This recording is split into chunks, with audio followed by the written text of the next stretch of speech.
Ivenko bar. Appears like Trina McIntosh is ready to go with your opening attempt. 215 pounds. Opener in the squat in the Raw division.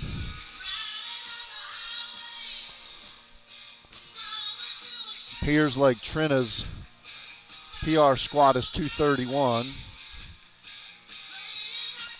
Lift was solid. Let's see what the judges say. And the judges give it 3 white lights. Appeared like she had a little bit of trouble on her setup. Took a while to get the start signal.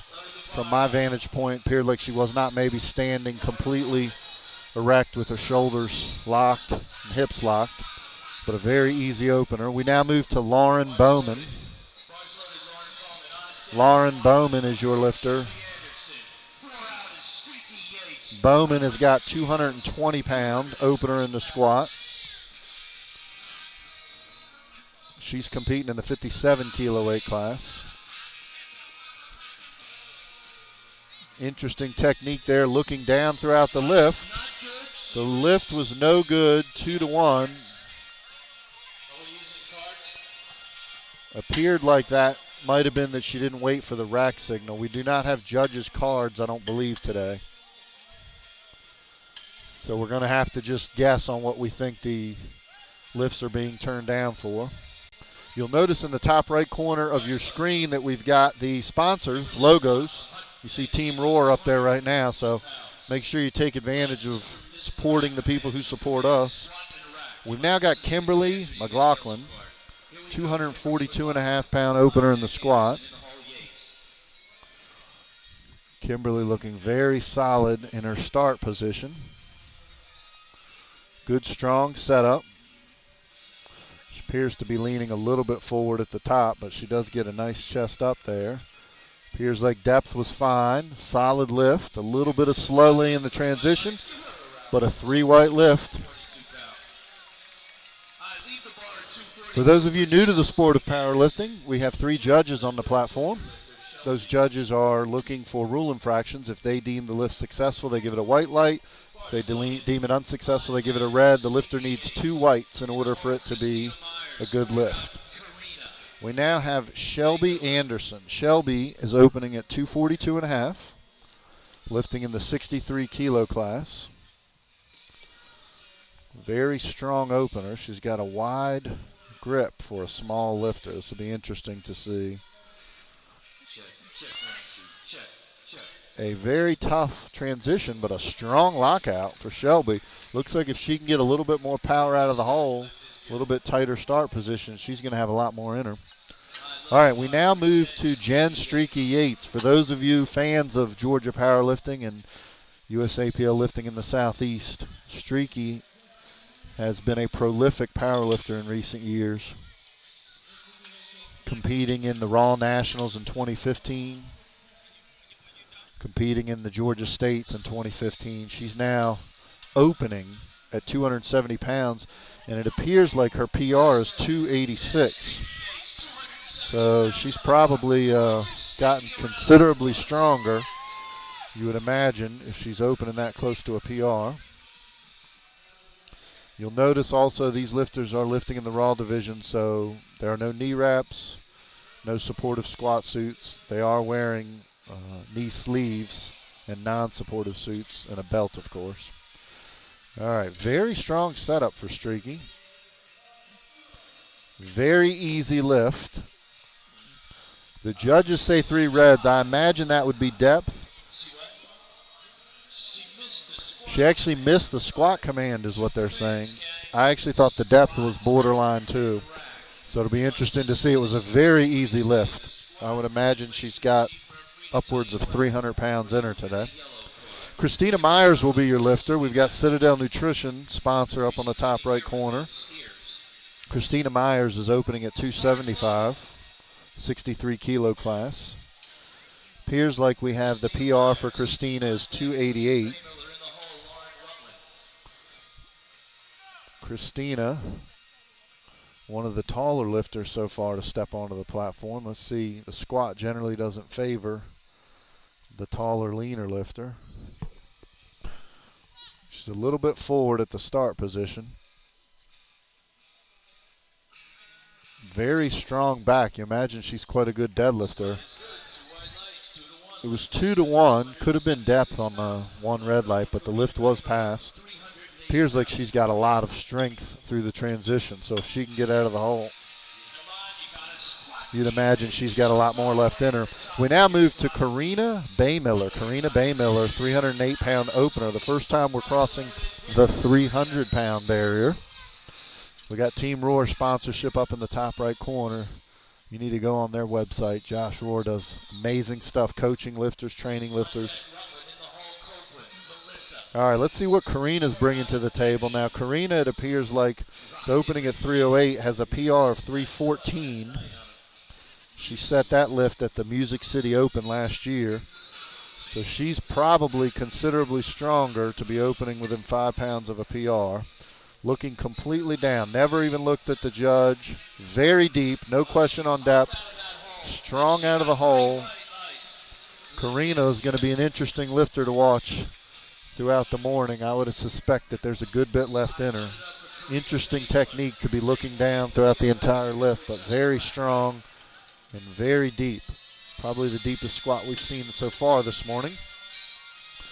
All right, we now move to Lauren Rutan. Lauren Rutan, 314-pound opener. 314 pounds in the 63-kilo class.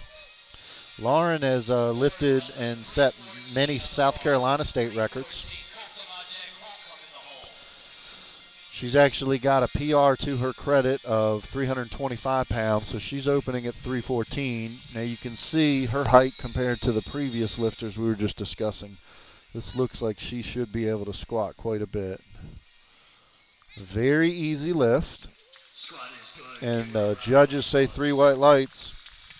I would suspect Lauren is going to be headed up near 340 or 350 before the afternoon is over. We now move to Melissa Copeland. Melissa Copeland, the bar is jumping a significant 116-pound jump all the way up to 429. Melissa's got a PR of 451. Melissa's come to us all the way from Baltimore, Maryland. It's pretty impressive coming all the way from Baltimore. She wants to shout out to Shepherd Strength, CrossFit 12, Labors, Atlas Nutrition, and Tricept. So Melissa sounds like she's got quite a few fans out there. So hopefully you guys up in Baltimore are tuning in. Go Orioles. Melissa's got 429. Let's see what she brings to the table. A strong walkout. Looks like she's in complete control. She's down. She's up. I would say depth was no problem. 3 white lights. A very solid and strong opener. Very technically proficient. Be interesting to see what she's going to be able to do on her second. I would suspect she might head close to a PR.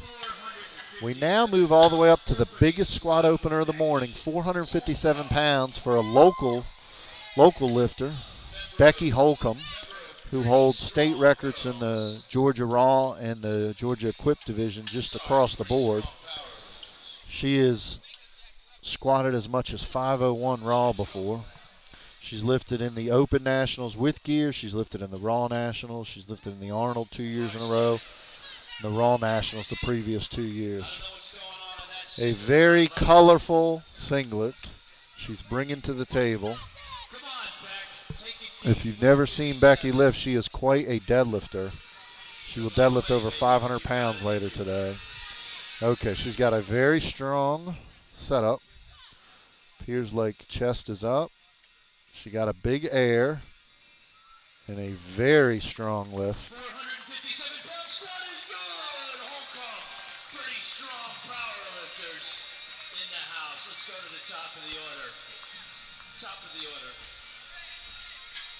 Three white lights for Becky.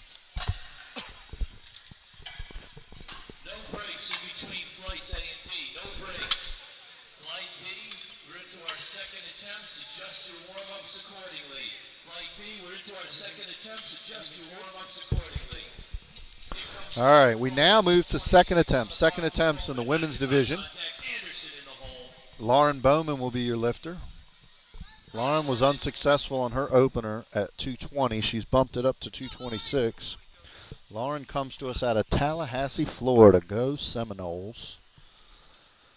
Lauren needs this lift to get into the competition, and when there's money on the line, we want to see everybody get on the board. So let's see what Lauren's got. She appeared to achieve depth quite easily, a very solid lift. I imagine 3 white lights, and the judges agree. She is on the board at 226. We now move to Trina McIntosh. She had a nice opener at 216 pounds. She has jumped up 10 kilos to 237. This would actually be a PR for Trina. This would be a 5-kilo personal record. For those of you unfamiliar with powerlifting, personal record refers to lifting more weight in competition than you ever have before, and this is really what we all lift for. This is what powerlifting's all about. So let's see how Trina does. Now that appeared to not achieve the depth. I'm going to suspect 3 red lights, and the judges agree. It actually appeared like her balance might have affected her because she actually went much deeper on her opener, and that time, sometimes when a lifter descends quite quickly and they shift their leverages, they'll actually cut the squat quite high because they'll feel like they're falling. They'll feel almost like they're going to lose their balance, and that's appeared like what happened there. Now we move to Shelby Anderson. Now Shelby, she was successful with 242 on her opener. She has bumped it up 5 kilos to 253. She is lifting in the open division in the 63 kilo class.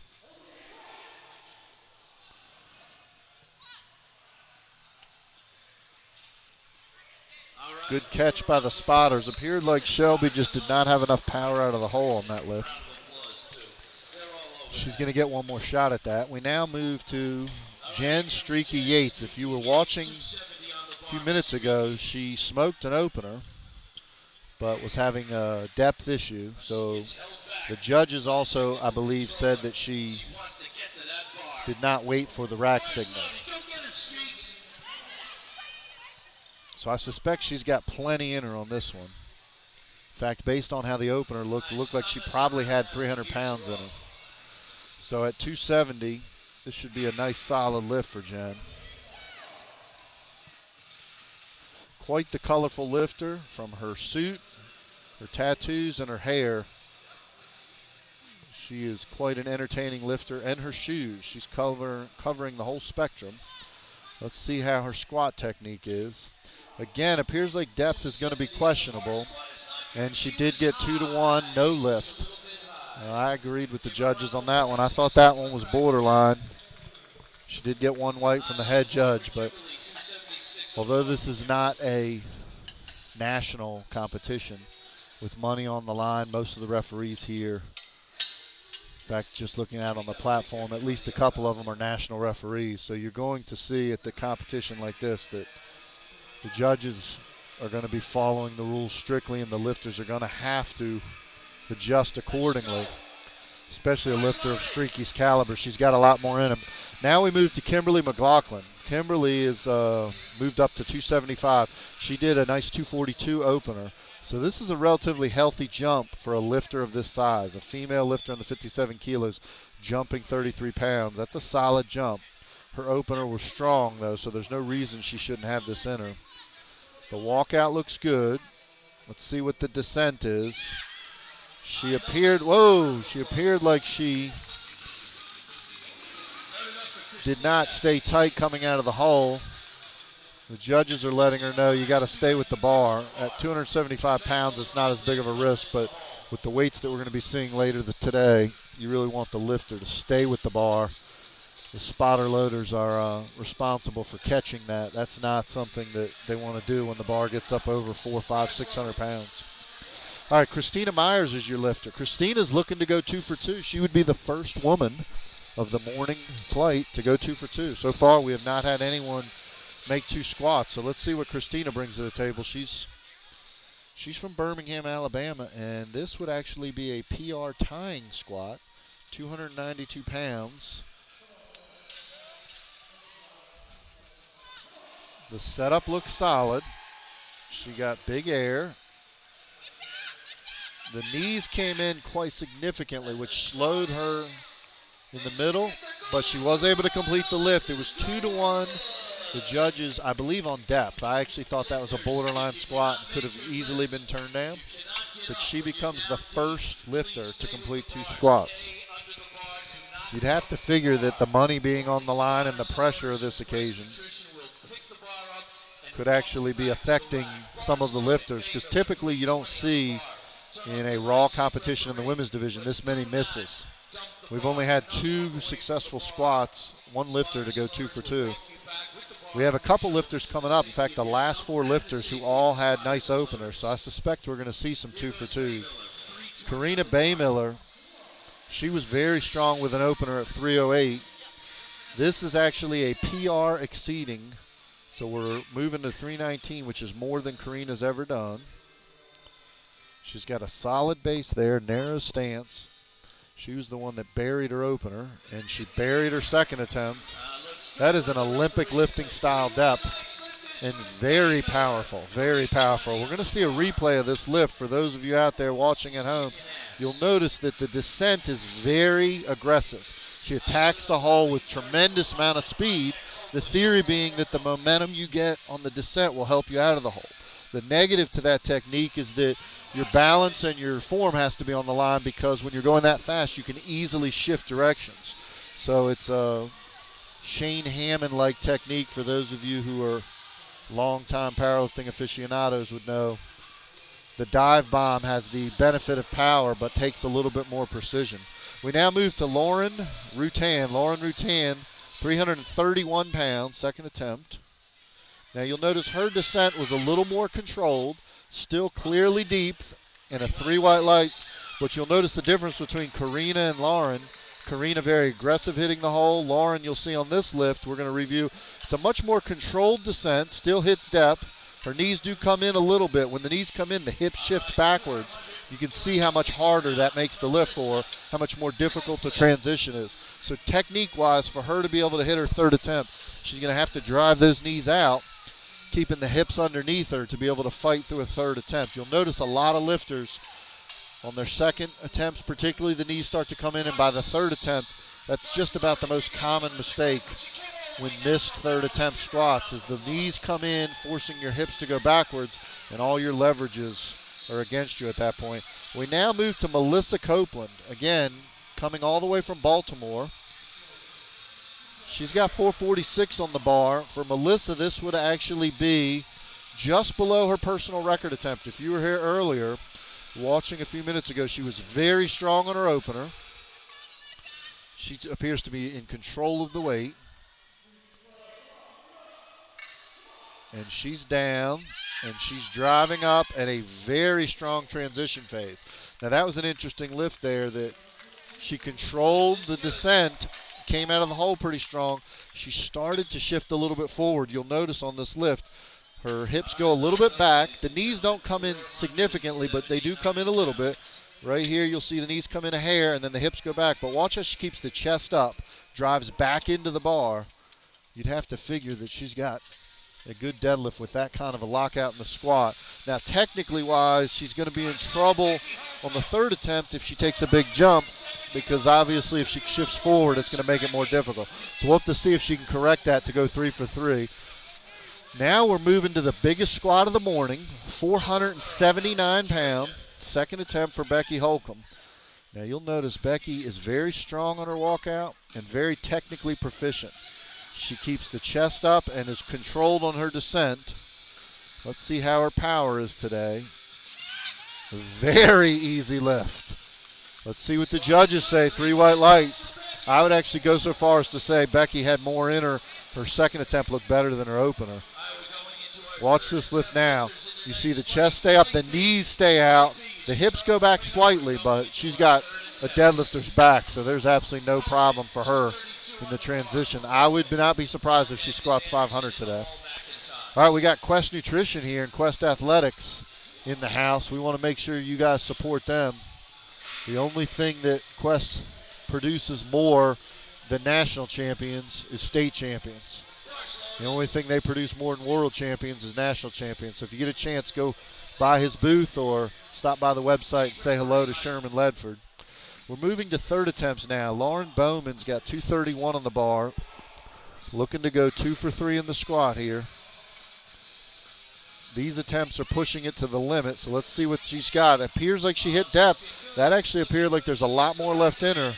I think Lauren got held up because her opener was turned down. She actually probably could have had a little bit more in her. You'll notice as she hits the hole, the knees do come in, but she drives her head and neck and chest up, and there was a good bit more left on that lift.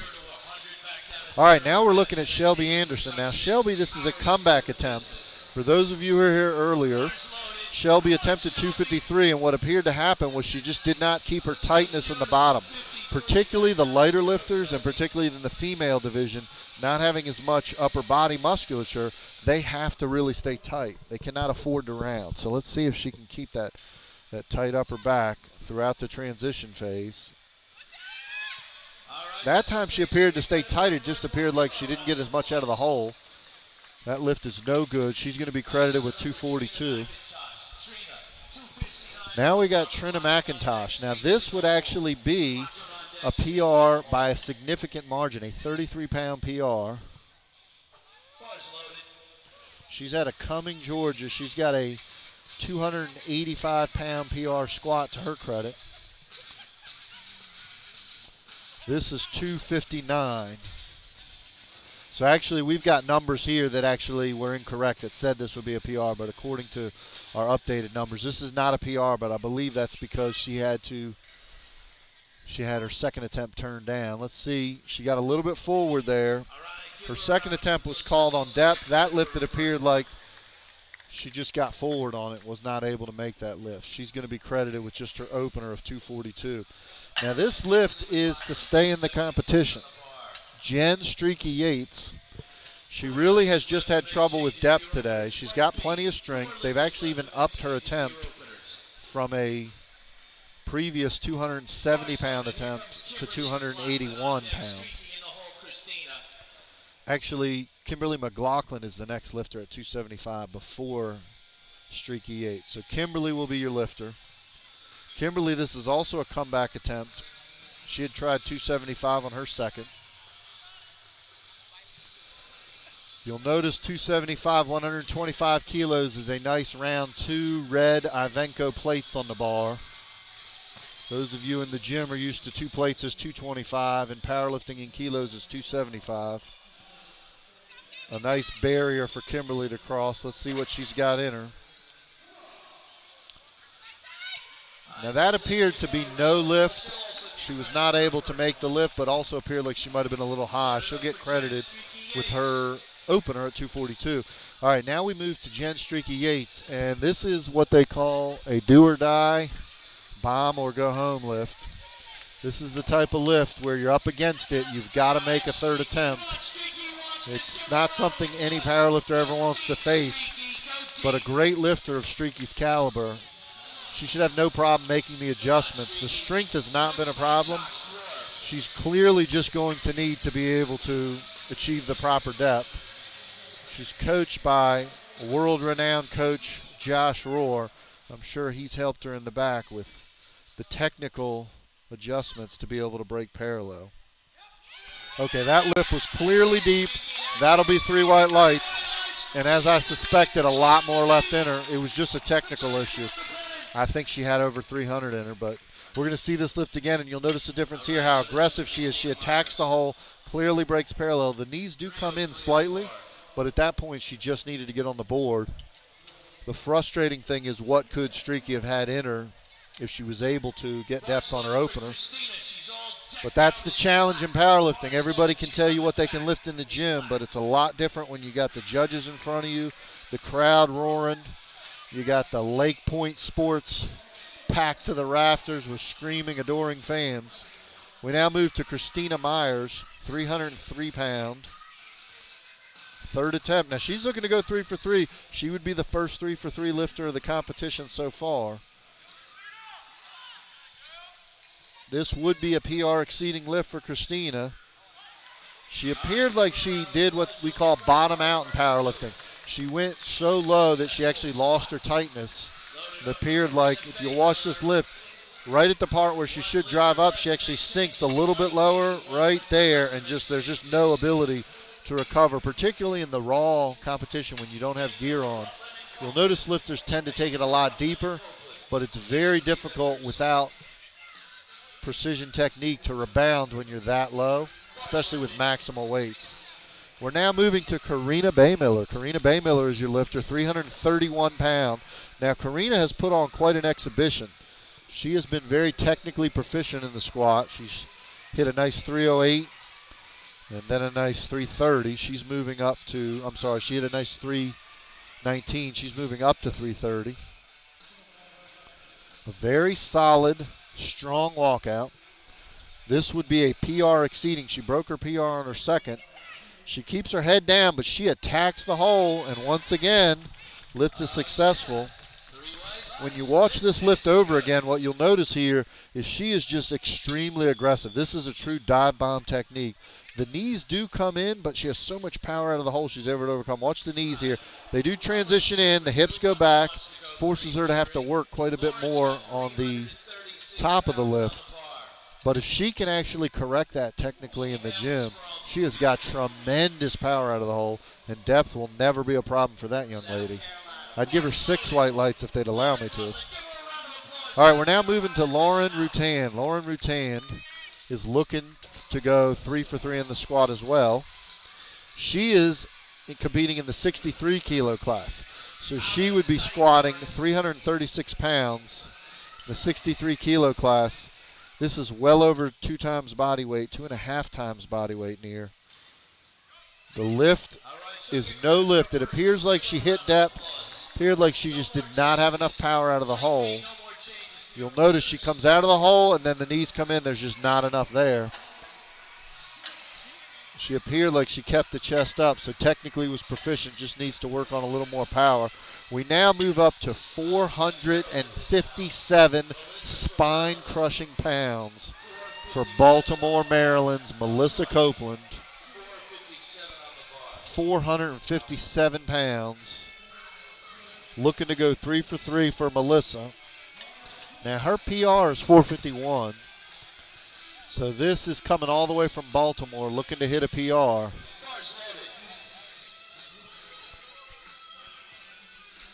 I'm sure Melissa's got some fans in the house.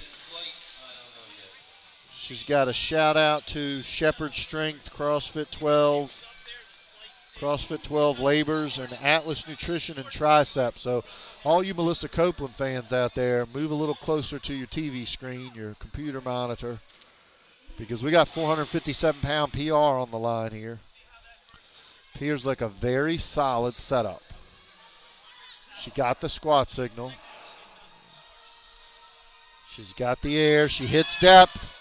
And this will be an interesting lift to watch over on replay.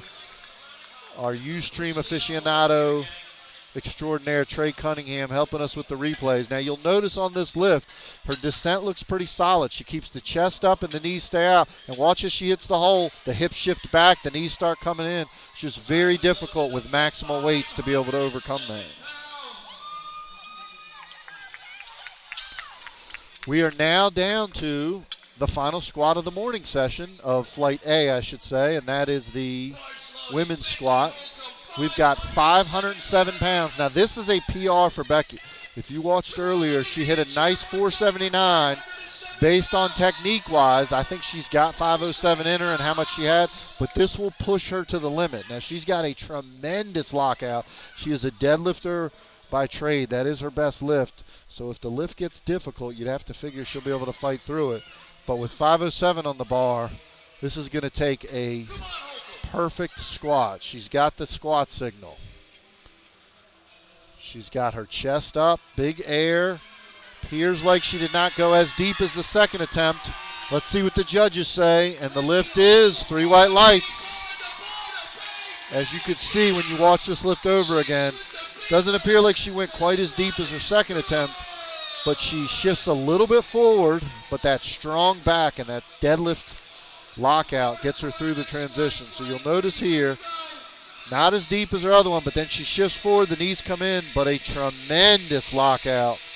Very exciting for Becky. And that lift will wrap up the morning session. We want to thank you guys who have tuned in so far this morning. We just finished a fantastic first round of squats in the women's division. We were able to see a 500 squat out of Becky Holcomb. We were able to see some nice 3-for-3 squats in the lighter division. We're moving to the men's division now. This is going to be the men's Raw division. We're going to be opening with Phillip Brown.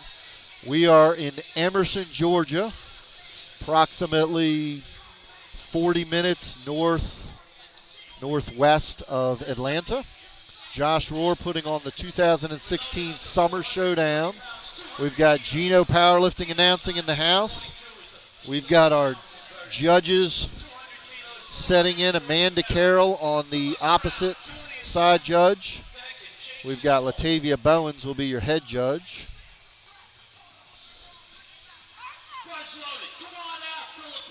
We're ready for Phillip Brown. Phillip Brown will be your lifter at 441 pounds out of Warner Robins, Georgia. Phillip Brown opening up in the 66 kilo class. A very solid walkout for Phillip. His descent looks good. Appears like he hit depth. A little bit of knees in and a little bit of slowing through the middle, but a very successful three white light opener for Phillip. Turn off your light, Chief Referee. All right, load it up for Juliet.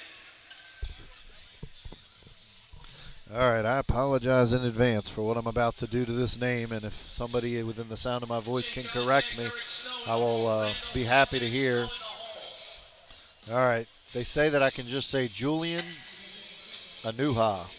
Julian is the lifter at 451.9 pounds opener in the squat. He's lifted in the 264-pound weight class. So this is the men's division out of Raleigh, North Carolina. This is all weight classes. We're moving from the lightweights all the way up to the heavyweights. So Julian's got 451.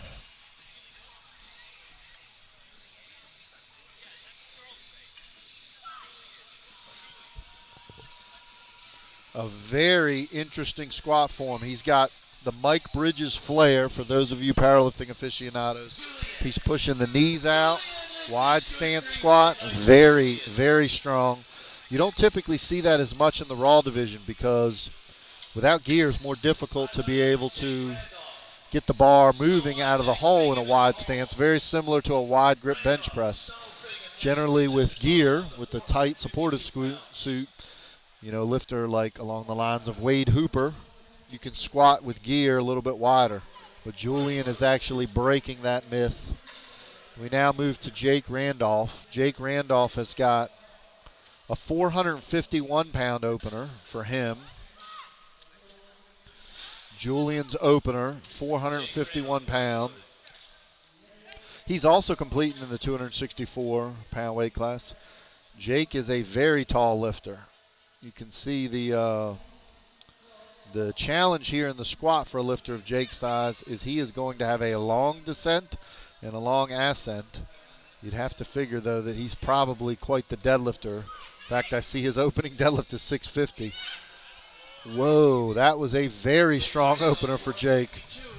So 3 white lights, and that guy's going to be putting on a show because he's got a 650-pound deadlift opener. Just looking at him, he looked like he was a deadlifter. I've never seen him before, so he'll be interesting to see later in the afternoon. All right, we want you to support Gotta Powerlifting, James Townsend and his Gotta Barbell Club. They're supporting Josh and supporting the competition. Make sure you give them your support. Stop by their website, stop by their gym. James is a world team powerlifting coach, has coached some of the best powerlifters in the world. He's also a acclaimed trainer, so he's done a lot of athletic training for athletes of a variety of sports, and an accomplished powerlifter himself. All right, appears like we have maybe a card out of order. Eric Snow is supposed to be the lifter according to my score sheet, but it appears like they are doing some adjusting of the order. So we'll take a moment here to support some of our powerlifting sponsors. We've got Team Rohr Powerlifting in the house.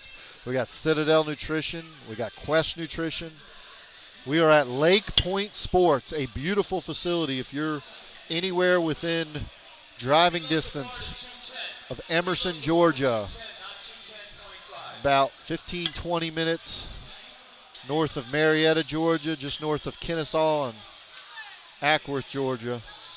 Just head up Cobb Parkway and stop by LakePoint Sports. You'll get to see it is a giant venue. Appears like it could be maybe 3 times the size of a high school basketball gymnasium, maybe even bigger. There are lifting events, strongman events going on throughout the venue. We've got the powerlifting corner over here, and we've got Eric Snow is now the lifter at 463. Eric Snow is your lifter. Very strong walkout. A very deep squat. And I would say 3 white lights. 3 white lights for Eric. We now move to Jeff Bigham. And the bar crosses 501. The first time in the men's division that we're crossing over 501. 501 pounds, Mr. Bigham. Hey.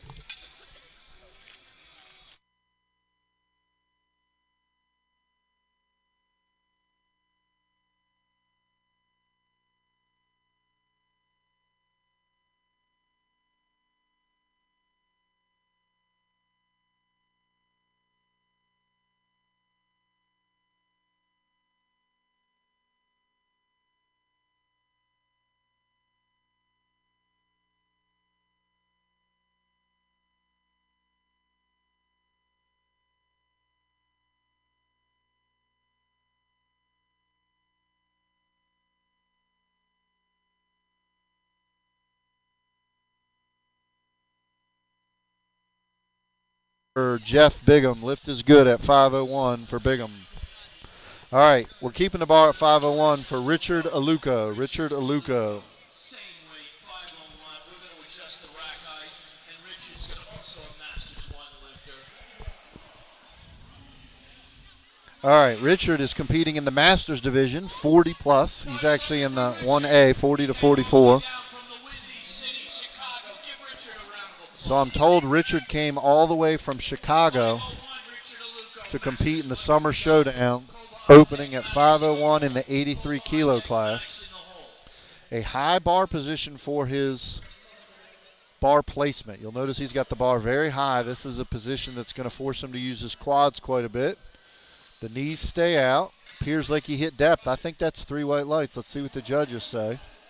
3 white lights. You'll notice that the majority of the powerlifters, particularly when you get to elite level competition, take a lower bar position, meaning they place the bar lower on their shoulders.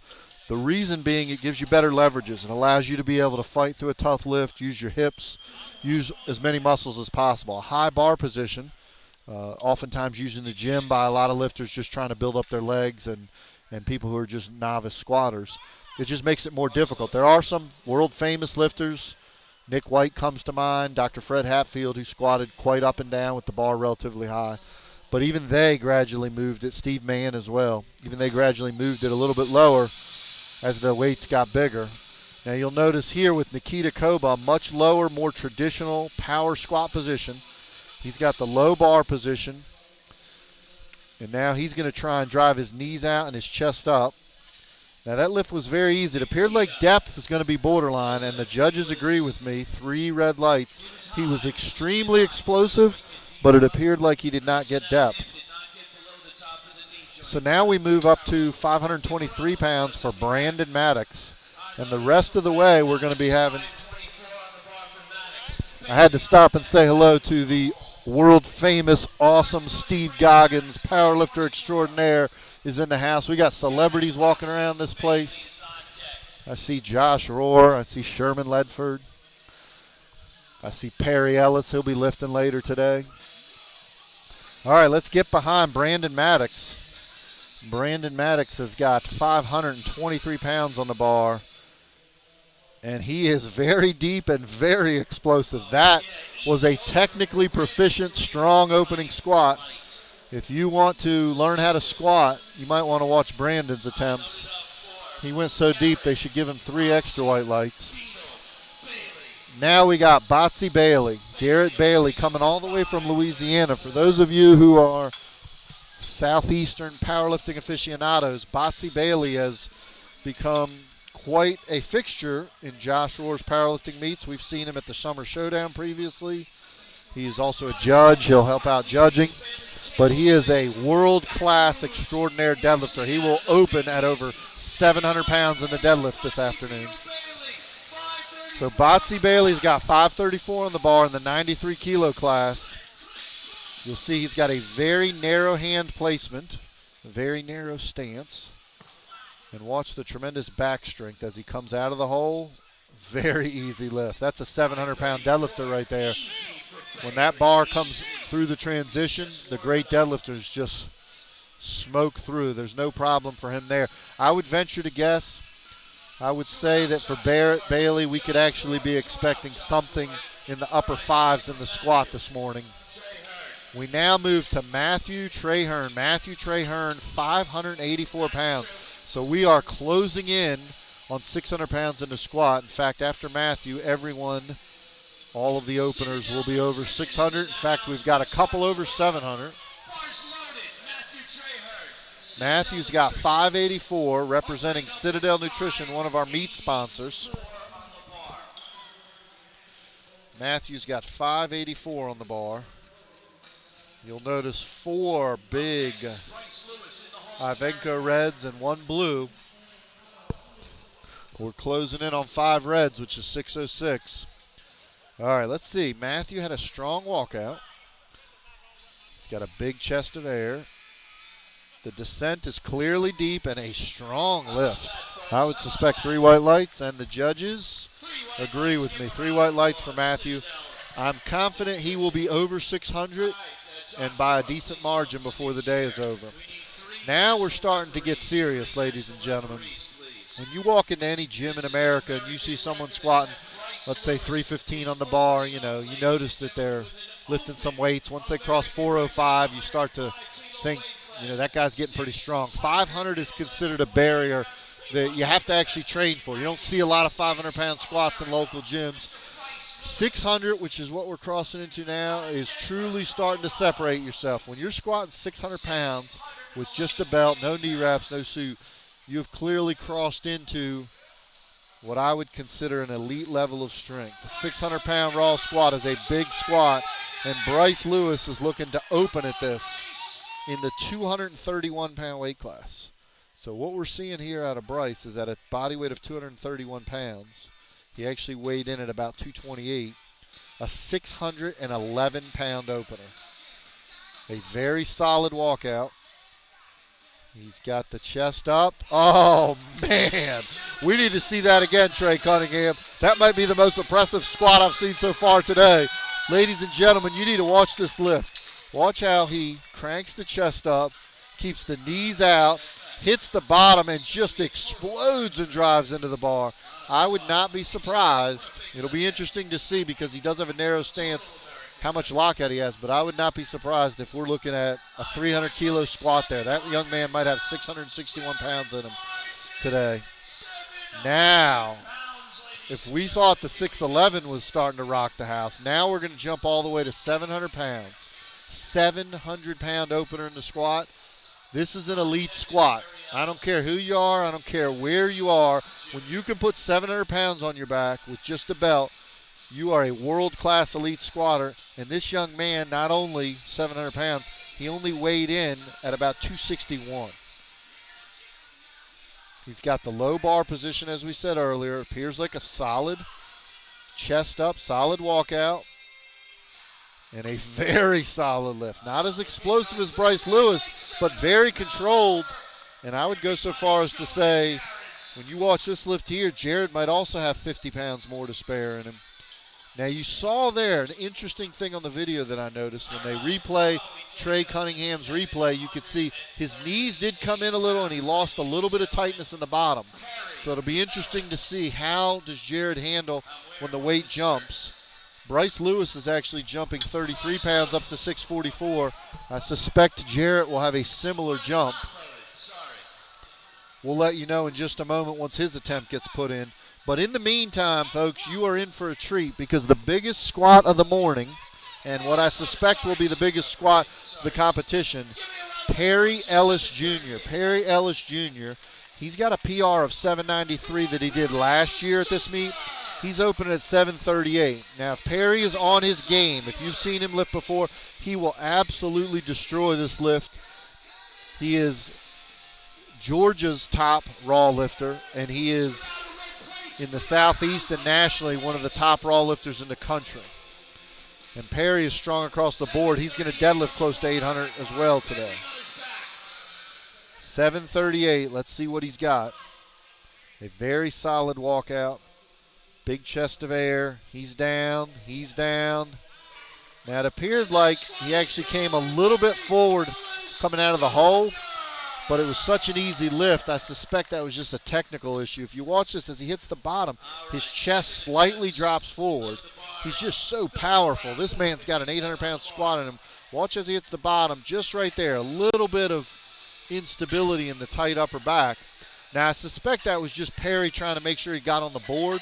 I actually wouldn't be surprised if his second attempt he takes a healthy jump, which we now know is going to be 782, and he might hit that lift just as easy.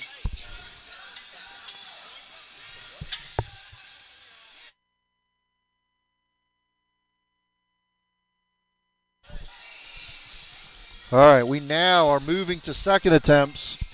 It's taken a few moments for the spotter loaders to wipe the tears off the bar and the plates. It appears like our Ivenco plates were crying after the abuse that the last three lifters just put on them. We've also checked the weights to make sure that everything is correct, that they didn't magically start putting in the fake WWE plates. These are real weights. That 738 you just saw was legit. Now we're descending back to 457 for Phillip Brown. Phillip Brown, who was successful with his opener at 441.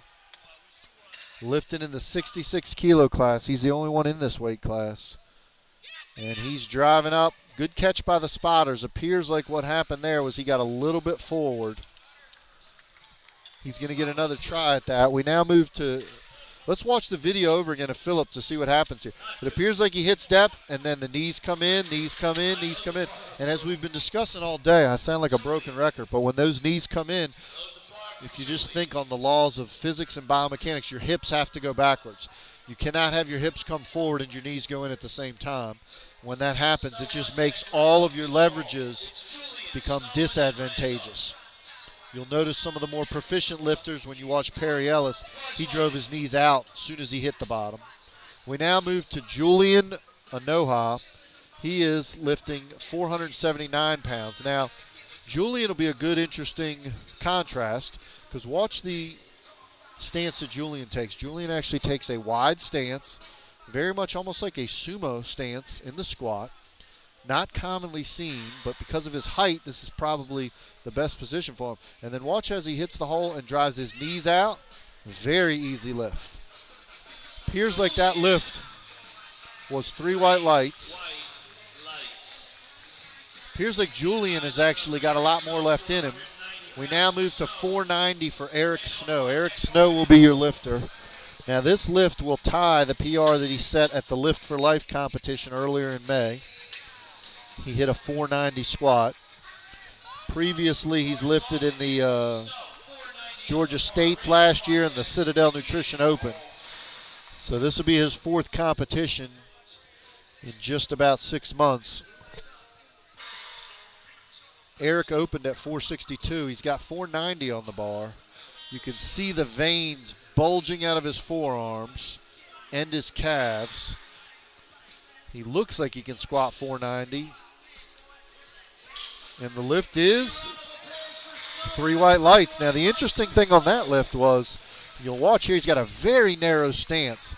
So he looks very cramped in the bottom. Almost takes him a moment to catch his balance. His hips go backwards, but a very strong lockout. I suspect he is quite the deadlifter, and just glancing across the board, he's opening at 534 in the deadlift. So you can tell with some of these lifters that are really, really strong deadlifters and have a better deadlift than their squat, that what happens is they're able to lock out, even though their form might not be ideal, but they're able to lock out a lot because they can fight through a tough transition.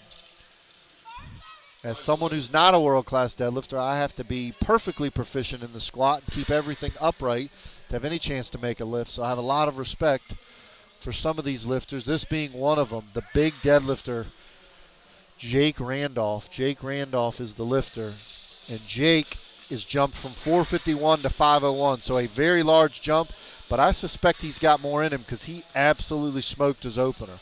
So let's see what Jake brings to the table here.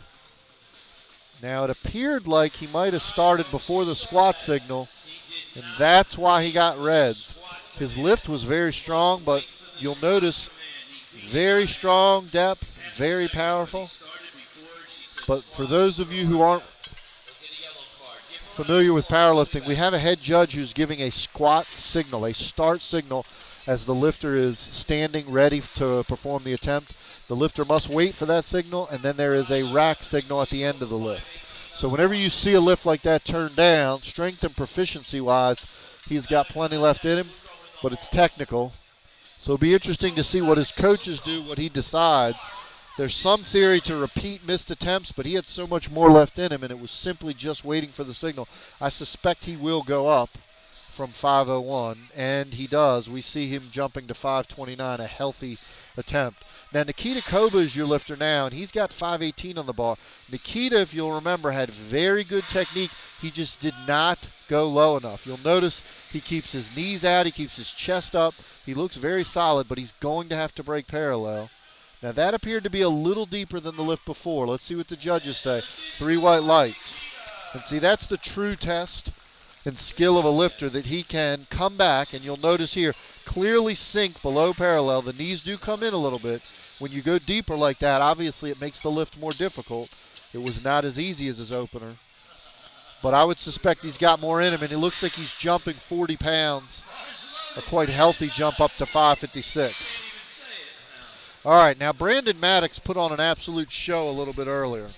He absolutely put on a textbook squat with 523, and now he's moved up to 540. Brandon looks like a squatter. When you're seeing him here on the big screen, he's just got muscles on top of muscles. He's very compact, lifting in the 74 kilo class, and he's got 540 on the bar. Very deep, very strong. I tell you what, we need to call this the 2016 Brandon Maddox Squat Seminar, because he is putting on a clinic. Watch this lift here and see if you can find any technical mistakes. He drives up into the bar. The knees might come in a hair, but with that amount of weight, I mean, you're talking in the 74 kilo class, that he is exceeding triple body weight in the squat and then some. The lightest lifter so far to be able to be squatting over 500 pounds. He is putting on quite an exhibition. We now move to Richard Aluko. Richard comes to us from Chicago, the Windy City. He's got 540 on the bar. A very high bar position. Remember, we talked about this earlier as being an interesting bar position for when he hits the transition phase. He's going to have to fight hard, but he's able to do it. And the reason is he does not have the same leverages as some of the lifters who take a lower bar position. But as we said earlier, he's got a very strong back. So you'll notice as he hits the hole, descends down, clearly deep, the knees do come in, and he shifts a little forward, but he actually stays very tight in the upper back and then drives his head back into the bar. That lift is good for Aluko. We now move to Jeff Bigham. Jeff Bigham is your lifter. Bigham has got 567, so we're starting to move well into the fives, heading up towards the 600-pound barrier. Bigham opened at 501. So this is the biggest jump we've seen from opener to second so far today. This is a 30-kilo jump. This is a large jump, especially for a lifter in the 231-pound weight class. Generally, you would not see a jump like this until you get closer to the supers, but He did hit his opener strong, so let's see what he's got in him on his second attempt. He's got the squat signal. He's rounding a little bit forward at the start. Very, very good drive. Let's see what he's got. Lift is good. 3 white lights. This is an interesting lift here for Bigham. If we get to see this again on replay, he clearly is rounding at the start of the lift, but he's got such a strong back that it doesn't seem to affect him. It definitely takes some of the power out, but he is able to hit depth, and now he shifts forward. The knees come in very significantly, and you'll see his hips are still behind him, He doesn't actually get back under the bar until he's almost locked out. What that's going to mean is it's just going to be a lot more difficult for him to be able to hit a third attempt. Not only did he use up a good bit of energy on the second, but there's also obviously not as much that he's going to be able to do if he continues to round like that. Now we've got the deadlifter extraordinaire, the Cajun Crane, Botsy Bailey, 578 pounds, second attempt squat. Now Botsy absolutely smoked his opener. And you remember we talked about him being a 700-pound deadlifter. Opener, 700 pounds. So this lift right here is well within his capabilities. And you'll notice how strong the lockout is as he hits through the middle transition. It didn't appear he went as low as he did on the opener. And the judges actually passed it 2-1, but one of the judges must have agreed with me. It appears like if you watch this lift, he just does not descend as low as the opener.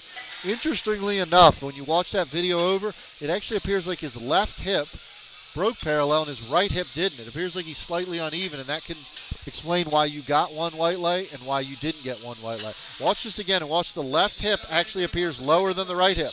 It's fascinating that you can actually tell. Sometimes you'll hear people say, well, why is that judge always giving reds? Well, on one side it can actually appear higher than it does on the other. We want to give a big thank you to Trey Cunningham and his extraordinary replays. Makes my job a lot easier.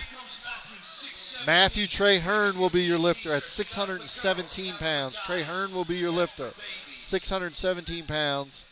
Matthew hit a nice opener of 584 at a Citadel Nutrition, a very solid walkout. He's got those 5 red Ivenco plates on his back. Appears like he broke parallel. Now he shifted forward, but he kept his chest up. I think this lift should be good. Let's see what the judges say. 3 white lights. When we watch this replay over, this will be interesting to see. Now he does shift forward. You'll see that his hips go back and his chest comes a little forward, but watch how he keeps driving back into the bar right here. Driving back into the bar. Keeping the knees trying to stay out, although they did come in, but he's able to fight through that lift. Now the concern looking forward is you'd have to figure it's going to be difficult for him to hit a third attempt. Again, similar to what we saw earlier, he used up a tremendous amount of strength. Also, as the weight gets heavier, it's only going to push him forward. All right, now we're jumping up to 644 pounds. Now this would actually be for Bryce Lewis, not a PR. He's actually squatted 667 before. He comes to us all the way from Denver, Colorado. Let's get behind Bryce and see what he's got in him. A narrow hand placement, clearly deep, and oh, ladies and gentlemen, he just destroyed 644. I know Trey's going to have a replay on this one. All right, watch this now. You see, as he gets his big chest to air, he drives his chest up. He almost squats straight down, but his knees stay out. Now they come in slightly there, but he's got so much power out of the hole, and then he starts driving out as he hits back up. The interesting thing for him is with that narrow stance and the narrow grip, it doesn't appear like he's going to have as much of the ability as we call gut ability to fight through a lift, but he's so powerful out of the hole, he's not even close to his max. I don't know about 700, but I would not be surprised if he moves over 300 kilos. Hey, that last lift was good, wasn't it? Why is it red? Oh.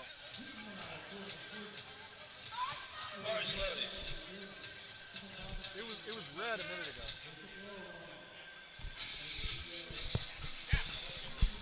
All right, we're now moving all the way up to 733 pounds.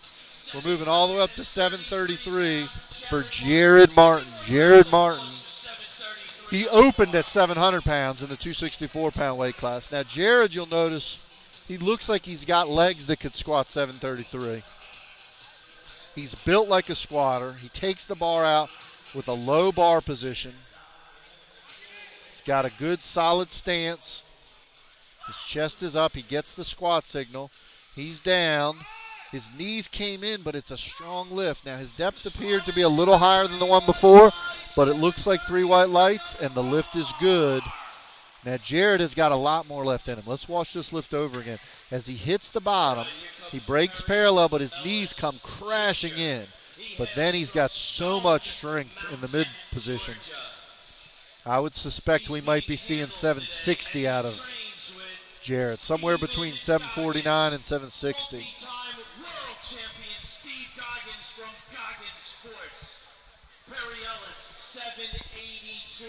All right, Perry Ellis is your lifter. Perry Ellis is your lifter at 782.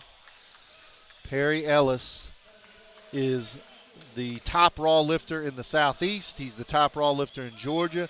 He hit a nice, strong opener at 738. But I'm interested to see what he brings to the table on this lift, because I actually think Perry has been known in the past to be able to improve and actually make second attempts easier than his opener. So we'll be interested to see. What it appeared like on the opener was he lost a little tightness in the bottom, and that caused him to shift forward. Now on this lift here, he looks very strong on the lockout. The weight does not look like a problem on his back. He's got the signal. He's down. He's clearly deep and very explosive out of the bottom. 3 white lights. This will be good to watch over again. Now, compared to his opener, he attacks the hole on this lift. His opening attempt, he actually was a little tentative. And you watch this one, slams into the bottom.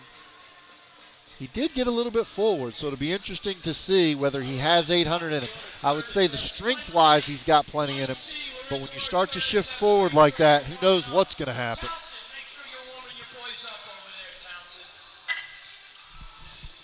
All right, we're going to have a little bit of a break as they unload all that weight for Phillip Brown. We are at the LakePoint Sports in Emerson, Georgia. My name is Dr. Patrick Anderson. I'm accompanied by the lovely Marianne Anderson, my significantly better half. Look into the camera, sweetie. She is actually assisting me here, working the Ustream, presented by Trey Cunningham, Ustream extraordinaire. If you're putting on a powerlifting meet and you want Ustream and you don't use Trey, you're using second best. All right, we've got Phillip Brown as your lifter. Phillip Brown has got 457 on the bar.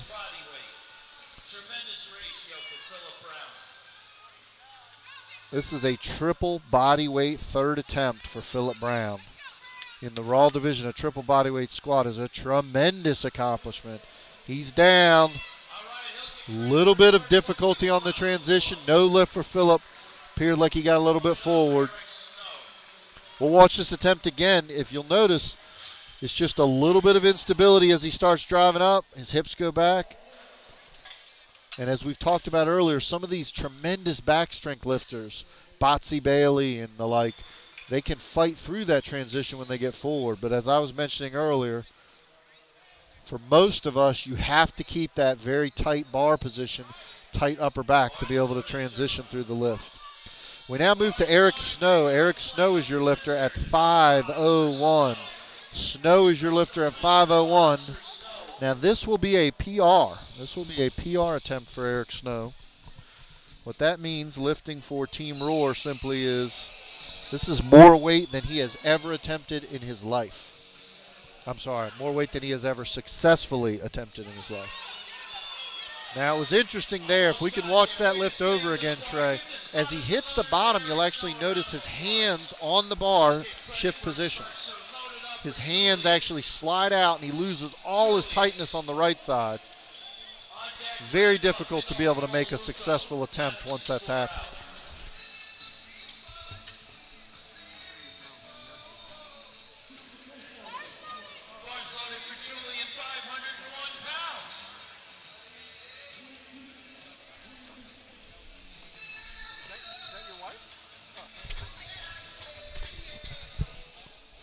All right, well, we know we've got some beautiful powerlifting wives watching us at home. We're getting feedback from all kinds of fans at home, and we appreciate it. Tell your neighbors, tell your friends, get in front of the computer monitor for Julian Anoha in 5:01. Now Julian, we'll watch this lift over again. This was a technically proficient third squat. You'll notice what happens here. Julian drives his knees out, keeps his chest up. There's a little instability, but he's in the perfect position to lock out. Big chest of air, and that young man right there is 3 for 3 in the squat. All right, we now move to Jake Randolph. Jake Randolph is your lifter, 529 pounds. Now, Jake Randolph here, this is a big jump because on his second attempt at 5:01, he was unsuccessful. He was the lifter, if you remember, that absolutely destroyed his second attempt but did not wait for the squat signal. So I suspect on strength, Jake's going to have this in him. And it appears like Jake has 2 legs growing out of his shoulders. So he's actually got 4 legs. He's got the 2 legs he's squatting on, and then it looks like he's got 2 legs growing out of his shoulders. So it'll be interesting to see. He might actually press this lift after he squats it with those big guns. He waits for the squat signal. Let's see what Jake brings to the table with 529. He's deep. Oh, man. I wonder if we can petition Josh to allow Jake to have 6 squat attempts today, because he just did his last warm-up for his third attempt. Let's watch this lift over again. Now, if you can see behind these 28-inch pythons that might be blocking him, watch as he descends down. Clearly deep, well below parallel. Knees do come in, but look how strong that is. He might have been able to press that overhead, ladies and gentlemen. That is a very strong man. That's what Raw Powerlifting is all about. That is a strong, strong man. 529 pounds, buried it, and with arms bigger than most of the lifters today's legs. Now we move to Chicago, Windy City product, Richard Aluko. Now Richard's looking to go 3 for 3 in the squat. We've discussed him earlier. He's got a high bar position. It's fascinating the different techniques you'll see. This is focused more on the quads and the legs, and you'll see how big his legs are. He's got veins sticking out of his forearms. Looks like he hit parallel, broke parallel. He's driving up, and the lift is good. Let's see what the judges say. 3 white lights. Now this will be interesting to watch again. Compared to the lift that we just saw, watch the high bar position here. As he hits the bottom, he shifts forward, but he just keeps driving back into the bar. Driving his knees out, driving his head back into the bar. And 3 white lights. All right, we are now crossing over into 556 pounds for Brandon Maddox. We want to have American record referees step to the platform because this is an American record attempt. For those of you new to powerlifting, when you go for an American record, you have to have 3 national referees. 3 national referees on the platform in order for the record to count. So we are making sure we have Billy Keel, collegiate national champion, Josh Rohr, former collegiate national champion, and it appears like David Goodwin is your head referee. 556 pounds for Brandon Maddox. Very colorful, and he has been very strong. In fact, I believe he's putting on a squatting seminar today. So let's see what he does with 556 with an American record. He's deep, drive the knees out, and this will be a good review to watch what happens here. It appears like this was just slightly more than he was capable of. If you'll notice here, as he descends down, the chest stays up, the chest stays up. Right as he hits the bottom, the knees come in, the chest starts to dip forward, and there's just no way to complete that lift. You could really see there that probably 5 pounds, 2.5 kilos left would have gone for that young man. Now, this is Nikita Koba. Now, Nikita, who has got legs that could match the arms we saw earlier on Jake Randolph. Nikita's legs are so big, when he's standing together, they're almost banging into each other. Nikita is actually an interesting technician here. He takes the bar out low. He's going to take a wide squat stance. Where he's had troubles on depth, he was able to achieve depth on his second attempt and had plenty of strength. So let's see what he does on his third. He's down. Appears like he cut that. He is driving it up. I think this could be a borderline lift. This might be turned down. No, the lift is past 2-1. He did get 1 white I'm sorry, 1 red. Let's watch this lift over again and see. It does actually appear like he was borderline on depth, but it appears like he shifts his hips backwards and then is able to fight through it.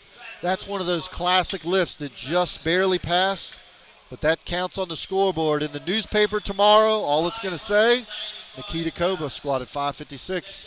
It's going to look like a 3 white easy attempt. All right, we now move to Garrett Botsy Bailey. Garrett Botsy Bailey. All right, now this young man is looking to squat 595 pounds. 595 pounds.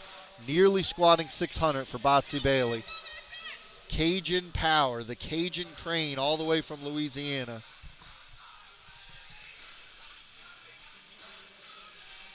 Botsy is over a 700-pound deadlifter.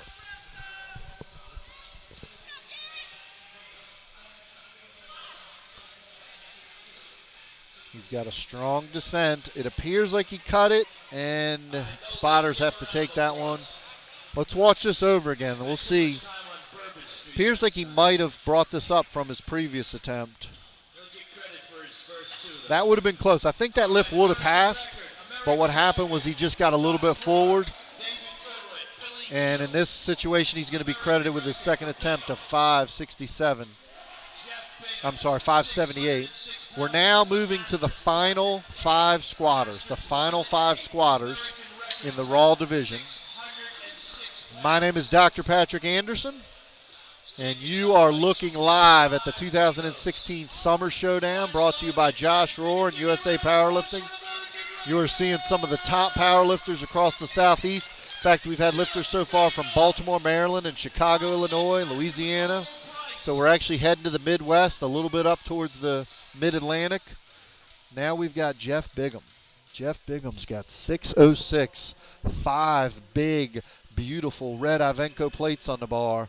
5 plates to most of you is 495, but to powerlifters it's 606. Now Jeff had a little difficulty on the walkout. Appears like he stumbled, but he was able to get the squat signal. He is rounded forward quite a bit, so let's see as he hits the hole, and he says no for the spotters to take it.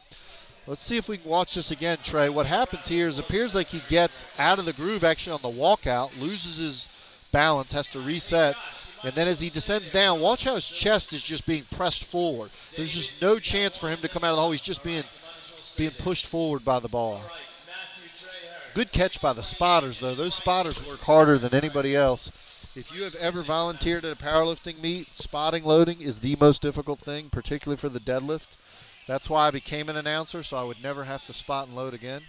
It is by far the most difficult job there is. It's harder than actually lifting.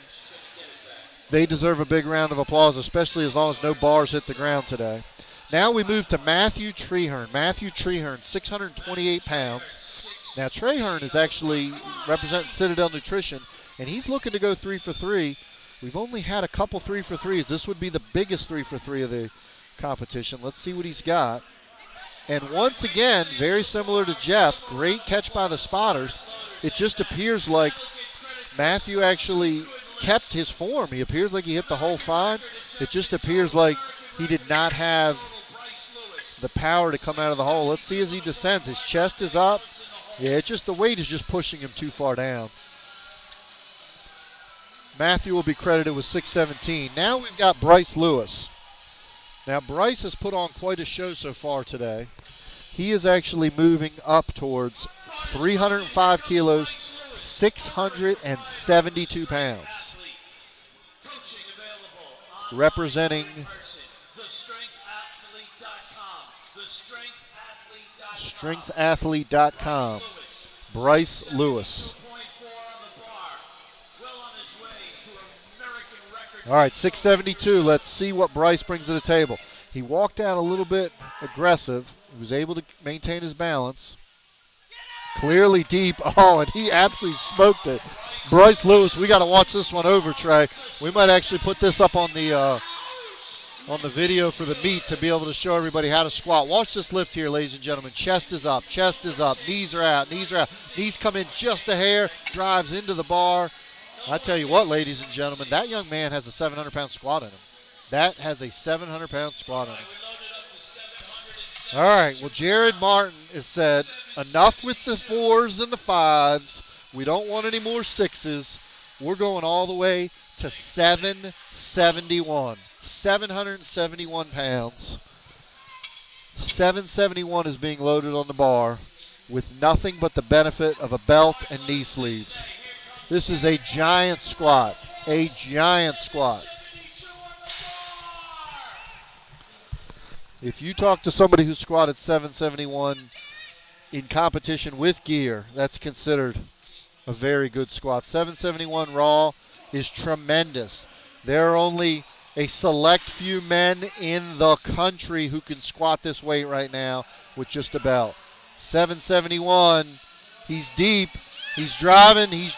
I think this lift is going to be good, ladies and gentlemen. 3 white lights. Let's watch this again. Now, Jared's one of the interesting lifters that his knees come in, but he's still able to maintain that tight upper back and just drive into the bar, His hips are going behind him. He's losing leverage, but he's still got the power. That's a very strong man right there, 264-pound weight class. Jared Martin, 771. Now, as strong as Jared looks, we now move to Perry Ellis Jr. Perry Ellis has got 799 pounds on the bar, 799. Where I come from, we can round that up to 800. If you can put 799.2 on the bar, we can call it 800. Perry Ellis Jr. If you are within the sound of my voice, you need to move closer to your TV screen, closer to your computer monitor. However you're watching, listening to us, you will not see an 800-pound raw squat very often. When you go to the national championships, this is a big lift. When you go to the world championships, this is a big lift. This is a gigantic squat for the Summer Showdown. Perry Ellis has been a long time top raw powerlifter in the Southeast. And you can see his walkout looks tremendous. Looks like a broomstick on his back. Let's see what he's able to do with this. Big chest to air. He hits the hole. Very strong lift. I think this is going to be 3 white lights. Let's see what the judges say. All right, we got to watch this again, Trey. We might need to watch this twice. There's so much going on here. I think this is Perry's best squat of the competition. I think his form is actually better on this lift than the other two. And as I mentioned earlier, Perry seems to step up on the big weights. Watch the knees stay out. The chest drops just a hair, but so much power throughout the middle transition. I tell you what, folks, 800 pounds with just a belt, you do not see that very often. That was just a phenomenal squat for Perry Ellis. Let's watch it one more time. This deserves an extra appearance here. Now watch, he's got the big chest to air. You can see that he's pushing against his belt. He shifts slightly forward, but there's just so much power in the transition. Because he's an 800-pound deadlifter, 800 in a squat, well, whatever you're paying for this Ustream is not enough. You need to pay double because you are witnessing some phenomenal powerlifting. You need to pay triple. I'm just told it was free, so let's send some donations in. There should be a click button somewhere on your screen. If not, just send some money to Josh Rohr and he'll dole it out. But this is a phenomenal opportunity for those of you getting to watch this top lifting. And the production quality is phenomenal. This is probably the 4th or 5th time I've worked with Trey Cunningham on the Ustream, and he just gets better. I wish that I was as good an announcer as his production value for the Ustream, but I will keep trying to get better. But this is phenomenal. I've got a giant screen in front of me. I can watch the lifting. I can see all the action. We've got replays going. We've got headsets where we're going to be able to actually interview some of the lifters throughout the competition. We might even have a few celebrities. I see some Hooters girls over there. Trey, if we can get one of them to sit in, we can do an interview, find out what Hooters is up to. We've got Steve Goggins roaming around here. I see Joe Majors in the house. Hopefully maybe Superman David Ricks will fly in and make an appearance.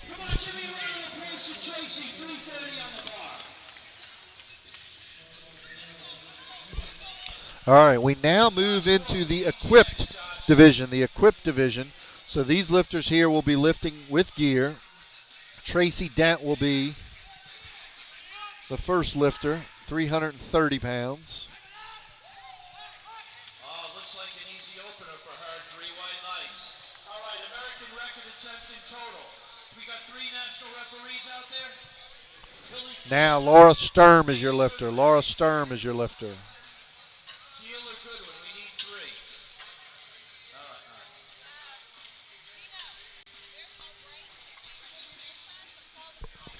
As long as it takes us to set up the bench. The break in between squat and bench is as long as it takes us to set up for the bench. Probably about 3 or 4 minutes. All right, folks, we are now moving for an American record for Laura Sturm. Laura Sturm is a renowned powerlifter from Georgia. She has won the Women's Masters Worlds, the Women's Masters Nationals, and this here is an American record 363-pound opener in the squat. She's quite colorful from her knee wraps to her wrist wraps, her shoes, her hair. Very strong walkout. Laura is very technically proficient. She hits depth and an easy opener. I would think that there might be 400 in for her today. I would suspect there's quite a bit more. But you can tell that's a world-class powerlifter there because you could see the technique and the precision was phenomenal, as well as had plenty of strength left in her, plenty of strength. One of the things you'll notice with the world-class lifters is their opener really is an opener. An opener should be well within your range. It should be something that you can hit under the worst of circumstances. That way you're saving your energy to be able to go all out on the last lifts.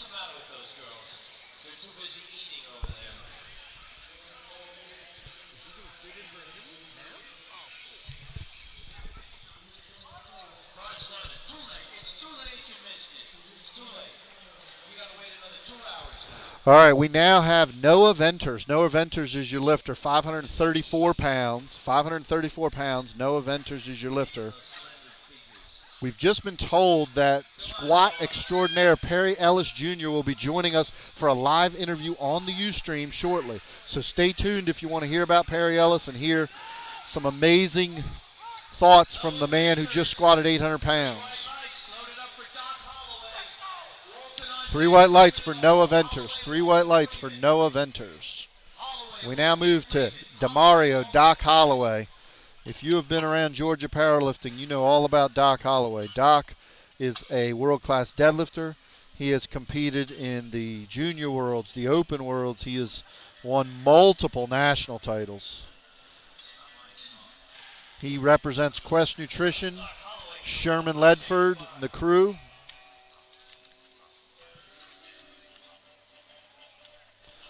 Doc Holloway opening at 551 pounds. Opener. 551 for Doc Holloway. 551. And he only weighed in at 70 kilos. 70 kilos means he was 155 pounds roughly. And he's opening at 551. Stop and think about that for a minute. He is well past triple body weight, and if he has a good day today, he's going to be heading towards quadruple body weight raw in the squat. Representing GATA Barbell Club and James Townsend's crew.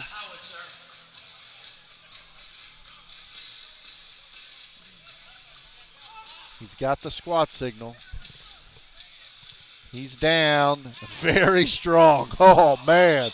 We need to watch that one again, Trey. That's 551, and that is very, very strong. Let's see what we've got going on here. He's down. Drive the knees out, and he's up. Very, very good. 3 white lights. All right, ladies and gentlemen, we're going to be moving to Nathan Walton. Nathan Walton will be your lifter, but we are in the process of being joined by quite the celebrity. Is your headset on, Perry Ellis Jr.? So, congratulations, Perry Ellis Jr. has joined us. My name's Dr. Patrick Anderson. I've been a big fan of yours for many years.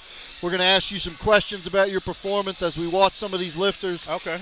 But we want to congratulate you on a PR 800-pound squat. It was actually it was a little less than my PR. I hit 810 before, Okay, we were told the score sheet we had said 793. Yeah, so you but had hit 810. At USAPL, this is my PR. Well, then we'll count it as a PR. It's a USAPL PR. At 264, it's definitely a PR, so I'm happy with it. All right, let's see what Nathan Walton's got here, Perry. He's got 556 on the bar. Oh, yeah. Nathan representing the 83 kilo weight class. Very strong opener. Very easy. And his lift is 2-1. Appears like it could have been a depth call, but he was passed on that lift.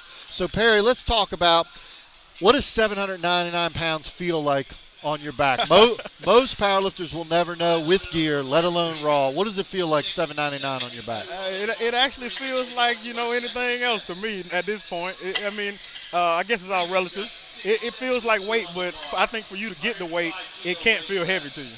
That is true. That is true. Well, and it's fascinating. We were watching a video of your lift over, and we're going to show it again in a few minutes. Mm-hmm. You walk out with the weight, and I announced it. It looks like a broomstick on your back. It looks like you have no problem with walkouts. Do you do heavier walkouts? What's the most weight you've ever actually had on your back? Not necessarily for a squat. I've done some 855 for double Anderson squats. Yeah. Okay, that makes sense. So you do some overloads because it appears like when you have that weight on your back, it doesn't appear like a problem. We've now got Mark Freeman with 672 on the bar. The biggest squat so far of the equipped division. And Mark is a very, very talented squatter, looks explosive. Appears like he cut that a little bit, so he's got 3 red lights. But just to show you how amazing what Perry did is Mark Freeman just lifted in the open nationals, the geared nationals. He just opened with 130 pounds less than Perry squatted. We're going to watch a video of that squat while the loaders lower the weight. And Perry, I want you to watch this and comment. I was noticing here, to me, your third attempt looked even better form than your first two. Appeared like you were able to keep your chest up and your knees out, and a tremendous drive up. Yeah, it felt good. The only thing I had on the way up, my calves started cramping some. Oh, boy. Yeah, that's not scary. A good feeling with 800 pounds on your back. It was scary, but I was able to push through it. I'm glad. It was a good attempt call. Steve Goggins helps me with my attempts calls at the meets, and I trained with him some, and that was a spot-on call. My goal today is to go 9 for 9 and put up a 2,000 plus total, and so it's about the total today. I had to do a small water cut to make the 264, so I wanted to play a conservative a little bit on squats and then go for it on deadlifts at the end of the day. What was the most you've ever squatted at 264? You said this was definitely a PR. What was it? It was 793 before. In training leading up to the meet, I hit a 785 for an easy double. Nice. So I think, but I mean, it was about 3 weeks ago, and I was probably walking around about 278 or so. So I think the water cut definitely has its effect with that 2 hours. 15 pounds of weight will definitely affect you. 15 pounds of weight will definitely affect you. Yeah. We've got Tracy Dent with a second attempt, 352 on the bar. Tracy Dent is your lifter. Dent was successful with 331 on the opener. Looking to go 2 for 2 here in the squat. Very strong second attempt for Dent. Let's see what the judges say. 2-1 decision. Might have been 1 red for depth, but her lift was passed. So tell us what we can look forward to, Perry. I understand, and I've seen you before, that you have a phenomenal deadlift. We've seen you, in fact, last year at this competition, basically put the fear of God into the big Ray Williams when you had a third attempt deadlift that could have potentially knocked him off for the title, and Ray being the top raw lifter in the country. That was an impressive performance. So tell us, what are your target numbers for the bench and the deadlift this afternoon? My target bench is somewhere in the 430, 435 range maybe. Deadlift somewhere over 815, 810, 815, 820, somewhere in that range. Now, what's your PR in competition in the deadlift? In USAPL is 793. Nice. So you're looking to go past a PR today in the deadlift as well. That's right. Yeah. Let's watch Laura Sturm, World Masters Women's Champion. Oh, yeah. She absolutely destroyed Perry, her opener. I mean, she just smoked it. Oh, yeah. And so we're seeing her jump up to 391. I think she's capable of over 400. So let's see how she attacks this one. You'll notice Laura is very proficient technically, very controlled. Absolutely. Now that lift, she definitely had to work a little bit, but that appears like a good lift. 3 white lights. I think 400 is going to be right on the border for her. She just hit 391. Yeah. We'll watch this lift over again, Perry. You'll see she's able to keep her upper back tight. She's able to stay tight, but she definitely shifts a little forward in the transition. That extra 10 pounds could make all the difference in the world. We've got Ustream extraordinaire director Trey Cunningham over here showing us these awesome replays, and it's fascinating, Perry, because we're able to see the lift and then immediately comment on it. Yeah. And I was commenting on your openers, having watched you squat multiple times. Your opener, it actually looked like you were a little bit more tentative, like you wanted to make sure it was deep, and you just didn't do your normal explosion. Is that correct? That's right. I'm always nervous. Some people don't get nervous. I still get nervous in the gym all the time on the platform. So I'm always nervous with my first attempt. I've been doing this for 30 years, and I'm nervous before my opener too. I think it's good. I think a healthy fear actually helps you to get more motivated. That's right. No eventers here. Let's see what he brought to the table. 562, 3 white lights. Well, it was fascinating because I've seen you lift so many times now. When you hit that opener, and I commented on the Ustream, it actually looked like you had more in you, but it wasn't as explosive as you normally are. Then you come out with a 44-pound jump on your second attempt, and right as you came out with it, I said, don't be surprised if he hits this lift a little easier than the opener. Yeah. And sure enough, you attacked it, you hit the hole with a little bit more momentum, and it actually looked easier. Did it feel like it came up easier? Absolutely. And it's like that for me in the gym as well. I'm one of those guys who, no matter how many warm-ups I take, until I take that warm-up that's like 40 to 50 pounds before my heavier set, it's going to feel funny, until I get some heavy weight on my back. So I can't, some people can make 100, 210, 150 pound jumps. I can't. I have to, once I get close to what I want to do, I have to stop about 50 pounds to make sure I feel something heavy before I go for my heavier set. That's actually fascinating because some of the best squatters ever are the same in that way, that the more weight you put on the bar, they actually step up and lift better. Yeah. Because you almost looked better as the weight got heavier. And then that third attempt, you were right about having awesome Steve Goggins as your coach. That was a perfect attempt. Mm-hmm. We now look at Doc Holloway. Doc absolutely destroyed Perry. He smoked 551 in his opener. Yeah. Let's see what he brings to the table with 578. Yeah. Now that was interesting. Let's watch this again. Trey will show us a replay. When you see this, Perry, he actually almost looks like maybe it was a balance issue because he comes out of the hole really strong, and then it almost like stops, and then it goes up easy. So it'll be interesting to see. Right here, you'd have to figure that's balance. Now it's interesting because you're competing in the Raw division. Have you ever actually worn any supportive equipment? No, not at all, no. Well, certainly you don't need to with your strength. But in case for those people out there who aren't familiar with geared lifting, which we're seeing in this group, what happens oftentimes with gear is it's so restrictive it can actually pull you out of your groove. So I often tell people, someone like yourself who's very strong, if you were to put gear on, you wouldn't instantly be able to lift X amount of pounds. You'd actually have to practice in it. There is a technique to it.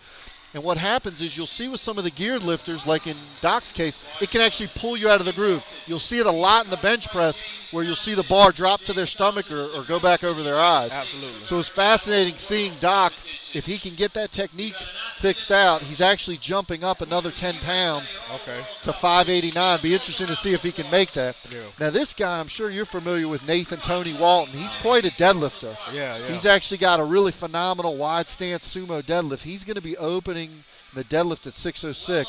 He's got 584 on the bar, second attempt squat. Representing Quest Nutrition, Sherman Ledford, and the crew over there. Let's see what he's got, Perry. 584. Appears like he hit depth. Let's see what the judges say. It was 2-1, 2-1 decision. Lift was passed. Looked like he might have strained his shoulder on that lift. I don't know what happened there, but he walked off appearing like he had something go on with his right shoulder. All right, we're now up to 694 for Mark Freeman. Now, we want to wrap it up with Perry because we know he's got to get ready for the bench press. Hopefully, we'll get a chance to interview him again after his 9-for-9 performance. But I just want to tell you, as someone who's been powerlifting for 30 years, I've seen some of the best lifters ever. You are one of the most impressive squatters that I've ever seen, and it's a joy and a pleasure to watch you lift, and it's an honor to be a part of the same sport as you, Perry. I sure appreciate that, man. You congratulations, and go get him in the bench press. Thank you. All right, Mark Freeman is your lifter. We want to thank Perry Ellis for joining us. What an awesome opportunity we have with Trey Cunningham setting us up where we can actually interview lifters throughout the competition. All right, we got Mark Freeman. He's got 694 on the bar. Now, his opener had plenty left in him, but it was a depth issue. Mark just came off the Nationals in Denver just about a month ago, so let's see what he's got. Now that appeared like he got a little bit out of the groove. He was able to get one white. He's got plenty of strength in him. He looks extremely strong. Be interesting to see if they decide to raise that attempt. Watch, he almost loses his balance about halfway down. He keeps going down. He actually looks like he took it a little deeper than the opener, but it still was not enough. I would say he's capable of squatting over 700 pounds, but as we discussed with Perry Ellis, that gear can really throw you out of the groove. A lot of times you'll hear people say, oh, I just need to put gear on and I can squat X amount of weight. It's a different sport. I'm one of those people who believes that raw lifting and gear lifting are two different sports. Obviously, there's some crossover elements, but it really is a different sport. When you see lifters like Blaine Sumner, who can go back and forth and lifting gear and lift raw, it's really amazing. It's really amazing how the competition is become so elite in the raw division, and you have lifters like Blaine Sumner who can actually compete at the highest levels in both divisions. That's, to me, a tremendous accomplishment because it really is two sports. It involves two different training. Depending on how tight you wear the gear, it's a different element. There's different techniques. There's different things that you need to do. And as you'll notice with this group right here, you'll see that there's lifters that are struggling to even maintain depth just because of the gear. In the raw division, you saw several lifters who were bottoming out. We're going very, very deep. All right, we move back to the live stream, the Trey Cunningham live stream with Tracy Dent looking to go 3 for 3. 3 for 3 in the squat, 374 pounds for Tracy. Now it appeared like she might have cut that lift. Let's see what the judges say. And she gets 3 white lights.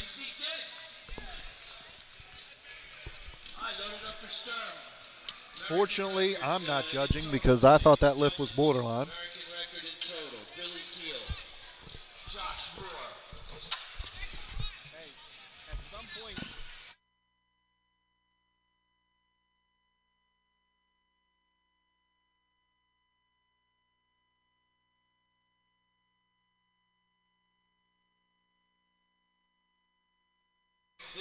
We are back on the live stream with Laura Sturm. Laura Sturm, now we talked about this earlier. She's going for an American record, and I had said I felt like she was right around a 400-pound squat today. This is 407. So this is going to push her to the max, but she's a world-class powerlifter. This is not someone who is novice or even just at a national level. She is world-class, and this is what makes a great lifter. This is what we all train for. This is why we spend the time we do in the gym. For third attempt squats. A PR weight, more weight than she's ever successfully squatted. Let's see what Laura brings to the table. And she drives it up, and the judges say 3 white lights. Ladies and gentlemen, boys and girls, women and children of all ages, you have just seen history made in Emerson, Georgia. Laura Sturm, watch this lift. She breaks parallel, and then watch the tremendous drive upwards, and she refuses to budge as she keeps her chest up, drives her head back into the bar. And that, ladies and gentlemen, is a 407-pound squat in the 63-kilo weight class. Stop and think about that. 63 kilos. She only weighed 62 kilos. That means she came within 5 pounds of a triple bodyweight squat in the women's division. That is amazing. We're looking to see if we can wrangle her, get her lassoed over here, because we're going to see if we can interview her. Trey Cunningham is working on that as we speak.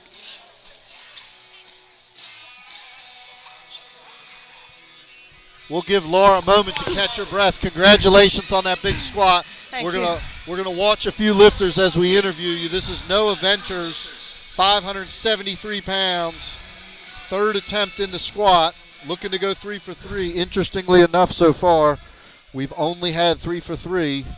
The first 2 lifters in this group, Tracy and Laura. Let's see what Noah's got. Looks like he broke parallel. He's driving it up. Now it'll be interesting to see here, Laura, whether the judges, they turned it down. I believe it would have been because the bar descended as it was coming back up. All right, well, first of all, we want to congratulate you. That was an awesome performance. We were doing the math as we watched it. You were within 5 pounds of a triple bodyweight squat, a phenomenal occurrence, world class. For a male squatter, that's an amazing occurrence. For a female, it's elite level. We noticed that it was also a personal record. What was your personal record going into today's competition? I've done 402 before. So that was the all-time best. Have you ever even attempted that weight before? I've done better in the gym. Okay, in the gym. Hey, but we all know the hardest part's to do it in the competition. Yeah, it sure is. I got dinged at nationals for depth, so I wanted to make sure I got With the depth. same weight? Less. Well, it was interesting. In just a moment, after we watch Doc's lift, we're going to be able to do a replay of your lift, Laura. And it was fascinating because I was saying as we watched the Ustream, you actually kept that perfect tightness in your upper back, and it just looked like you just refused to budge. And you clearly hit depth, but then you stayed tight throughout the whole lift. It was quite impressive. Throughout your squatting, we were estimating you were around 400. So when I saw 407, I thought, that's going to push her. And it was the perfect attempt. You need to congratulate your coach for a perfect attempt. All right, we've got Doc Holloway with 589. He's an amazing lifter. And Doc actually, we noticed on his second attempt, had a little balance issue, but he actually locked it out strong. So let's see what he's able to do with 589. Oh, yeah, Ooh. very easy. See, when he puts it in the right groove, he actually looks like he's got over 600 in him. And that would actually be closing in on a quadruple bodyweight squat. Yeah, he's only about 30 pounds from a quadruple bodyweight squat, Laura. All right, so tell everybody, Laura, so that lift was a personal record. We also noticed it was an American record, is that right? Yep. And that's in the Masters division. Yep. And so now what are we looking out of you for the bench and the deadlift? Oh, we're going to actually watch the lift over. Watch this, Laura, and you'll notice how you break parallel, and then watch your upper back. Just refuse to budge. This area right here just never budges. You can see the celebration of your husband. He was celebrating before the ball crossed the fence, so he knew you hit a home run, and he was already celebrating. So what's up next for you in the bench and the deadlift? Hopefully PR's there too. Nice, nice. So what would be a PR in the bench so we can have a little preview? What is your purse? The best I've ever done in the bench in the gym was 245. What about in the meet? 200. I'm sorry, 220. 220. So we're going to be looking for 226. Look at his legs. Oh. Yeah, and when you watch him lift, lifter. wait till you see his deadlift. Speed. He's got a tremendous lockout. That deadlift back for Tony Walton, 595, 3 white lights. Nice. So we only count the meet PRs because obviously, as you know, it's much harder. So 226 would be the PR you'd be shooting for minimum in the bench. And then what about in the deadlift? What's your deadlift PR? Deadlift PR is 391. Nice. So do you think 400 might be there today? I really want 400. How cool would it be? That would be awesome. To have a 400 squat and a 400 deadlift in the same day. That'd be sick. That's really, yeah, that's really the challenge in powerlifting, to put it all together. Thanks. And Laura gets a fist bump from announcer extraordinaire. Gino Powerlifting is in the house. Gino Powerlifting is doing the in-house announcing, so you'll hear him in the background.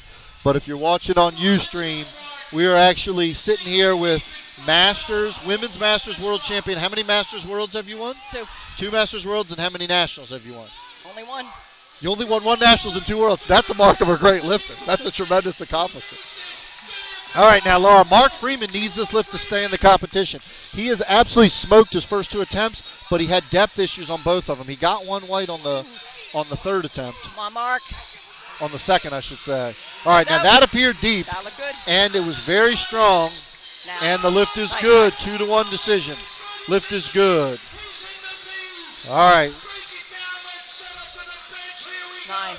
We're going to be breaking it down and set up for the bench, and we don't want to keep you too long because we know you got to get ready for the bench. So we just want to congratulate you again. An amazing performance, nearly a triple bodyweight squat. We're looking to see out of you a PR on the bench and over 400 pounds in the deadlift. We're going to watch the lift one more time. For those of you who were here earlier, I know, Laura, you can never get tired of watching a PR squat. Steps. That's something you want to watch over and over. And watch this just driving up into the back. And I love in the background how your husband, Dan, is jumping already before you even complete the lift. Congratulations. Thank you. And good luck the rest of the way.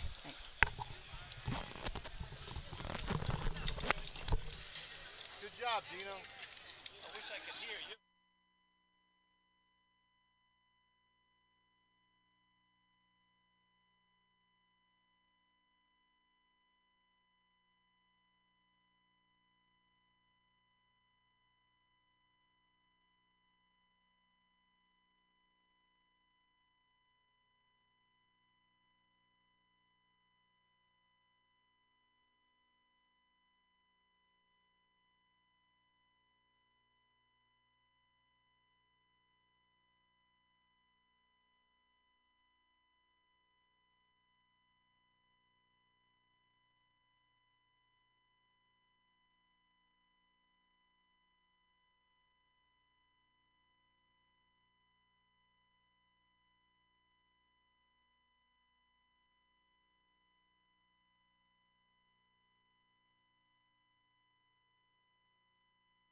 Lauren Bowman is your lifter. Opening attempt in the bench press. 42.5 kilos, 93 pounds, and the lift is good. All right, ladies and gentlemen. Sorry, I had to step away there for a moment, catch my breath. We have had so much excitement. I'm just blown away by the production quality of Trey Cunningham in the live stream. If you are putting on a powerlifting nationals or world championships and you do not use Trey, you are doing a disservice. Because this performance, let me just describe to you what I have in front of me. I've got a very large computer monitor where I can watch the entire lifting. I've got the score screen in front of me. I've got a notebook with all the lifters' bios. Trey has got his setup over here where he can cut in with interviews where we can interview lifters. He's got ads that can pop up for the sponsors. He can do replays at a moment's notice. He's controlling the volume, and this is just production quality's amazing. I mean, I wish I was at home watching this right now.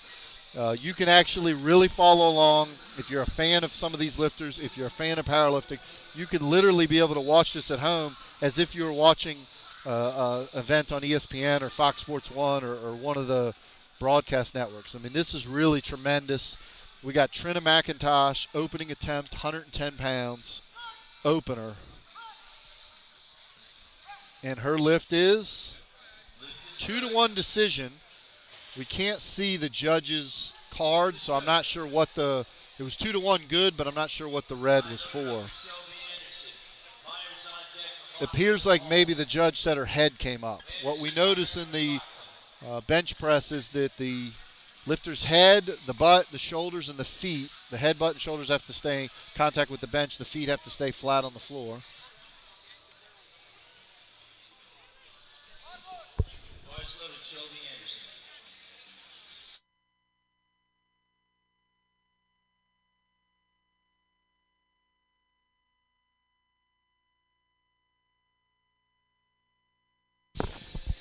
All right, I'm back here with Shelby Anderson as your lifter.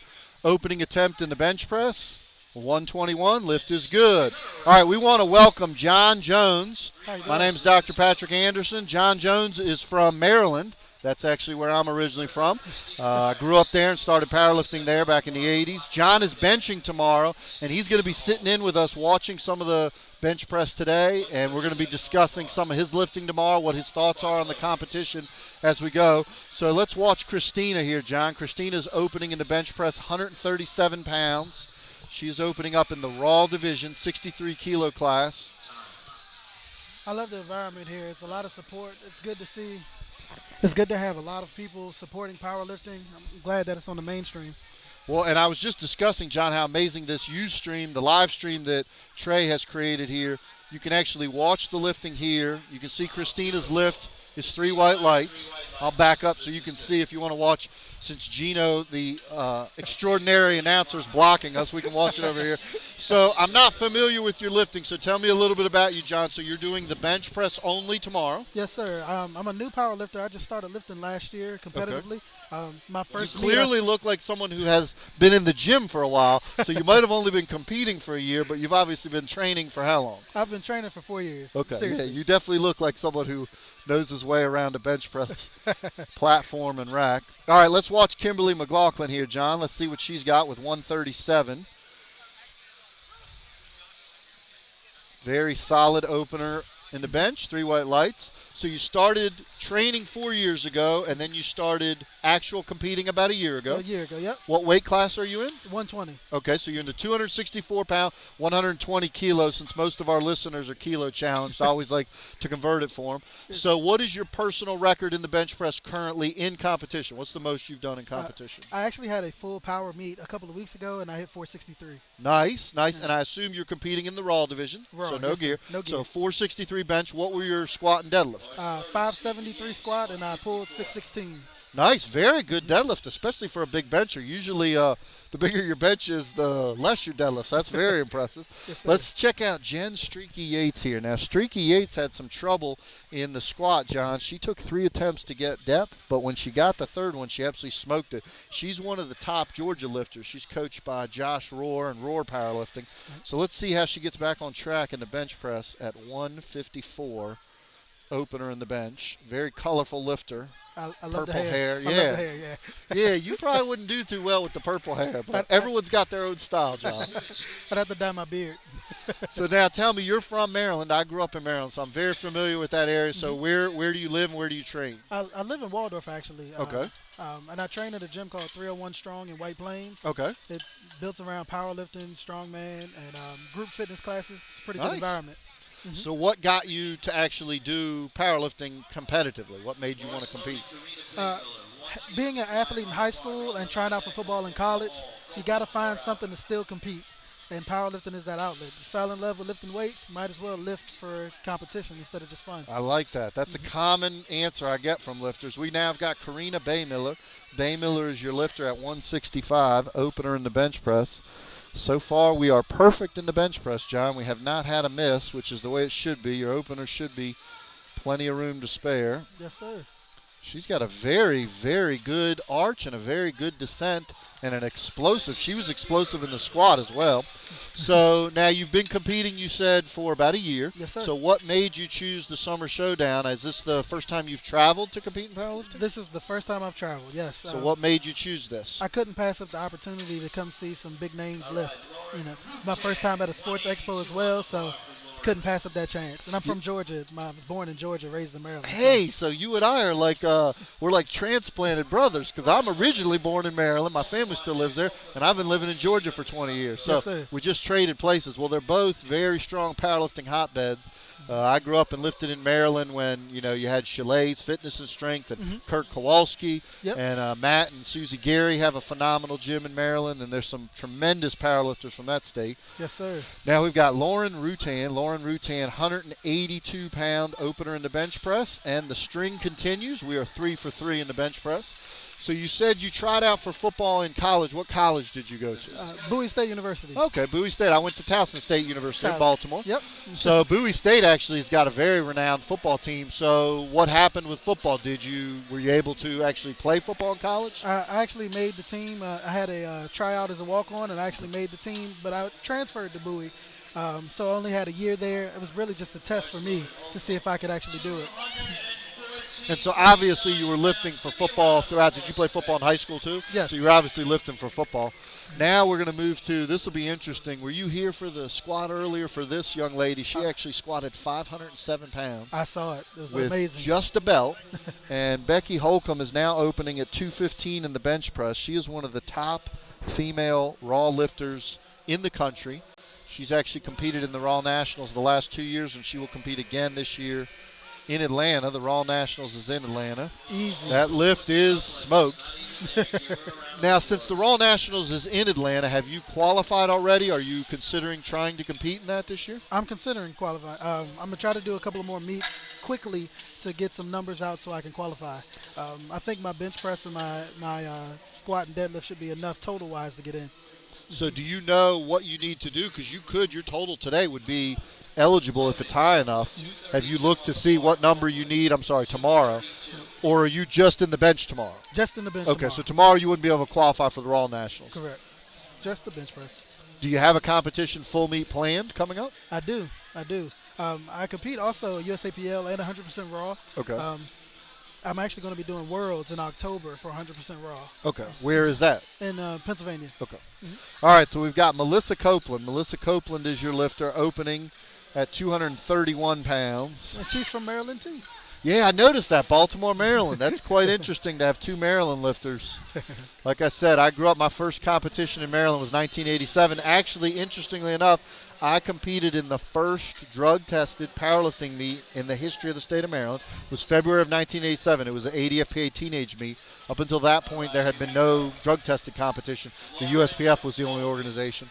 And I competed in Maryland up through, I guess, 1997. And 1996, I moved to Missouri for a year, and then I moved to Georgia in 97, and I've been down here ever since. So I still have family in Maryland. I was actually just up in Maryland for Memorial Day. Okay. And Maryland's got, like I said, tremendous history of top powerlifters, Ian Burgess and Kurt Kowalski, like I said, the captain, 1,000-pound squatter. They got a big deadlifter up there now, a guy named Mike Hedleski. He competes Raws, deadlifted over 800 pounds. Hamburger train. There you go. Hamburger tray, that's true. Lauren Bowman is your lifter, looking to go 2 for 2, looking to keep the string going, and the lift is good. It's 2-1 good. decision. 2 whites, 1 red. One of the things I love about USAPL is how strict they are. There's no getting around it. You have to have flawless technique, and they reward you if you do. And see, that's interesting. I like the way you put that, John, because oftentimes you'll hear people say that they complain about the judging when the judging is strict and following the rules. And I always actually say what you said is it's actually rewarding the lifter, because when you give lifts that are not following the rules, when you pass them, you're only rewarding one lifter. You're actually penalizing everybody else, because everyone in that lifter's weight class, everyone trying to set records is now penalized because that lifter got an advantage. So really following the rules actually makes it better for all of us, because if, for instance, you're competing against somebody and they don't follow the rules and it's given to them, it hurts you. Yes, sir. And we saw Trina McIntosh here just destroy her second attempt bench press. Looks like 1, 2, 3, 4, 5, 6, 7, 8, 9, 10. We have had 12 for 12 in the bench press. That's a tremendous start. You will notice in the raw competition, particularly in the bench press, you typically will see a lot of made lifts. When you see lifters in gear, have you ever used gear before, a bencher? I haven't. Okay, well, have you seen competitions with it? You saw some of the squat earlier, and you'll see the bench. In the bench press with the bench shirt, I compete in the gear division. There's a lot more where you'll see technical issues where the bar drops to the stomach or goes to the eyes, because the shirt can literally pull you out of the groove. In the bench raw, as you were watching these ladies, it's generally more consistent on the technique. And as I say that, the first miss of the bench press competition, Shelby Anderson, no lift at 60 kilos. So you said you grew up in Georgia, so when did you go to Maryland? I was born in Fort Benning. I have family in Columbus, Georgia. I spent a few years down there. I moved to Maryland when I was young, and I've pretty much been raised there. Okay. But I try to come back to take care of my family every once in a while. Bar is loaded for Christina Myers at 148 pounds, looking to get us back on track so that we can go 2 for 2 in the bench press. One of the things with the ladies that I always like seeing is their setup. The bench arch is astounding for some of these, the flexibility they have. It is phenomenal. It's a little difficult on our angle to see. Where you and I are sitting, we can see it better on the platform, but the Ustream view from the top, it's difficult to see. But what John's talking about, particularly the lighter females and sometimes the lighter men, you see it also a lot at the World Championships, particularly the Asian lifters. Japan and Chinese Taipei are known for such tremendous arches that it cuts the distance down on how much they have to bench. You don't typically see it in the larger male lifters just simply because of flexibility. I try and get an arch, but it's a fraction of what you're seeing.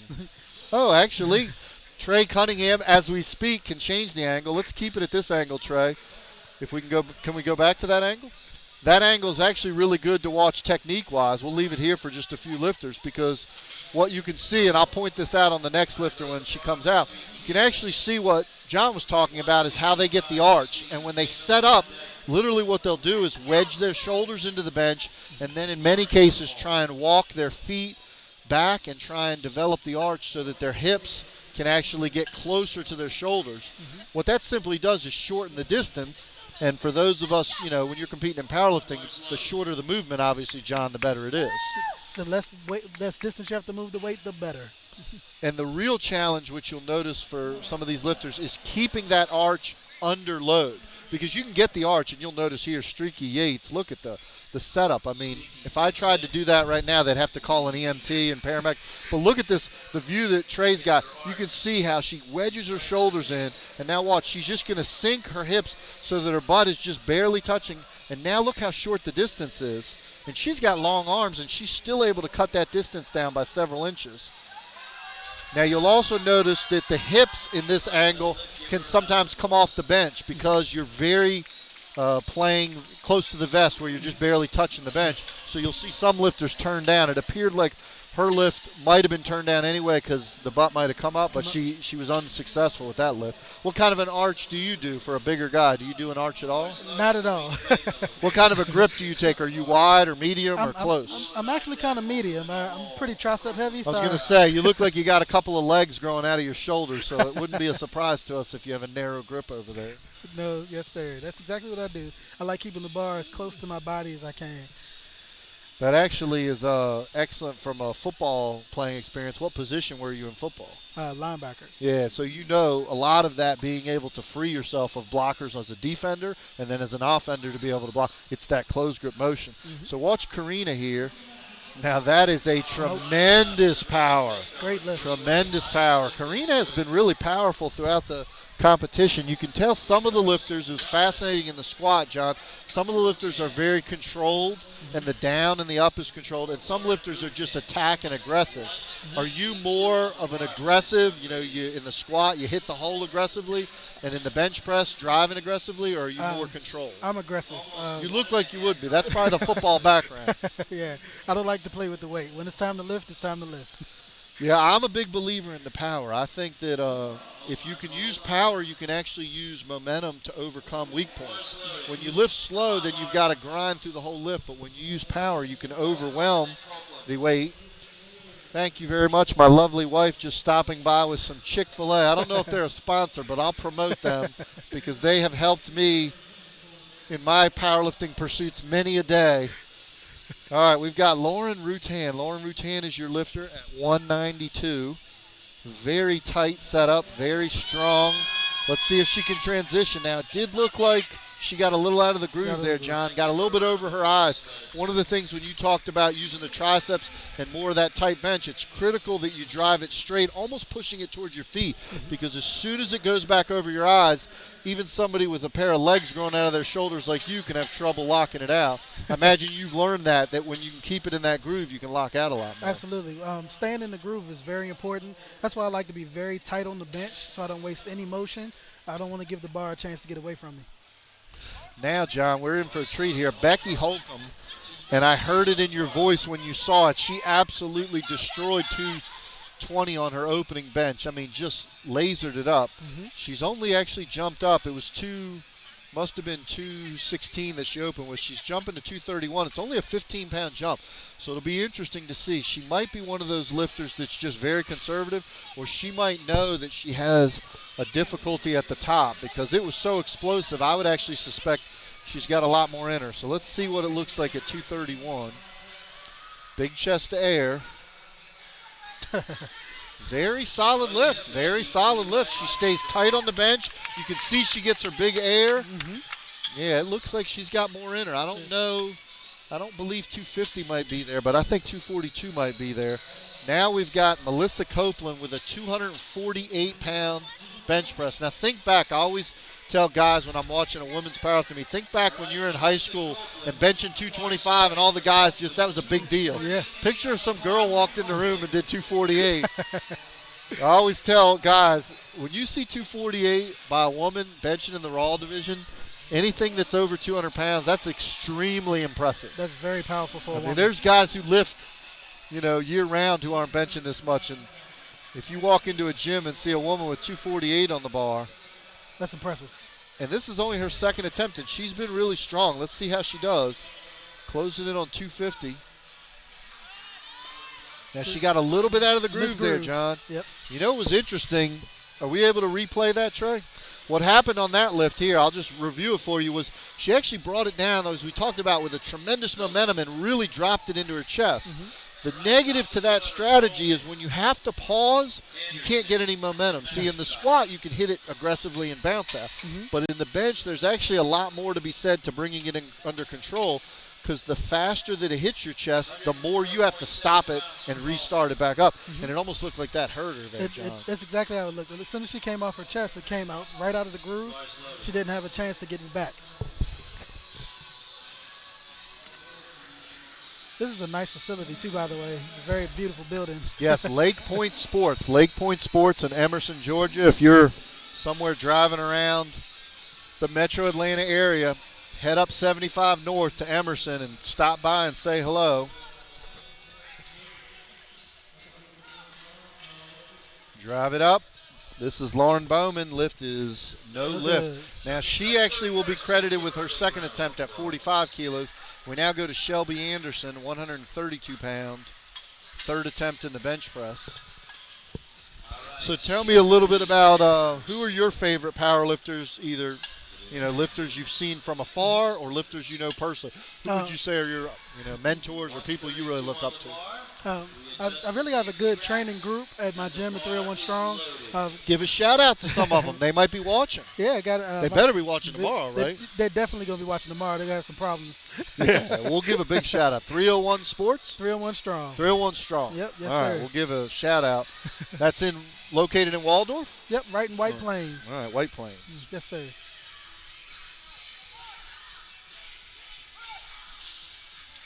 Now you can see from that angle, Shelby just did not get enough power off her chest. Mm-hmm. Now tell me what you thought of Perry Ellis Jr. Was that your first time seeing him? Yes. Squatted 800 earlier. That was amazing. What do you think of that? I mean, we had some great squatters, but 800. Just thinking about that much weight, that's a baby elephant.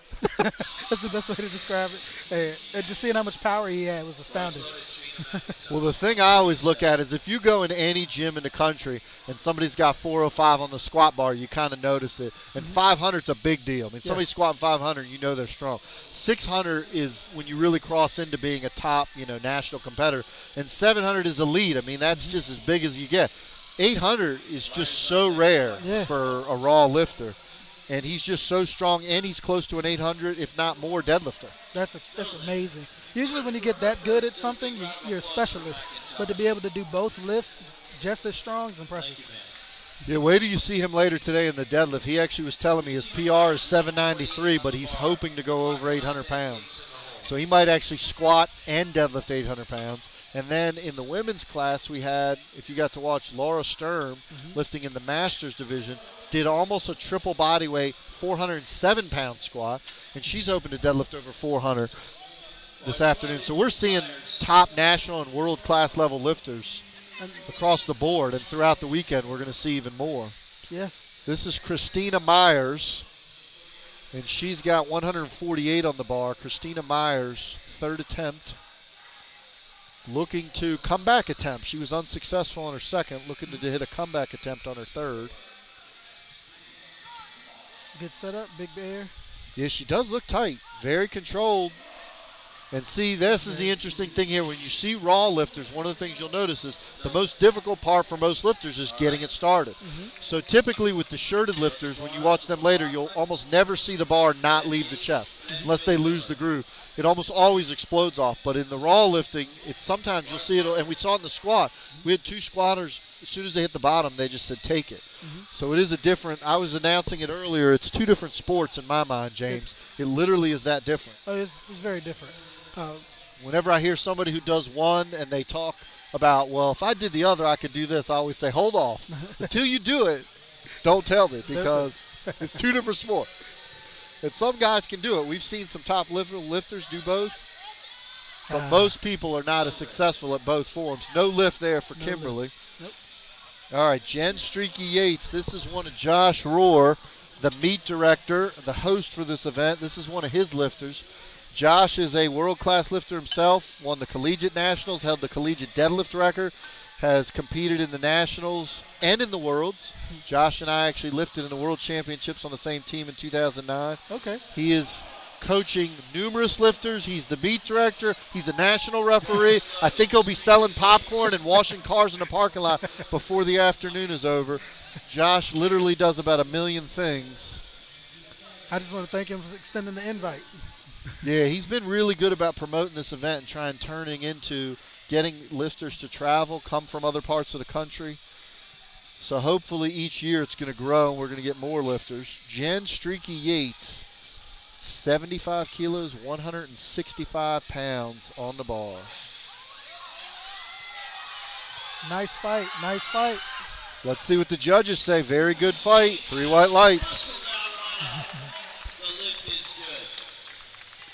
I tell you what, John, there is no better feeling than when you hit your third in any lift and it was the perfect 2.5 kilo increment. I always say that would be the true perfect game. Going 9 for 9 and hitting all 3 of your third attempts where you couldn't have done 5 pounds more. Mm-hmm.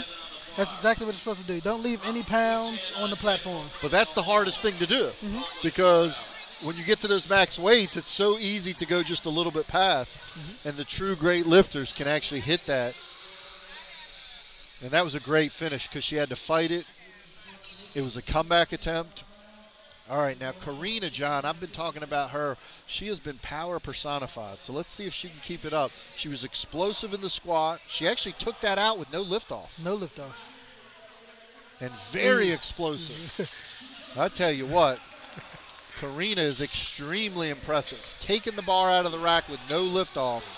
And the reason why that's such a challenge is if you ever do that in training, you ever do any without lift-offs, is it's really hard to get that tight arch. Mm-hmm. It's people oftentimes think, it's the impressive part of lifting it, but it's more being able to stay tight because when you lift it out, it's hard to keep that arch. And she really did a great job with She that. did. And most times that takes a little bit of extra energy when you're doing a max lift, but I couldn't tell there. That was very easy.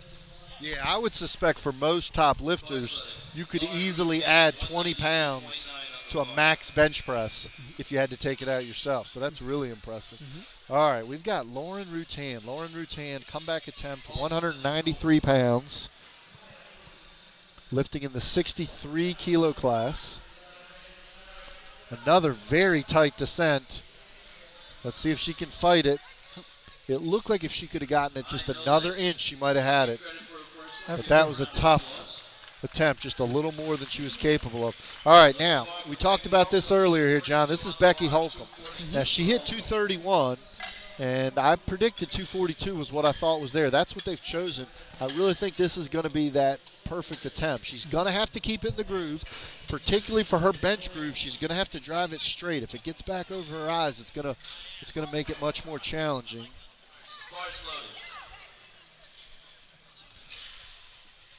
So Becky, third attempt now. So far, John, she is 5 for 5. She has not missed an attempt. She hit a PR squat 507. She's looking right now for a PR bench press.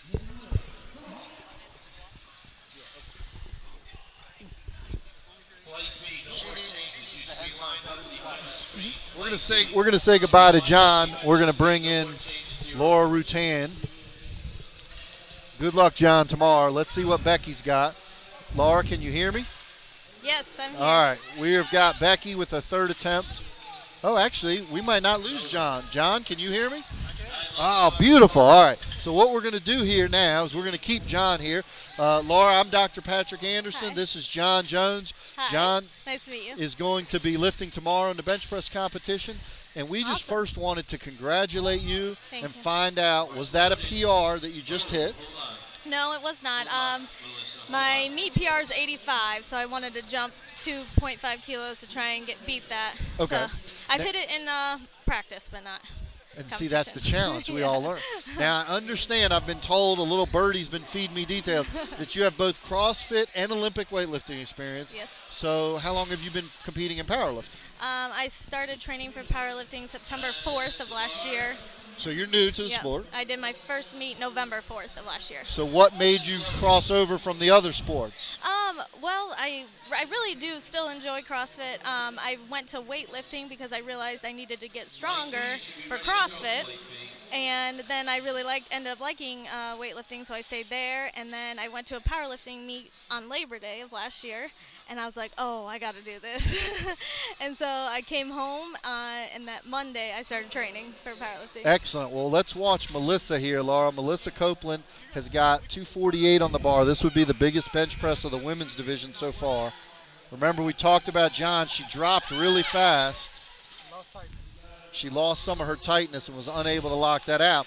So as somebody who is a powerlifter and a powerlifter only, and just watching CrossFit and Olympic lifting scares me to death, I'm fascinated by you being able to do that. Thank Because you. to me, we were just talking how raw powerlifting and gear powerlifting are two different sports. Yeah. Well, Olympic lifting and powerlifting are like on planets differently. Yeah. And people say to me all the time, how much can you do in the press and the jerk? Yeah. I'm like, yeah, that's a whole different animal. So tell me, How do you work all that in your training? Now, CrossFit, I understand, has elements of both, so Yeah. there is crossover there. But Olympic lifting and powerlifting, it really is two different animals. Yeah, I haven't actually done weightlifting since I started September. Ah, 4th. okay. So does that mean you might go back at some point? Nah, I don't Good. think so. We're glad. We lose enough powerlifters to Olympic lifting. We want Yeah. to steal a few of them Yeah. back. So No, I really enjoy this, so yeah, we're here. it's a whole different animal to try and go back. Although I bet you your base in Olympic lifting definitely helped your deadlift for powerlifting. Usually the crossover is good. Actually, it is my weakest. Your deadlift's your weakest. Yeah. That's a surprise. Normally Olympic lifters have great Yeah, deadlifts. I was always quad dominant, so I didn't Ah, have okay. low back. So it must have your squat then. Yeah, I used to high bar. Okay. I even high barred at the Arnold this year. That was the last event that I ever high barred. After that, I started training low bar and went So up. really, you're just on the beginnings of an upward, Yeah. because we were talking about that earlier. Some of the guys actually were squatting in this competition with a high bar, and I was commenting on how much more challenging that is leverage-wise. Yes. And when you can drop the bar down, obviously you give Yeah. yourself a huge advantage. So Yeah. it's fascinating for you. If you've just started that, you've got a lot of PRs Yeah. headed in your future. Yeah, I got a PR here at the squat, so yeah, What was the actual weight that you squatted? 330, Nice. And you weighed in at what? 59.7. So doing a little math, that's about 130. So you Yeah. actually did 200 pounds over your body weight in the squat. Yeah. That is phenomenal. That is Thank you. phenomenal. So Yeah. now, heading into the deadlift, what is your deadlift PR? 155. Okay, so what are you looking for? What is your goal for this afternoon? Well, we've done a whole bunch of low back work, and it's actually taken a beating on my low back. So we're healing that. So we're gonna see what today brings. I'd like to still hit 155. And if things go good, maybe 157.5. Yeah. Us powerlifters always want PRs. Yeah. We always want PRs. In weightlifting, we could go up by 1 kilo. Yeah, that is an advantage. Yeah. Sometimes we've wished we could have done that. I've had a few squats where if they would have just taken some chalk off the bar, I might have been able to make it. So. Yeah. Or yeah. All right, we want to take opportunity to congratulate you on your performance so far. Thank you. Wish you the best. We know you got to get ready for the deadlift, but we appreciate you stopping in. The fans of powerlifting love it. You Thank certainly made the live stream look a lot better than John and I sitting here. So we appreciate aesthetically the improvement, and good luck the rest of the afternoon. Thank you so much. Thank you. Laura Rutan, ladies and gentlemen. What do you think of that, John? Trey is just dropping people in. I mean, this is I feel like we're on an ESPN broadcast. The production value is amazing here. Eric Snow is your lifter. Eric Snow, 314-pound bench press, 3 white lights. Let's get you guys up to speed. We had Richard Aluko open, and he had a 303 opener. Philip Brown came back with a 308 opener in the bench press. While we were wrapping up with Laura, we are now moving to Nikita Koba. Nikita came out in the squat, and he was interesting, John. He has legs that look like he's built to squat, and he had very good technique. He had a little trouble on depth, but once he was able to get depth, he was very explosive. So let's see how he transitions into the bench press at 319 pounds. Opener in the bench press.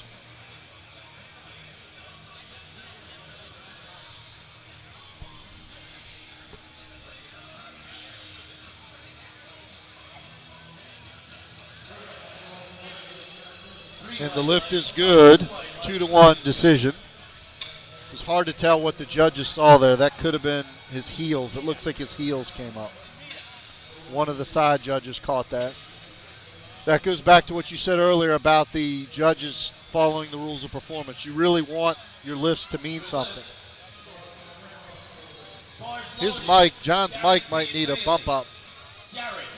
I know I'm loud, but I want to make sure we can hear. Let's see how your mic's working. Say something there, John. Hi.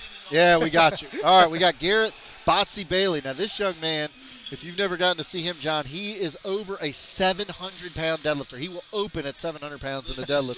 He just smoked a 325 bench, but that's what we talked about earlier. Generally, the long arm guys that can deadlift a lot have more difficulty in the bench. Yep. You seem to be a little bit of odd in that sense that you're deadlifting over 600 pounds and have well into the fours, closing in on a 500-pound bench press. Now, getting back to, you said 463 is your meet PR.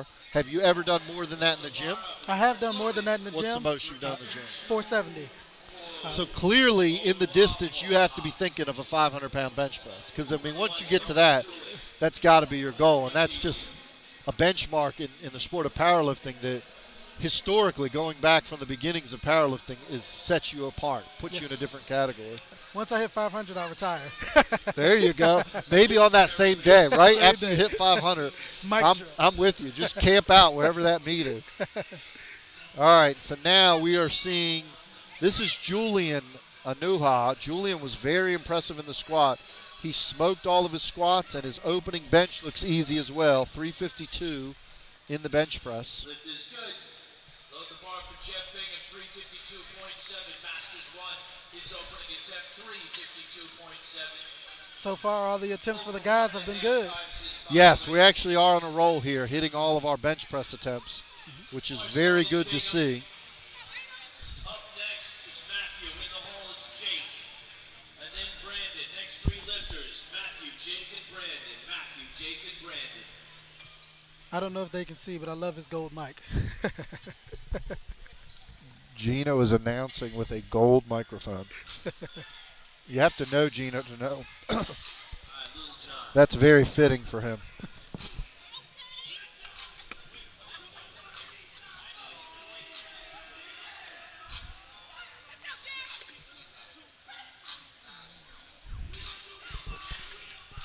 Lift is good. 3 lights. Easy opener for Bingham. Lift was good. 3 white lights for Bingham at 352. The bar will stay the same for Matthew Traherne. I'm interested in seeing Bryce Lewis today. He was quite impressive in the squat. Quite impressive in the squat. And just looking ahead, he's got an opener in the bench press of 440, and his deadlift opener is over 700 pounds. In fact, glancing ahead, I see 3 deadlift openers over 700 pounds today. That's amazing.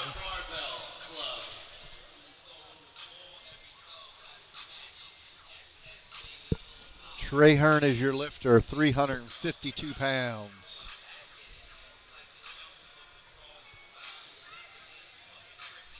Big breath, good setup.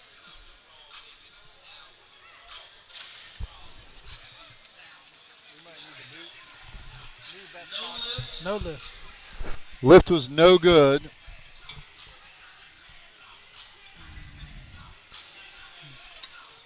They said his feet came up. His feet came up. The rules of performance require that the feet stay on the platform throughout the lift.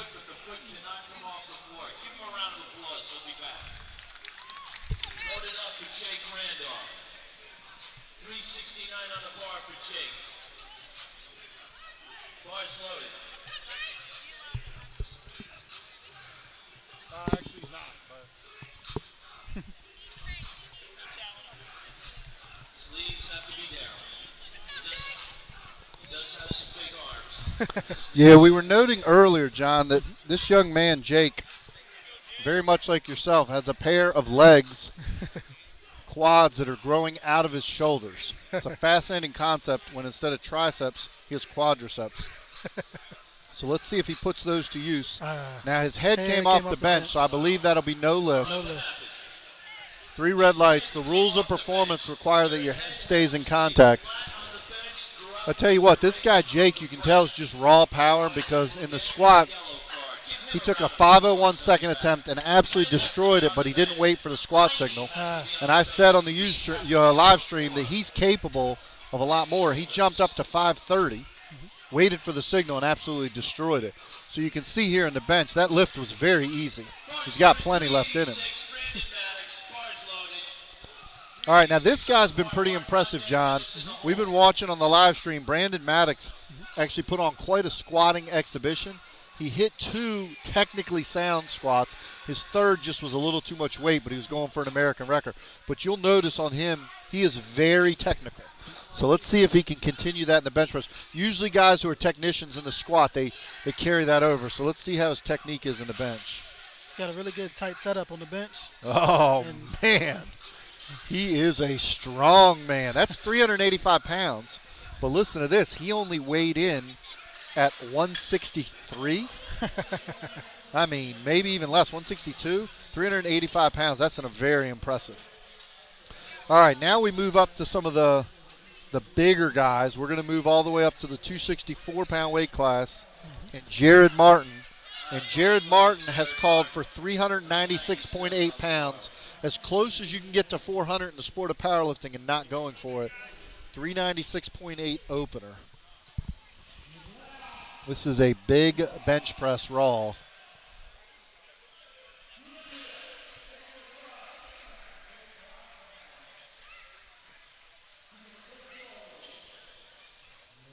Very strong. Good. Very good lift. Very strong.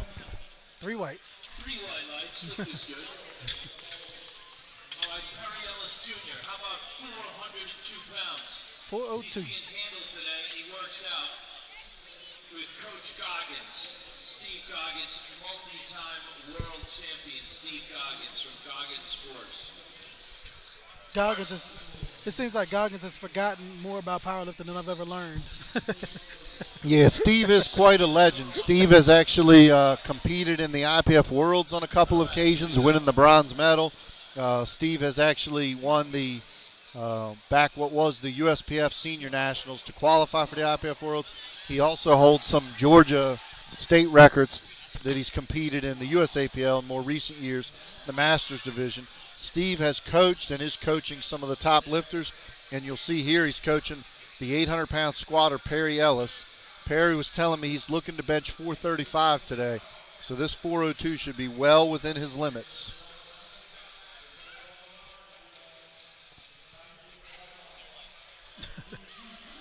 Now that was an interesting one. We talked about this earlier. If you'll notice on Perry's lift, he brings the bar down with tremendous speed, but he's able to stop it relatively quickly, and then it's explosion on up. So he uses a combination of a quicker descent, but also staying powerful on the way up. All right, John, your treat. What you've been waiting for is Bryce Lewis. Bryce Lewis. 440, and he needs American record referees. So Josh Rohr apparently is being interviewed by ESPN or Sports Illustrated. He's going to have to put down the microphone. He's going to have to stop selling popcorn and doing all the 74 things he does. So now we've got former collegiate national champion Josh Rohr in one chair, former collegiate national champion Billy Keel in another chair. And he came a long way for this lift. Now, where's Bryce from? Colorado, if I'm not mistaken. Okay, so Bryce Lewis. Oh, yeah, we did learn that earlier. He's coming from Denver, Colorado. So far, the farthest I believe any of the lifters have traveled. And he's got 441 pounds on the bar. This is Bryce Opener. He's from Denver,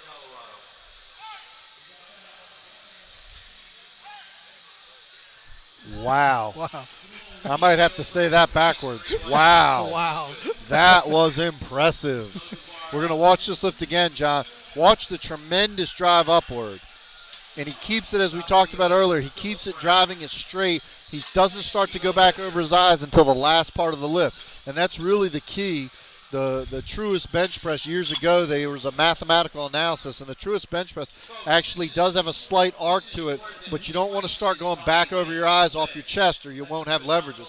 So his lifts right there, textbook, and I would say there's a lot more left in him. I'm hoping my opener looks like that tomorrow. That would be a great. Now, what are you going to open with? Do you have the weight picked yet? I'm actually opening at 200. Okay, so you'll be opening at the same weight. And you guys actually, Bryce is competing today in the 231s. You'll be in the 264. So you guys have quite a battle because he's jumping to 462, which I believe is your PR. So you and Bryce. Now, have you met Bryce yet? I haven't met him yet. I haven't had a chance to. Maybe we'll get to interview him at some point. Trey is really good at wrangling the celebrities. Maybe we'll see if we can get him over here. All right, now this was a great fight. Let's see if he got that lift. 2 whites. The good news for Phillip Brown is he just hit a great second attempt. The bad news is I'm not sure how much more there's left in there. You might want to pass your third and save it up for the deadlift at this point. All right, let me give you guys a little bit of a scene setting here. We are in the LakePoint arena. We are on LakePoint Sports up in Emerson, Georgia. We've got all kinds of booths. I see GNC. I see a whole host of Hooters girls. There must be a Chick-fil-A booth around here. I see Quest Nutrition, Sherman Ledford. We've got GATA Barbell Club sponsoring us. We've got Team Rohr Powerlifting in the house. So if you are within the Metro Atlanta limits, you need to drive up here today. And if you're not, you need to get on a plane and get up here tomorrow so you can watch John hit a PR bench tomorrow. That's the plan. Eric Snow with 319. The drive upward, very solid, and 3 white lights. 3 white lights. Lifting's good. All right, load it up. I've got my wife here looking at me. She came down to support with me as well. Is this your wife sitting in the front row? Sitting right in the front row. I tell you what, that'll add kilos to your bench. There's nothing better than a beautiful woman cheering you on when you're lifting big weights. My wife is around here somewhere. She's the one feeding us all the water and the food. So. Was that snow? My fault. I'm sorry. We had a little bit of a situation here where Gino was drinking, I believe, and he mixed up the cards. Ground lifted and snow lifted. We got to move to the next lifter. The actual lifter should be Richard Aluko. All right, Aluko.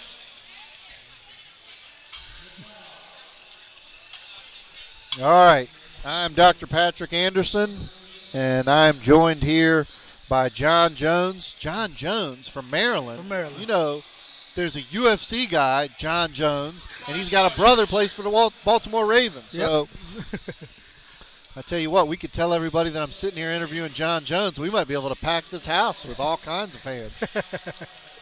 I tell you what, he might be a great fighter, but he ain't benching 463. He's not benching 463. He's not out benching you. He's got long arms, though. Really long arms. Yeah, bench pressing would not fit with that, John Jones. Of course, a street fight wouldn't be fun to go against him. So, you know, you got to have your everyone's got their strengths. Lift is good for Aluko. Mm-hmm. Nikita Kobo will be your lifter.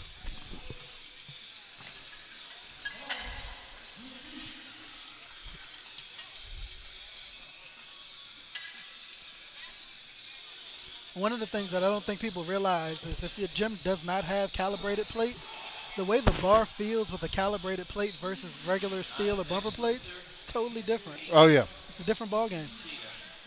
Well, and the interesting thing when you're at a meet like this, because they're using kilo plates, they pack them on. It actually looks like not the same as what you're used to in the gym, because we're used to, you know, 4 plates on the bar is 405. Mm-hmm. Well, when you're here, 4 plates is 496. 496. Yeah. Huge difference. That's a big difference. But I like it. I like the red, the blue, the yellow. I like the way the plates, you know, it looks better on the Ustream. It looks better for your fans. Looks better when your wife's cheering you on in the crowd. Just makes you feel more like you're in a real sport. Yes. You know, the gym is the gym, but I always tell people, until you do it in competition, it doesn't count. Whenever I hear someone say, oh, yeah, I squatted this in the gym, benched this in the gym, it really only counts what you do in the meet, because, you know, I can tell you that I ran 100-meter dash in, 9 seconds, and I'm faster than Usain Bolt. But until you can actually do it in competition, doesn't matter. It don't make a difference. All right, we got Garrett Botsy Bailey. Now, he's taking a healthy jump here. He opened at 325. He's jumped 40 pounds to 363. This young man, as we discussed earlier, is a world-class deadlifter, will open at over 700 pounds. He is Cajun power, coming from Louisiana. So we talked about Rocky Mountain power with Denver.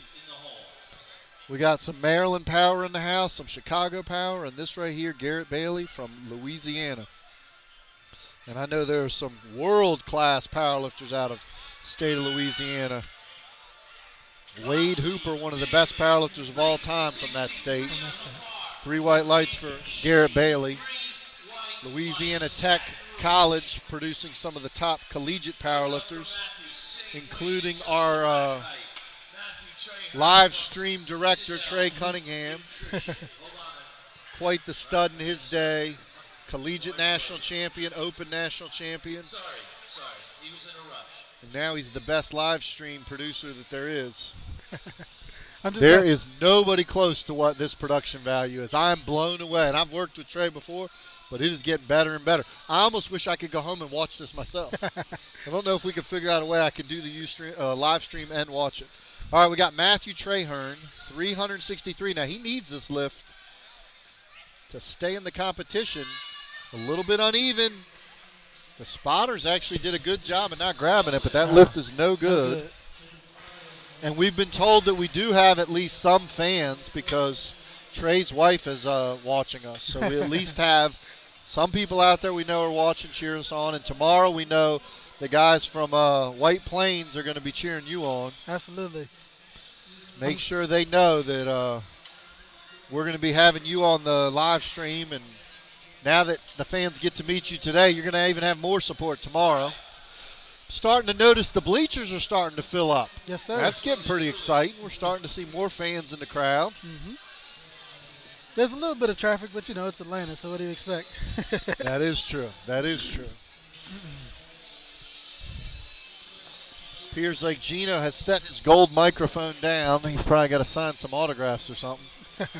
All right, so now we got Julian Anuha. Julian has been quite impressive with his power. He's still raw in his technique, but you can just see he's just explosive across the board. Very that's explosive. 374. I wouldn't be surprised if close to 400 is going to go for him today. A lot left in the tank. You can just see how violent he is off of his chest. Yeah, watch when they say press, how he just explodes. And those are long arms. I mean, he's benching for a long way. One of the things you and I have going for us is short arms helps you in the bench. Yes, sir. Yeah, it's not good for basketball or volleyball, but it's great for the bench press. I get my shot blocked a lot, but I can definitely advantage it in the bench. All right, we got Jeff Bigham. Bigham is your lifter, 374.8 pounds. Second attempt in the bench press. He hit his opener at 352.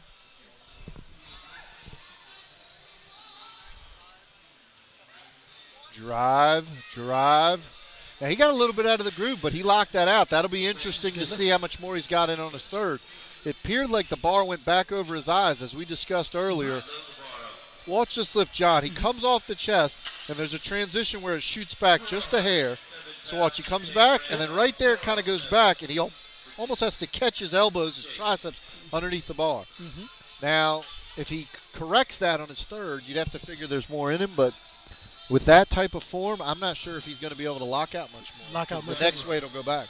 Won't be able to recover. All right, now here's Jake, and we've nicknamed him Four Legs because he has two that he walks to the platform on, and he has two that he uses to bench press with.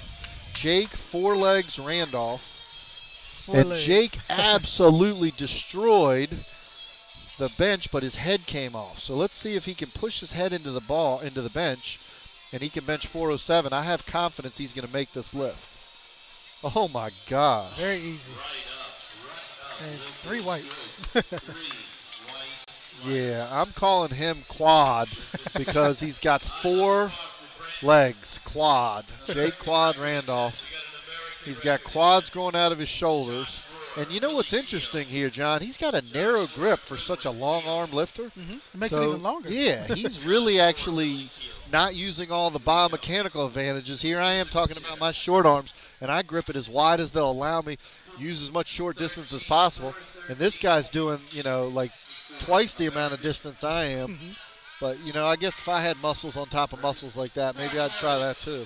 All right, Brandon Matnick. Now, this is an American record. What that simply means, for those of you fans on the live stream who are unfamiliar with American records, this means that nobody in the history of USA Powerlifting in this age group and weight class has ever successfully lifted 413 pounds. So you're watching history here, John. Let's see what the outcome is. And I think it's a good lift. I think so.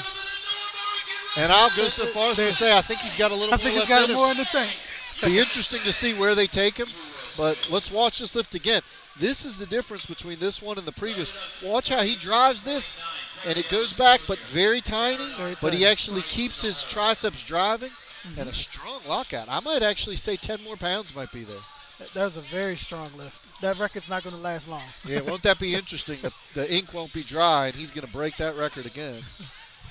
All right, now, probably the showman, probably the lifter of the day so far. No doubt about it. Perry Ellis Jr. looking to go 5 for 5.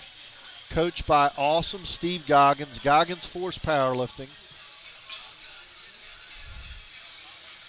I love seeing the focus on the bench. Everyone has their different pregame ritual.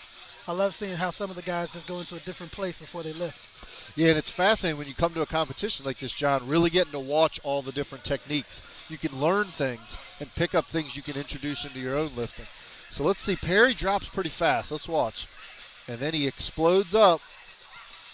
Yeah, that's really a fascinating style that what he does is he really just drops fast, but then he stays tight enough, and being a bigger guy. See, some of the lighter lifters and the women, if they drop that fast, the bar would literally just sink into their chest and it would just crush their form. But he's so tight in keeping his arch, he actually looks like he's in perfect control. Yeah, it looks like he's loading springs when he does that. Yeah, that's a good description. He really looks like he's coiled so that when he hears the press signal, he's almost got some of the power that you see in a bench shirt lifter. Yes. But lifting raw, which is really difficult. All right, we are now back. I'm Dr. Patrick Anderson, joined by John Jones. We are live at the LakePoint Sports on the Trey Cunningham live stream for the 2016 Summer Showdown. USAPL brought to you by Josh Rohr. And we have got 424 on the bar for Jared Martin, 424 pounds. His opener was pretty strong, so let's see what he brings to the table with 424.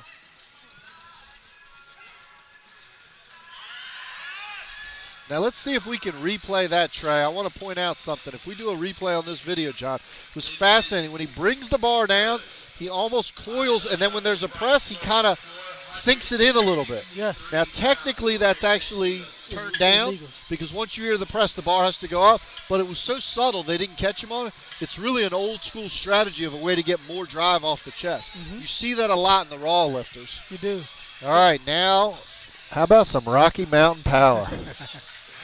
And the cool thing for the fans who are watching on a Saturday, this is actually a preview. They're getting to jump ahead in time because tomorrow, this is about the same weight I imagine you're going to be lifting, hopefully even a little bit more. But Bryce Lewis has got 463 on the bar. So essentially what he's doing, John, is he's just warming the weights up for you. That's he's all I prepping need. them. He's putting them in the oven. He's putting some basting on them. He's getting them nice and warmed and ready because they need to be prepared. They're going skyward tomorrow when you lay on the bench. So let's see what Bryce brings to the table with 463, no liftoff. No liftoff. No liftoff. That's impressive. Very tight descent. Good drive. And see, the difference on that one was he didn't let it go backwards. Remember we talked about earlier that he went a little backwards. That one he drove it directly off his chest. Watch this lift again. Watch how this line of drive is so perfect leverage-wise. When the bar comes off the chest, it goes straight up. Yes. And then a very solid lockout. Now, it'll be interesting to see what kind of a jump he took. 22 pounds from opener to second. I'm going to guess 5 kilos, 11 pounds is what he's maybe got in him. If he goes 7.5 kilos, I think he might be reaching, but we'll be interested to see. I always like watching. We can see jumping ahead. Unfortunately, Gino's gold mic appears to have left the building. He's now using a standard mic, so I think he'll make up for the style with his pirate outfit and his pirate boots. You beat me to it. He is the pirate of powerlifting. And we guessed right on Bryce Lewis. He's jumping 5 kilos, 11 pounds. I think that's the perfect number. I think it'll still be tough. It's not a guaranteed lift, but I think that's the lift that would be pushing the max. If he went 7.5, it would be too much. Might be too much, yep. All right, so now Trey Hearn. Oh, this must be a comeback attempt because there was judges granted him an additional attempt. So this is why we're dropping in weight.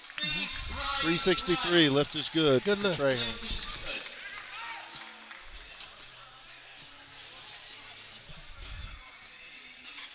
He has a much lower touch point than a lot of the other lifters. It's very interesting to see. He brings the bar much further down on his chest than a lot of the other lifters do. It is interesting because, again, we talk about two different sports, raw and gear. In the gear lifting, almost everyone brings it low. You want to go as low as possible and then use the shirt to get you off the chest.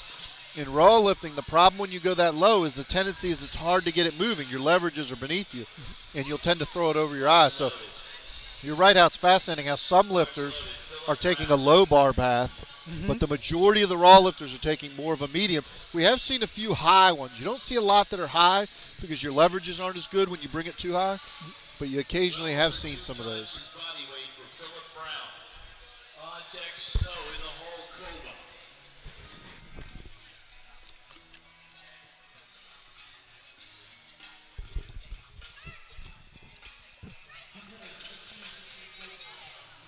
That lift is no good for Phillip Brown.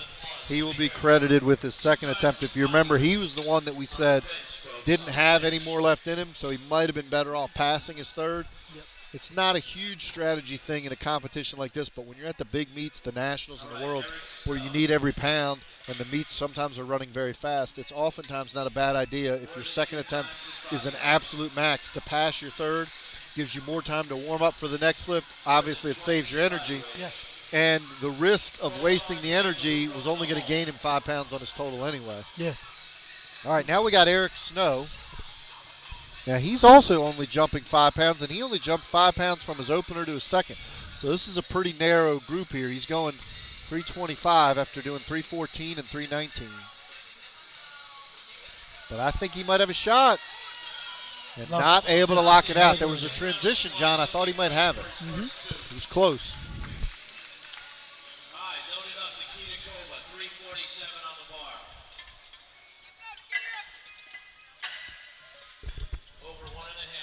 You'll notice as he comes up, there's a point that it almost looks like he gets it started again right there. And just loses his drive at that point. You very rarely see a lifter have the bar stop twice and still be able to successfully complete it. You'll occasionally see it stop once, they get it restarted, but once it stops the second time, traditionally at that point you have lost too much. Too much of your drive. Yeah, too much ability to lock it out. And you mentioned it earlier, but Koba has huge legs. Yeah, it's fascinating. When he was squatting, he would walk to the bar. You could not see air between his legs. His legs were touching. That's how big they were. You can tell he definitely spends time squatting.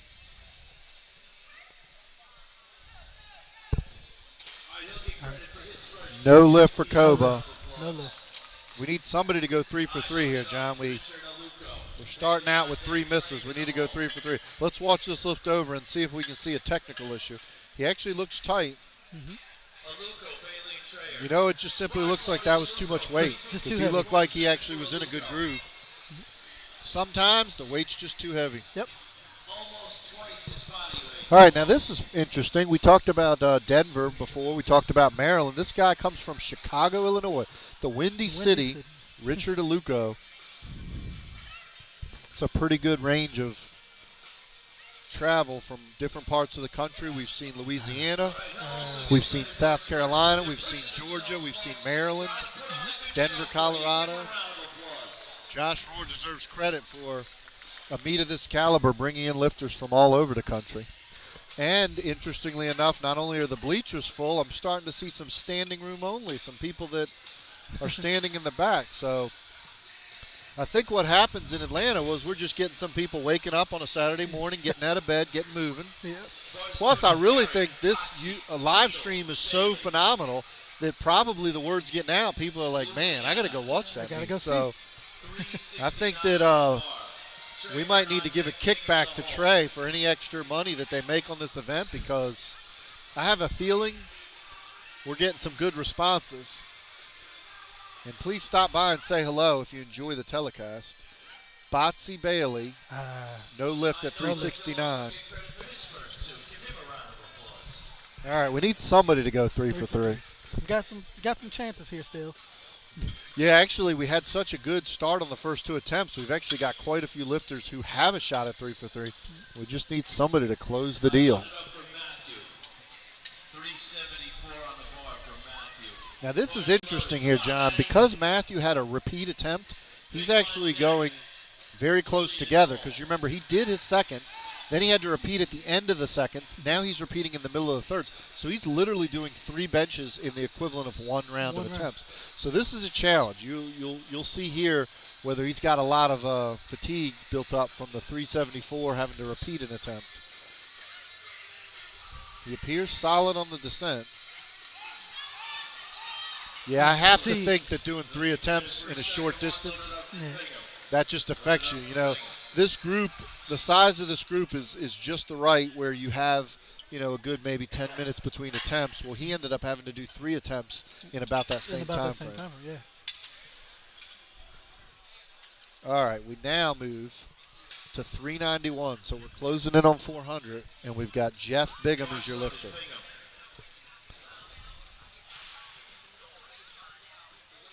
From here on out, all the other attempts are well over 4. Yes, this is actually, you're right. We're actually moving. Well, we have a couple just shy, actually one. A new high is at 396. But after that, I always say it's going to be 400 or go home. You're not welcome on the platform if you're not benching 400.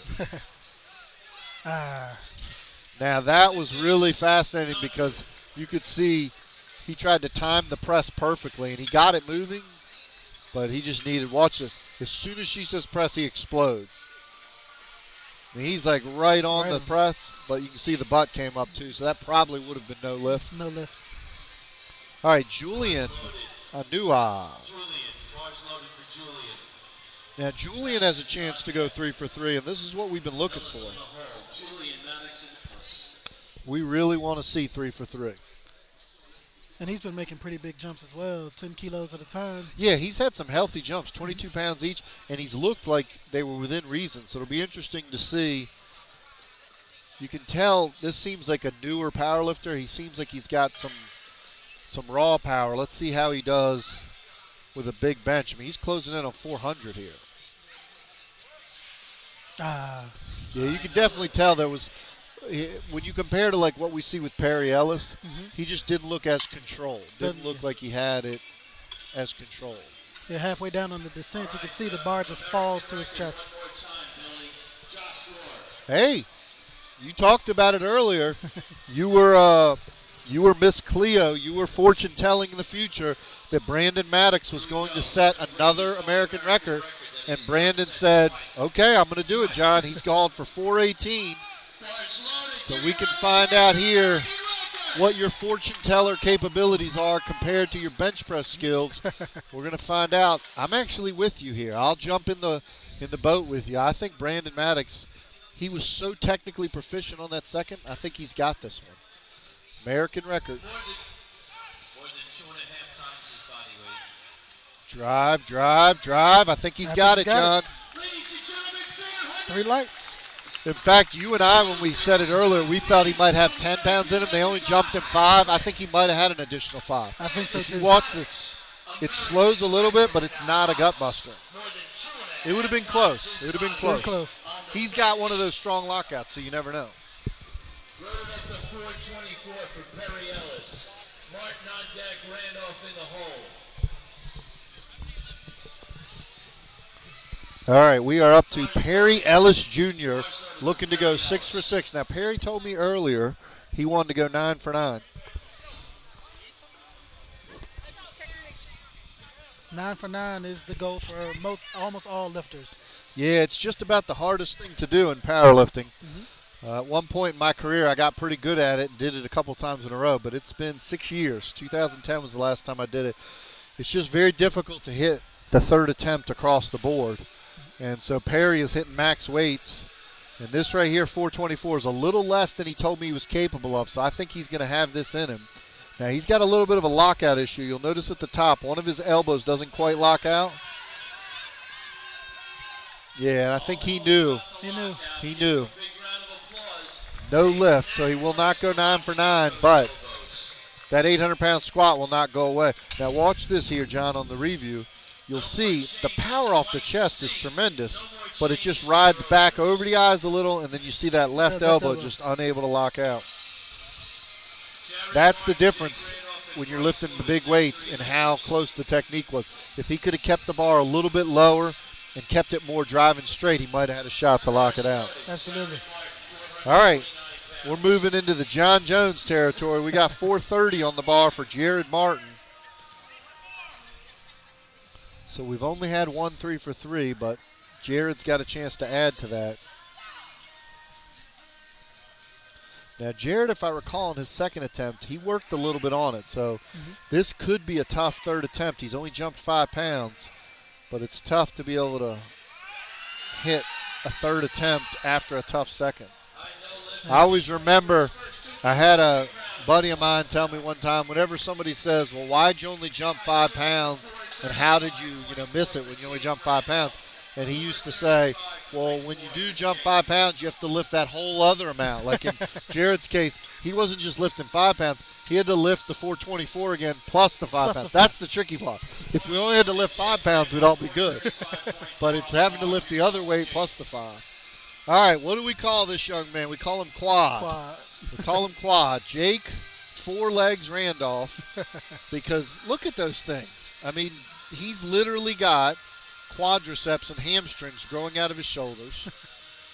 He's got 435 pounds on the bar, and as long as he can follow the commands, I have to say, I think this lift is going to be with room to spare. I think we're looking at a lift that's going to have more left in him. Big breath. Head came up. But look, the lift was easy. But exactly like I said, it's the commands. It's the commands. He just needs to learn the rules of performance. But when you're that big, he just shrugs his head and unwraps the wrist from his legs, his knee wraps he's wearing on his wrists. Man, that guy is a strong, strong man. He's fun to watch lift, too. Fun to watch. Very fun. All right, it's your guy. Bryce Lewis. And now you know what he said? And I think I heard him say this. He said, John Jones' PR is 462. I have to go 474. I think he's actually what they call throwing the gauntlet down. He's throwing it down on the platform.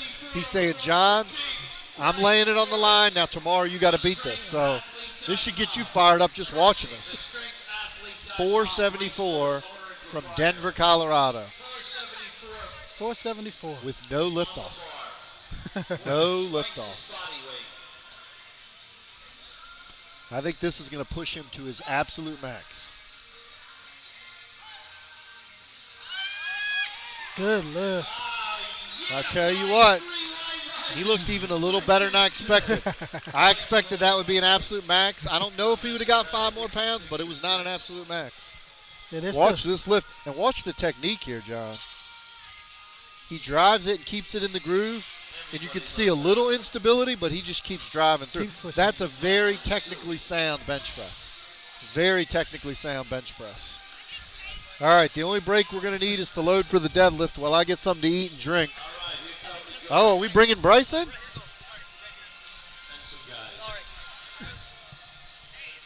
You got headphones? Yeah, jump on in. All right, we got a celebrity right off the bench. Can you hear us back there, Bryce? All right, I want to introduce myself. I'm Dr. Patrick Anderson. This is my partner in crime, John Jones. We got Bryce Lewis here out of Denver, I believe. Yes, Denver, sir. Colorado. So tell us about, we just watched 474, and we were commenting on how that third attempt looked technically better than even your first two. How did that feel? It looked like a perfect lift. It felt great. So first off, I want to say hi to my wife. What's she's your watching wife's right name? now. Sarah. All right, Sarah, we want to say hello Hi, from Sarah. Georgia. We're taking good care of him here in the Southeast. He made it safe and sound. And all that mile-high training, he's actually stronger here than he is back there. So Sarah's enjoying you lift. So tell us about that lift. That was a PR? That was a PR, yeah. So meet PR. It was 2.5 kilos lower than what I had originally planned, but they held me down on the second attempt for a while because I was still sinking the bar. We noticed that. Into my chest a little bit. So I talked to Steve Goggins backstage and a few other people, and they said, just get the bar to stop a little bit sooner. And you did. You I could did. visibly see, and it was an easier. Yeah. You had more power. It was much easier, right? So I made the technical correction, and it showed. We're going to actually watch the lift again. Let me move out of the way so you can see it. So watch how you stay tight as you're on your chest. Yep. And then we commented on look how explosive the drive is, and then you keep your triceps driving underneath the bar. Right. I actually felt going into that lift that would be a max, but it appeared like you might have had a little more in you. Do you think you might have had 5 more pounds? So in training, I've done 495 before, but we're playing a little bit conservative here and still walking away with 3 for 3. So nice. So good you day. actually think you might have had a little more left in you? I hope so, yeah. Well, John's going to be benching tomorrow. As you Yes, can sir. see, he looks like a bencher, and we were commenting his PR coming into this weekend is 462. So he was eyeballing your numbers. Now, he's a weight class above you, but he was eyeballing your numbers because he was like, that's what I want to do. So I told him when you did the 474, now that means he's got to do 479 tomorrow. So are you going to I'm be looking around forward to tomorrow, it. or are you headed back? I'm not headed back, but I think we have some plans tomorrow. So best of Okay. luck to you, Thank you. definitely. Thank you. And I look forward to hearing about it. Oh, yeah. I'm pretty much follow those same attempts. And 3 for 3. 3 for That's what we 3. need And to 3 for say. 3. 3 for 3. So, please. so tell us what brought you out here. I mean, you're so far, I believe, the farthest we've seen from. We've had lifters from Maryland and Chicago and Louisiana. Right. What brought you out here? So one of the sponsors for this competition is Citadel Nutrition. Yes. They're also sponsors for me, and it's just this is my first time to get to actually meet them in person, and get a chance to shake their hand and say thank you for everything they've done so far, and just strengthen that tie. So it's been fun. It was nice to have an actual competition here to make the excuse to come out. That is great. good. That is great. Now, I'm sure it's great for them because they are one of the sponsors. We've been promoting them. They're sponsoring the competition as well as the live stream. It's great when one of the sponsors has one of the biggest, strongest lifters to the meet. Kind of helps your product. That's probably You the know. best ad you can get. Yeah, I'm sure. Now, do you know, do they have a booth set up around here? They don't have a booth. Okay. One of the owners is here in the crowd. Okay. He's hanging out. So, So maybe give we'll a get shout him on. out because since you're familiar with them, what's the website or how do people get information on Citadel Nutrition? Right, so Citadel puts out bread and butter supplements that are effectively backed by science with, no proprietary blend. So you look on the back of the bottle, you know exactly what you're getting. And in a drug-free sport, you need to be careful with what you're taking in. Amen to that. They've been blind tested, and all their stuff comes back completely IPF approved and WADA Nice. approved. So, effective sports supplementation. That's good. So how do people find them? Is it I believe citadelnutrition.com? citadelnutrition.com is All right, exactly where you can get at excellent. them. So how long have you been competing in the sport of powerlifting? This will be about 6 years for me. Nice. Before this, I did some competitive bodybuilding and some volleyball, but kind of found my home in powerlifting. Wow, you've really Volleyball? I was just going to say, we met someone earlier that did CrossFit and Olympic lifting, and I thought those were different sports. Yeah. But bodybuilding, volleyball, and powerlifting, you are quite the renaissance man. Appreciate that. Those are different sports. Yeah. Those are different sports. In fact, I was joking earlier that John and I, because of our short arms, the bench press works for us, but basketball and volleyball are no-go. So it's amazing that you played volleyball and have a big bench. Well, yeah, it was an uphill battle in volleyball for sure. Yeah, I'm being sure some of the 5'6". tall. Yeah. Exactly. So now tell us, what are your plans now heading into the deadlift? What is your current PR in the deadlift? So I've pulled 765 in training, Nice. and I'm looking forward to just going just a little bit above that at this competition. Okay. Well, 766, I'm a kilo guy, Yeah. so 766 counts. Now, what's your meet PR? What's the most you've pulled in the meet? 761 was what I did at the Arnold, so I'm just shooting above that. That meet I actually set the world record total for the 105 kilo class. Nice. So So- are you the current IPF world record holder? Yep.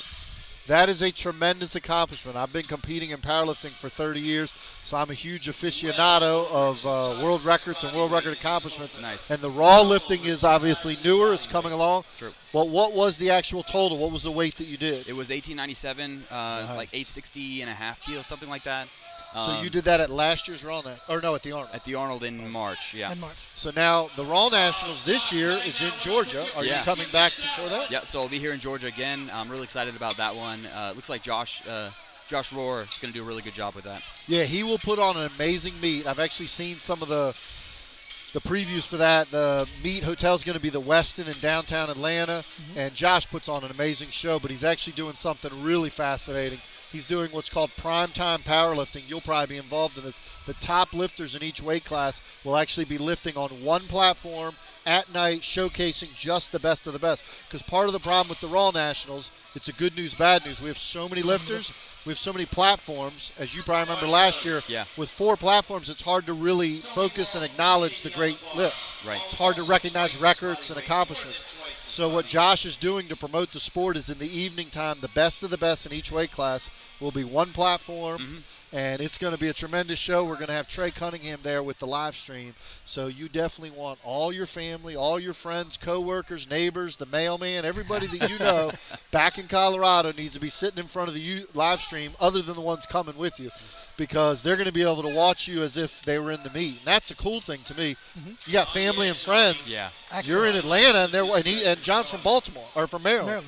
Right. So I've actually lifted internationally where it's cool where, you know, you're lifting. I lifted in India, and I had family back in the U.S. watching me lift. And they get to keep up with your attempts and say, hey, I saw your third attempt squat. Good job.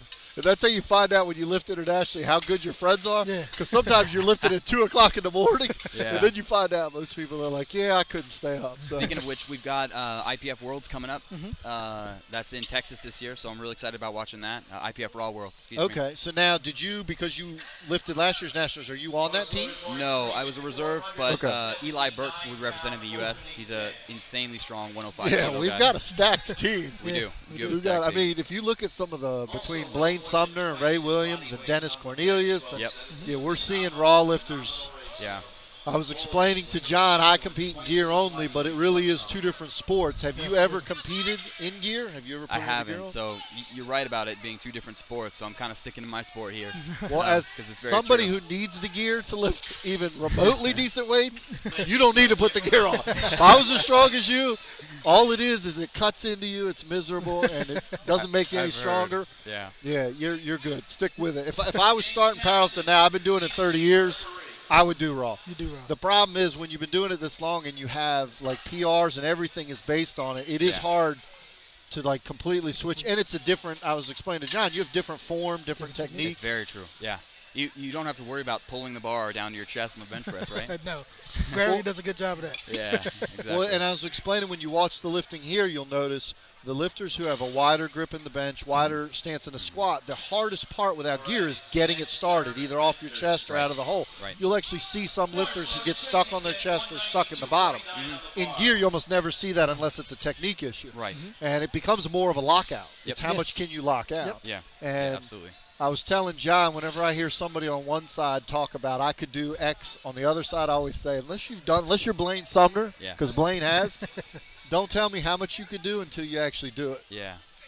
All right, guys. Well, I'm gonna spend some time. We know you got to get ready for that getting ready on big the deadlift. 766 deadlift. We want to congratulate you again on an awesome performance, and we look forward to watching 3 for 3 pulls. Thank you guys Keep for it up, having me. Bryce.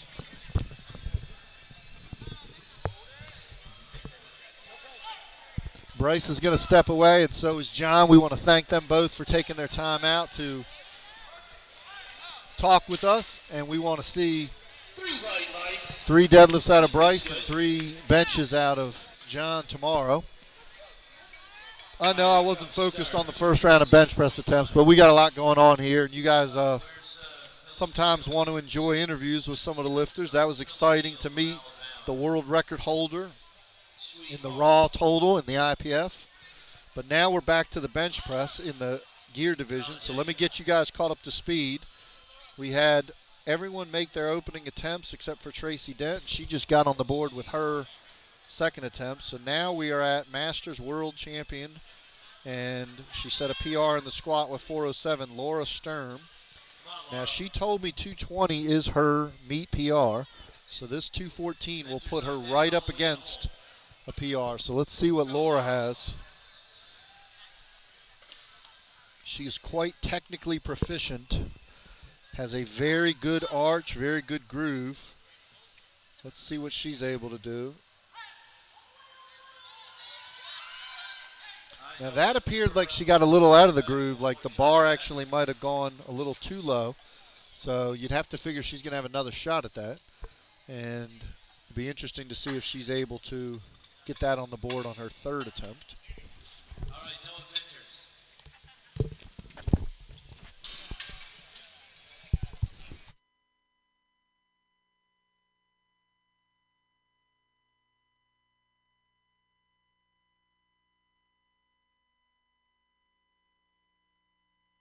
Back with Noah Venters. Noah's looking to go 2 for 2, 325 on the bench press. We got Doc Holloway, Tony Walton, and Mark Freeman coming up. Noah here has got 325 in the 105 kilo class.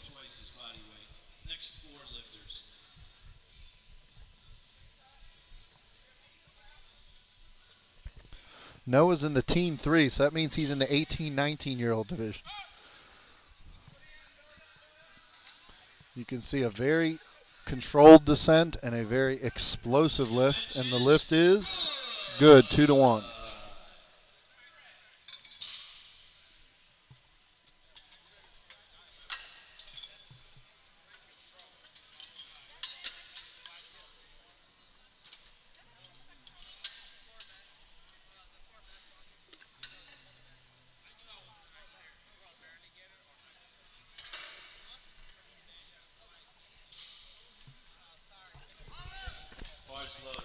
The bar is loaded for the legendary gunslinger, Doc Holloway. Doc has got 385. 385 on the bar, competing in the 163-pound weight class. Actually weighed in,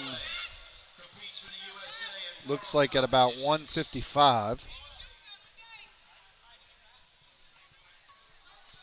He is a renowned deadlifter, will probably go over 600 pounds in the deadlift today.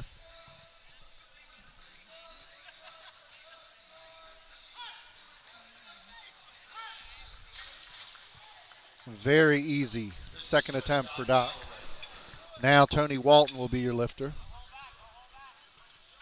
All right, Nathan, Tony Walton, 391 on the bar for Tony.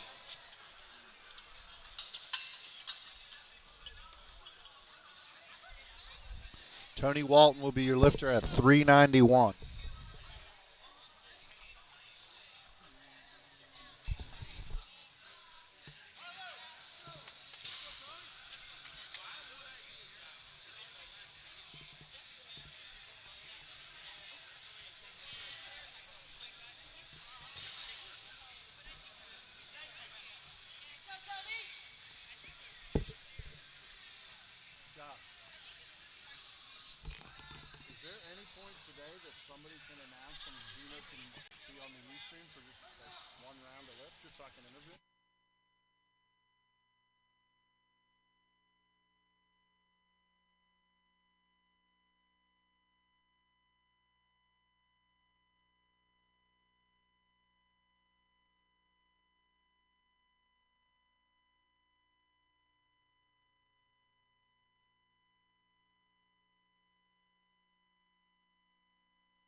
Mark Freeman, 507-pound bench. Let me hear you out there. Thank you, young lady. Mark Freeman has got 507 on the bar. This will be the first 500-pound bench press of the competition. And it appears like his lift is good. 2.5 times, beautiful. 507 on the bar. All right, load it up. Third attempt, and then we're going into flight A deadlifts then.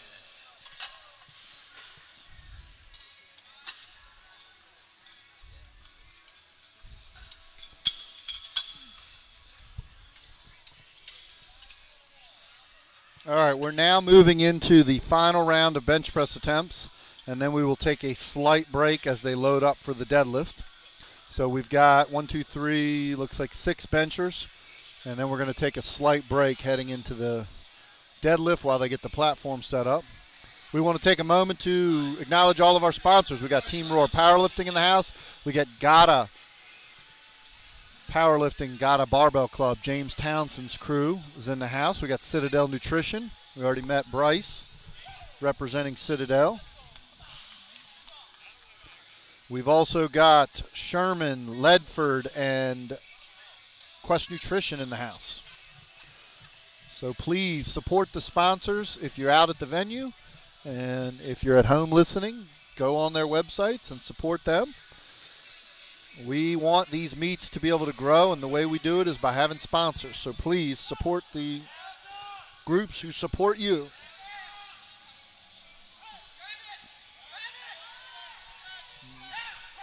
And that lift for Tracy is no lift, 2-1 decision.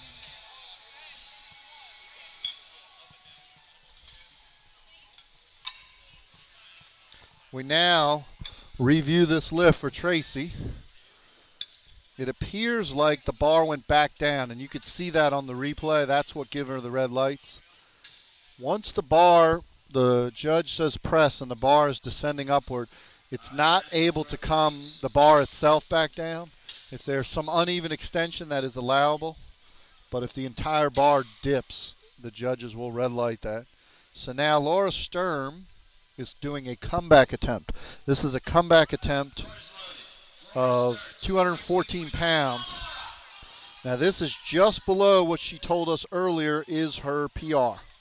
So this is just slightly below a PR attempt for her. Laura actually hit a nice 407 squat PR. And so now she's actually looking to add to that in the bench press and then go over 400 pounds in the deadlift. All right, let's see what Laura's able to do. Last time she got a little low. This looks like a better groove. And we'll watch this lift over again, courtesy of Trey Cunningham. You'll notice, if you were here earlier, she keeps this lift in a better groove, and you can see the difference. On that second attempt, the bar got a little low on her, and it almost caused her to lose her momentum. And this lift right here, she was able to actually set it on her chest and drive it straight back up. And it was a very nice attempt, and you can see the enthusiasm that Laura is very happy. And she should be, because that's a nice bench press to go with a 407 squat. All right, we're down to the last 4 benchers, the male benchers.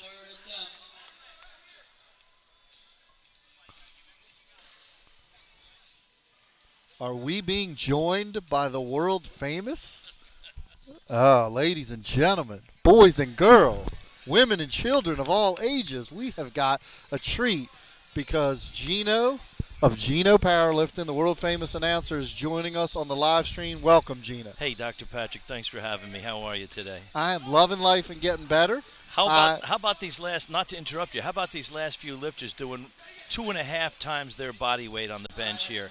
Some impressive ratios right here, huh? It's been amazing. Doc Holloway's third attempt squat was closing in on 4 times body weight. Wow. You'll notice on this lift we're watching here, this is a good catch by the spotters, Gino. We were talking earlier about how benching with a shirt is a whole different sport, and that's a good example right there. Those spotters made a great catch.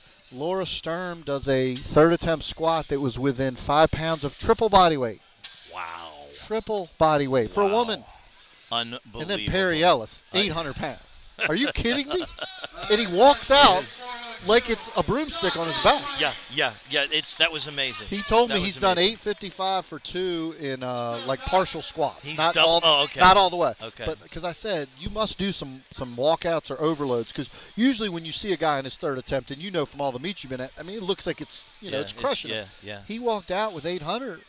Looked like a broomstick on his back. And you know, at 800 also, that bar that starts whipping, it starts oscillating on your back. And it's tough to control that bar, as you yourself know. I don't look like that under 800 pounds. He looks a lot stronger, and I've got knee-wraps and a suit on. So. Yeah, I hear you. All right, so Doc Holloway, 402. Let's see. 3 white lights. So tell me your thoughts. You've been to Worlds, you've been to Nationals, you've been traveling the world, you've gone all over the place. How awesome is this venue? How great is this setup? And then Trey Cunningham over here is the world champion live stream. This thing is amazing. We got these replays. We're watching Doc Holloway's third attempt. I feel like I'm announcing an ESPN powerlifting meet. Anybody that does not hire Trey Cunningham to do their events is crazy. That's what I said. He doesn't take it up a notch. He takes it up 10 notches. And he's worth every penny, and he's priced correctly too.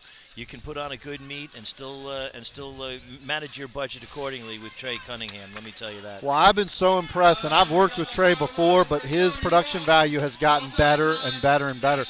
And this is phenomenal. We've got replays when we're watching lifts. He's like bringing people over for interviews. I've already done like 4 interviews. I feel like this is the way powerlifting should be presented. We've got the info at the bottom. People, other streams, you don't know what the lift is. Yes. Kilos, pounds, nothing. You don't know if the lift is good or not. It's this 3-camera shoot is just fantastic. Here goes Tony Walton. What do you say, Dr. Patrick? Did his butt come off the bench? I don't know about his butt, but he just couldn't lock it out. It's fascinating. We were talking earlier.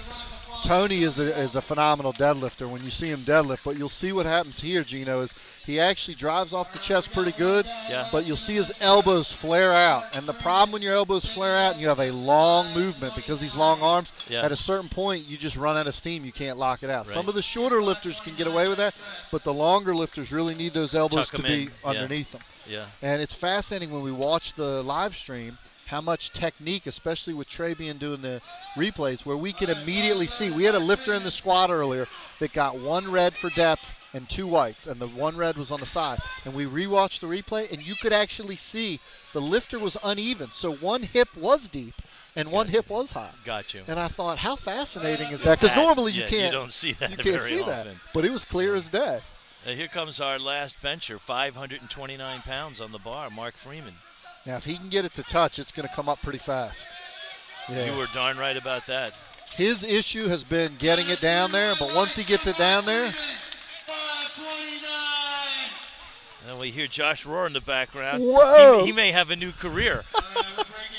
Well, you know, I was bragging earlier that Josh Rohr really is the man of 1,000 tasks. He's a world-class meet director. He's a world-class powerlifter, competed in the world championships, collegiate national champion, collegiate American deadlift record holder. He's coaching lifters literally, not figuratively, literally internationally. Josh coaches lifters in other countries. He's got a setup where he can watch them live with a headset and comment on their workouts. And how about this? On top of all of that, he's also a great grill man. I was at his house last night, and he's great at the barbecue. Well, you better not have eaten all the food because I'm going to that house tonight. I've already told him. I was like, make sure there's extra. You put your order in? I did. Hope, his amazing girlfriend who puts up with all these million things that Josh does.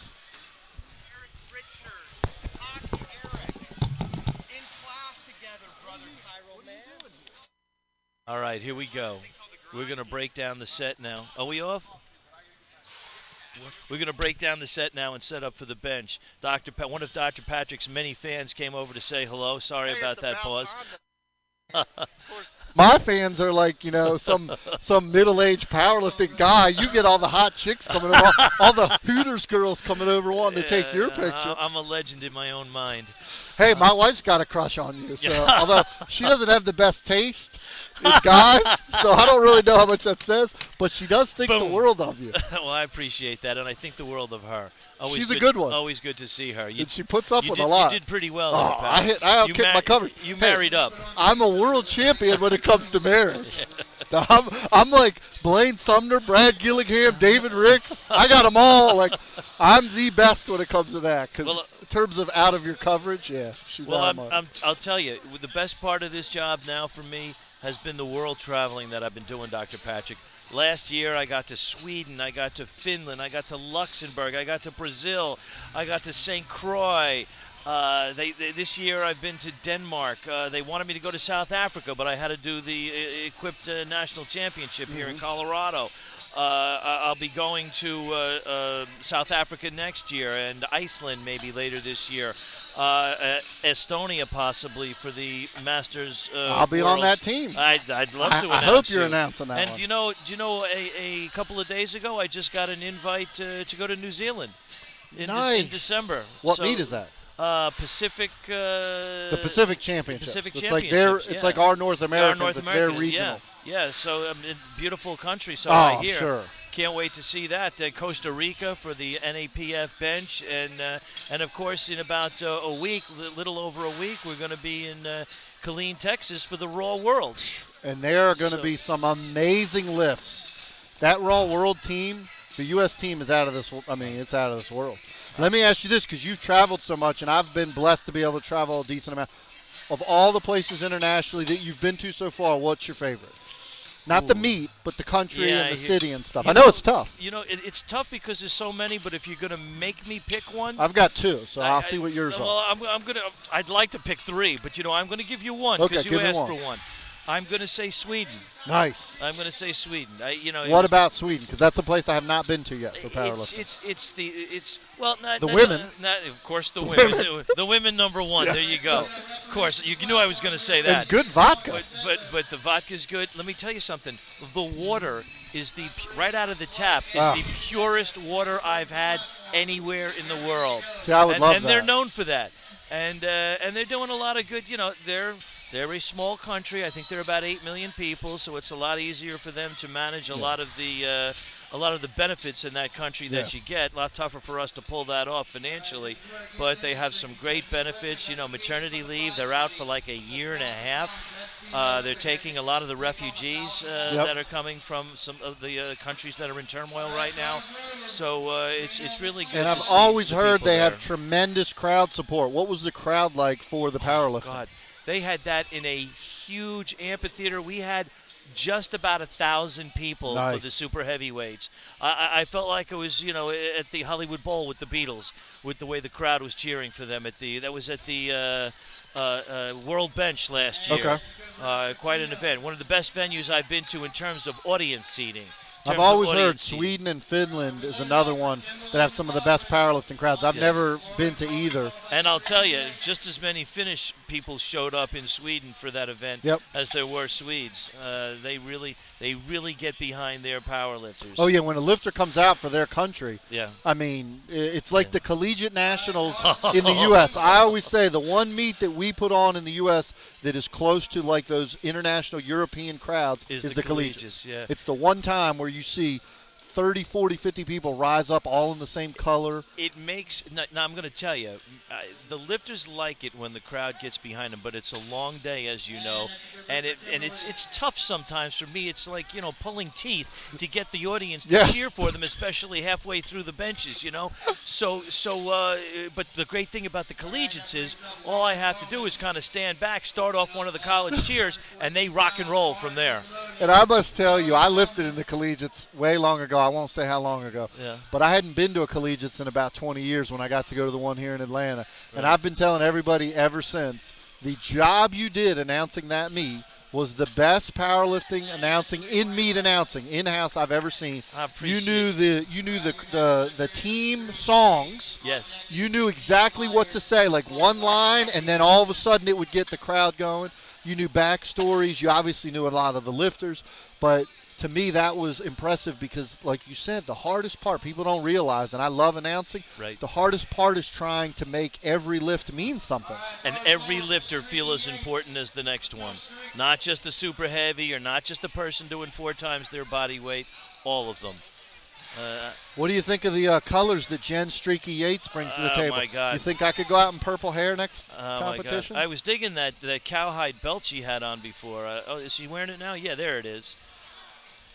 She's got some set of thighs on her. Yeah, she was actually interesting in the squat because if you remember, she took 3 tries to get deep, and then she smoked the third. Yeah. And I was on the live stream saying that, Josh Rohr is her coach.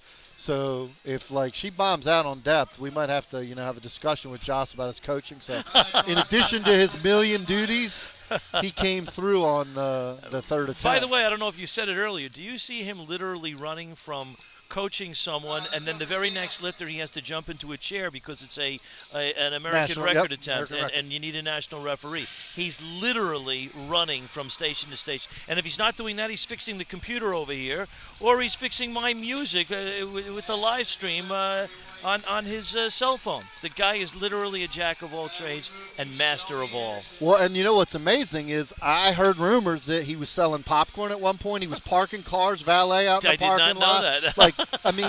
He's setting up the lights for the judges. He's doing everything. Is there anything he can't do? And now when I ask for the celebrity extraordinary announcer, Gino, to spend a few minutes with me, Josh pops in on the mic. Yeah. How amazing is that? One more job on his list. And I've seen him spot and load before, which is the hardest job out there. I always say the reason why I started announcing is so they won't ask me to spot and load. It's the hardest job. Don't let anyone fool you. And do you know, just the stamina to pick up that many weights that many times for a 10-hour day is tremendous. But on top of that, the real key, as you well know, Dr. Patrick, is they walk that fine line as to when to grab the bar and when not to grab the bar. And that is a very fine line to walk for 10 Absolutely. hours. And they do that. You know, you grab it too early, they get a relift because you grabbed it too early. You wait too long, Somebody and the person can get hurt then. So it's a real fine line, very fine line, and they do a fantastic job. They're doing a great job today, I might say. Well, and you know what it goes back to is, in all seriousness, Josh Rohr's proficiency as a meet director, that he takes it that seriously, that he has a crew, and you'll notice there he has a platform manager for each group. He has spotters. He has spotters who are lifters, spotters who are judges, spotters who have competed for years, and so that they're trained. Sometimes, unfortunately, you'll go to a meet and you'll see spotters that look like they picked them out of the crowd that morning. Yeah, and that's and scary. sometimes they have. And that's scary for me. Especially as a with lifter, with the weight you have on the bar. That always scares me. And so I always like better when I see a few familiar faces. Like each one of these guys I'm looking at here, these are all powerlifters I've seen in local meets and competing in the meets.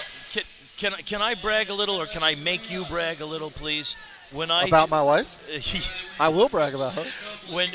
She looks really good today, by the way. What were the numbers that she does? She always looks good. What were the numbers that you hit when I last announced you at the championship? In Denver, let's see, we did 342.5 squat, so 744. 744 squat. I only hit 2 squats. I didn't go out for a third. We hit 3 benches, 252.5, 556 bench. Which is getting back closer to a PR within about 30, 40 pounds. Nice. And then we needed 270, 595 to make the world team. Right. So we made the Masters Worlds on our second deadlift. So now we're going to Estonia. That'll be my third Masters World Championships. And Gina, I have this interesting thing going. You might be able to help me out. I've been to 2 Masters Worlds. I got a silver medal at one. I got a bronze medal at the other. So what's missing from this equation? Sounds like it's AG, baby, otherwise known as gold. That's the only one I don't have. I have the silver and the bronze. And the silver was pretty excruciating because I actually pulled the deadlift to go in the lead. In football analogies, it's like scoring a touchdown with 30 seconds left to play to go up by 2. Then the other team goes down and kicks a field goal. I made the deadlift to go in the lead, and then the next lifter after me by 2.5 kilos. He's an American, and he's a great guy, Andre Golson. I call him Goldson because all he does is win gold medals. But so I'm really good at the bronze and the silver. But my wife has kind of made it clear to me that she's going to go home with the gold medalist. It's just up to me whether I'm sitting next to her or not. So she's kind of like makes it clear. And she's a good-looking enough woman that whoever the gold is may just go home with her. That would be for him. That would be greater than the gold. You may be in trouble, pal. Yeah. Hey, now speaking of Estonia, is it in Tallinn? It is in Tallinn. And I've never been there. So have you? A quick story, if I may tell you. Yes, I love this. Coincidentally, when I announced the Raw Worlds last year in Finland, I spent a week exploring the countryside with some of the local people there. They were nice enough to put me up at their house. I experienced my first sauna, as they call it. Real ones. Finland, the inventor of the sauna. And then they made me leave the sauna and jump into the Baltic Sea immediately, where it was about 37 degrees, and then run back into the sauna and pound down 2 more beers. So and that's rinse and repeat. They do that all day long on the weekends. But we did. I think that makes you a Swedish citizen. Yeah. I think you have citizenship. An honorary. Yeah. But we did make a trip, a day trip, and spent. Actually, it was one overnight. We took a trip, a 2-hour ferry from Finland to Estonia, to Tallinn. And between you and me, and everyone else out there, the reason we went was because the Finnish charge a very high rate in taxes on their liquor. There is no tax on the liquor in Estonia. So they truck over there, they hit the liquor store, and they load up on $2,000-3,000 worth of liquor. And we spend the night there, went to a couple of the bars in town, a couple of the restaurants, some great medieval castles to experience there in Estonia, a lot of history. A lot of World War II history. It's interesting to see if you haven't been there. We then got back in the car with our liquor, and we tried to drive up to the second level on the ferry. Car was too heavy. We slid backwards, had too much liquor in the car. So we had to remain on the first level with all the Mack trucks. Now that is a great powerlifting story. There you go. That's a great powerlifting So story. you are going to enjoy getting around the town of Tallinn and experiencing the country of Estonia. I sure hope I get out there to announce you, Dr. I would love if you could. I'm planning on that being my last international competition. The nationals I did this year, I know you didn't agree with me, but it will be my last. I heard you make that announcement, and I was booing you all the way. I've been doing it for 30 years. I know you have, Dr. P, but we do not want to see you go into retirement, not with the numbers that you put up. Well, the thing that got me excited about Estonia was I'm good friends with legendary Brad Gillingham, deadlifter, and Brad has told me for years, Brad loves Scandinavia, and he's told me that Estonia would be just a phenomenal place to go, and he was hoping, you probably know he had a little health issue this year, so a big shout out to Brad. He's how is he recovering. doing now? He's doing much better. He's still working his way back lifting-wise, but health-wise, he's working, he's at home and everything. I just talked to him. Actually, I talked to him when we were in Denver at the Nationals. He's my, every time I lift in a meet, I have to talk to him. It's like my good luck charm that night before. It helps my deadlift just talking to him. Shout out to Brad. Brad, I missed you this year in May at the Emerald Classic. Oh yeah, out in Washington, right? Yeah, out in Washington. Yeah, he was there last year deadlifting. He won, and we missed him this year because of his illness, his health issue. But you say he's on the road to recovery. He is on the road to recovery. He's back working and everything, and he's been lifting. But he told me Estonia was just about the top place that he was looking forward to go to. Shout out, Brad. We love you. And I would tell you my favorite. I'm a little bit more warm weather. Yeah. So my favorite all time is Bali, Indonesia. I lifted in the IPF, the only IPF Worlds that's ever been in Indonesia. The IPF Junior Worlds in 1994 was in Bali, Indonesia, and it was unbelievable. Wow. Right on, the hotel was right on the coast. The water's blue. You can see your feet when you're standing in shoulder waist high water. It was amazing. The meet was in a outdoor amphitheater that was covered, but you were still outdoors, and so literally all the fans were wrapped around you. And you weren't overheated. It was very hot. In fact, because I was competing back then, it was in the 242s. I would sneak. There was a little cafe right next to where the venue was, and it had air conditioning. And I would sneak in there in between my lifts. But the venue was hot. But there was some amazing lifts, and it was It was my first IPF Worlds to ever compete in. Who is that young lady that from Indonesia that just? That's more recently. Yes, I announced her in Luxembourg. I can't remember her name, but she's outstanding. Worlds. They had unbelievable lifter, huh? They had an equipped lifter back then, a male lifter named Sutrisnu, at 132, totaled about 1,600 pounds. 132. Wow. At 132. At 132. So Indonesia's my all-time favorite, but my second favorite you said you were going to give me two. What's number two? Cape Town, South Africa. Now, that one I was a coach. I wasn't lifting, but Cape Town is unbelievable. Now, hang on, just so you know. I was invited to South Africa this year for the Raw Bench Now, Worlds. was that Potchefstroom? Where was that? Potchefstroom, okay. Yes. Now, and the only reason I couldn't go was because I was announcing the equipped national championship in Colorado. So, it's USA. But what's his name? The technical chairman, Hani Smith, said, we're going to have more next year. He said to come on out. I'm disappointed this year. I wanted to go out for that because then I could have taken a week off and gone and experienced Cape Town. And a week later in South Africa was the first Arnold Schwarzenegger Festival in South Africa this past a month ago. So I'm looking forward to getting out. He says there's going to be more meets next year. I'm looking forward to get out there and see that beautiful country next year. Well, I would tell you this. Potchefstroom is nice.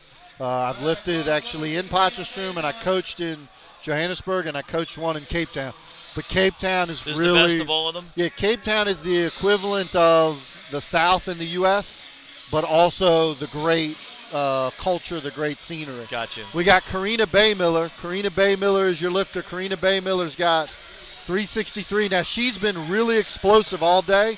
I was commenting on the squat see her on the bench? Yes, all of her lifts explosive. Wow. You don't see as many raw lifters being that explosive. Yeah. You typically will see the raw lifters that have a little bit more of a grind off the chest. She was very explosive in the squat and in the bench. And you can see she's turning that around in the deadlift as well. Now we got Melissa Copeland coming up, and then Becky. I remember when Becky was struggling to get to 500 on the deadlift, and Becky is probably going to smoke that. Well, how about a 507 squat? She squatted 507. Was that unbelievable? That unbelievable? And this young lady, Melissa Copeland, we were talking about earlier, she's coming from Baltimore, Maryland, all the way down. Let me get your cord. Sorry, we're all wrapped up here. Melissa Copeland is trying to move into second place. And now what this is for the money here, Gino, because now we're down to the pound-for-pound Wilks formula, and it's all based on the money. So her and Becky are actually battling here. Right. Looks like Becky's got about a 10-point Wilks lead, but this could close the gap a little. Very good form. Strong lockout. Gino, I think that's 3 white lights. And you are correct. 468. Right. Now we're going all the way to 501, Gino. Here we go, Becky Holcomb, my prediction is Becky is going to smoke this, and I attribute it to hard work and this new singlet that she's got. That is quite an amazing singlet. It's got everything on it. It's got stars. It's got unicorns. It's got rainbows. It's got crowns. And I think it fits Becky's style. Yes, it does. So how about a 500 squat and a 500 deadlift in the same competition? Here we go. So now Melissa's lift put Melissa ahead. Right. Melissa is actually in first right now. So this is to get back into first. I believe this is moving into first in the women's division is $550. So Melissa has 423. Becky's lift will give her 432. Oh, I got you. What did I tell you? What did I tell you? Did I predict that? Gina, she might have 20 more pounds in her, Gina. Yeah. All right, where does that put Becky? So now Becky's got a 9 Wilks point lead. You're right. 9 Wilks points, pretty healthy. Melissa, just doing a little math, she would probably have to jump 20 kilos. I don't see that happening. I think that lift probably sealed the deal. Now, can anybody catch Melissa? No. Actually, Jen Streaky Yates is in third place in the Wilks category. And because it's formula, Jen would actually have a chance depending on what she does on her third. What she puts in. But in fact, she's putting in an attempt that would put her past. Wow. If she does not make it, I can see Copeland going for broke, right? Why not? If you got second locked up anyway. Yeah, it's really fascinating when you coach these Wilks formula. You have to really do a lot of calculations because you have to estimate how much is it going to jump you when you put in a certain weight. Right. That's where coaching really comes into play, an experienced coach. Well, and interestingly enough, if you look, Becky is at 432 Wilks. Melissa has picked an attempt that will put her at 435, so Melissa is actually going to try and go for the win, pending on what happens, obviously, with Streaky Yates. So there's a lot of money on the line here. Josh Rohr is going to be writing some checks. Josh is going to be broke when he leaves here. All right, let me get back out there and give Josh a chance to support his. It was an absolute pleasure. I hope we can do a little bit tomorrow, too. Oh, good. I hope so. I love talking to you. The fans love it. Always to get feedback that they learn stuff about you. Now we know Sweden's your favorite. Now we know that you have so much liquor in your car you can't even get up the ramp at Estonia. We're learning all kinds of stuff about you. Dr. Patrick, always a pleasure. And we learned my wife has a crush on you. See y'all. Take it easy, Gino. Let Josh go.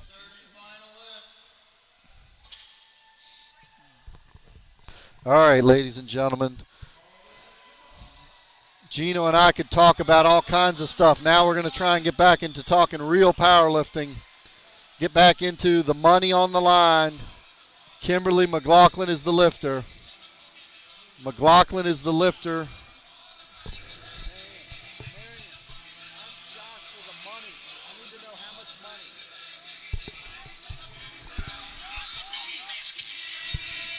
And that lift is no good.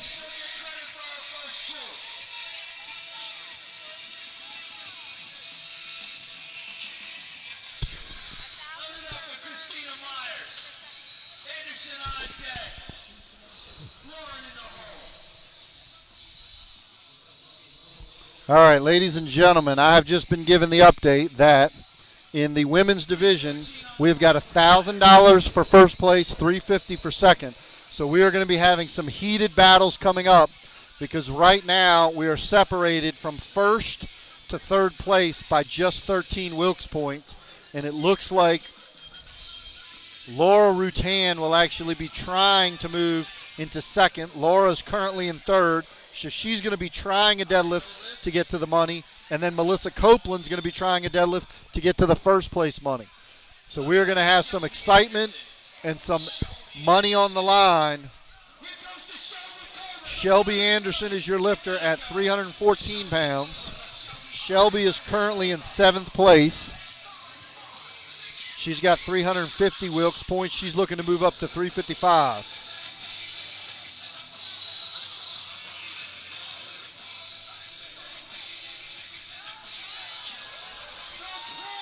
And the lift is 3 white lights for Shelby. Hey Josh, make sure he knows this lift.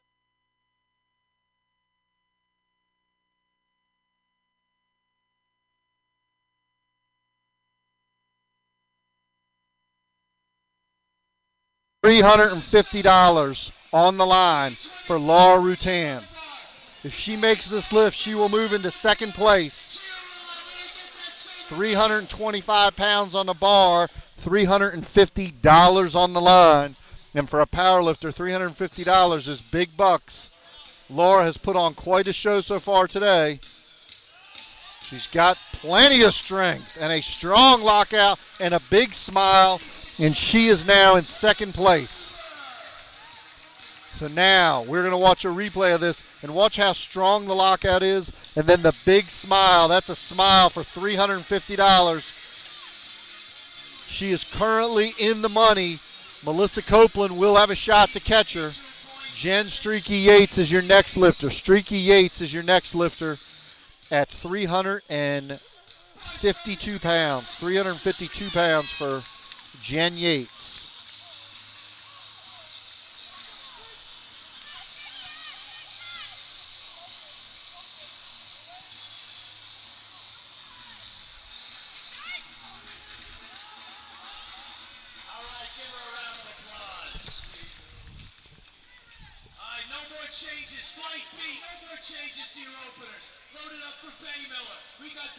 No lift for Streaky. You could clearly see she got forward, was much more rounded and stiff-legged. So now we're down to our final 3 lifters. Karina Baymiller.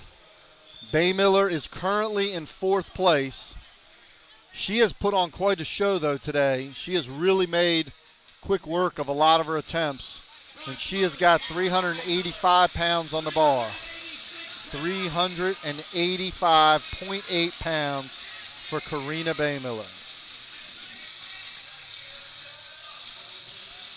Baymiller has been explosive all day. And it looks like she's going to have a good lockout. The judges say 3 white lights.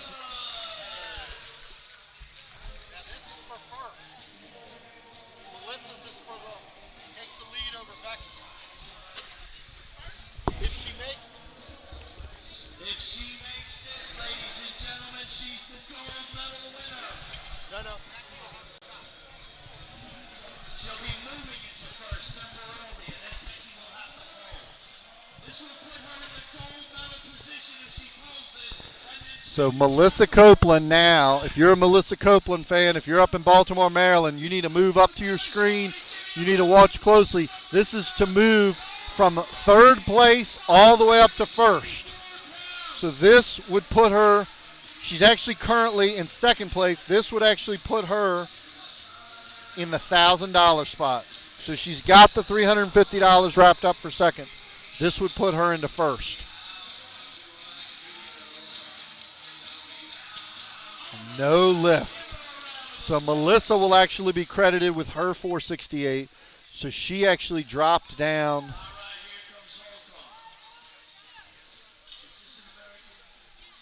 She actually drops to 3rd. So now Laura Rutan gets the money. Laura Rutan is in 2nd. Becky Holcomb gets 1st, but Becky's coming out for an American record. 524 pounds. This is an American record, $1,000 she's already won. She's your champion in the women's division.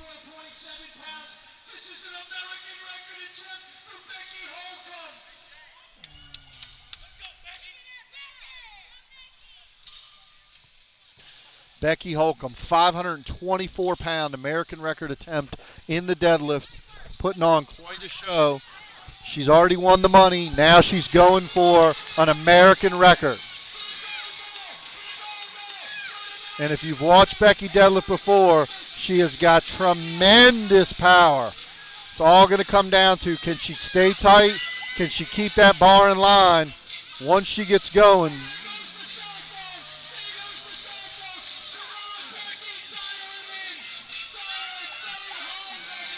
here it is. Stay tight. Let's see if she's got it.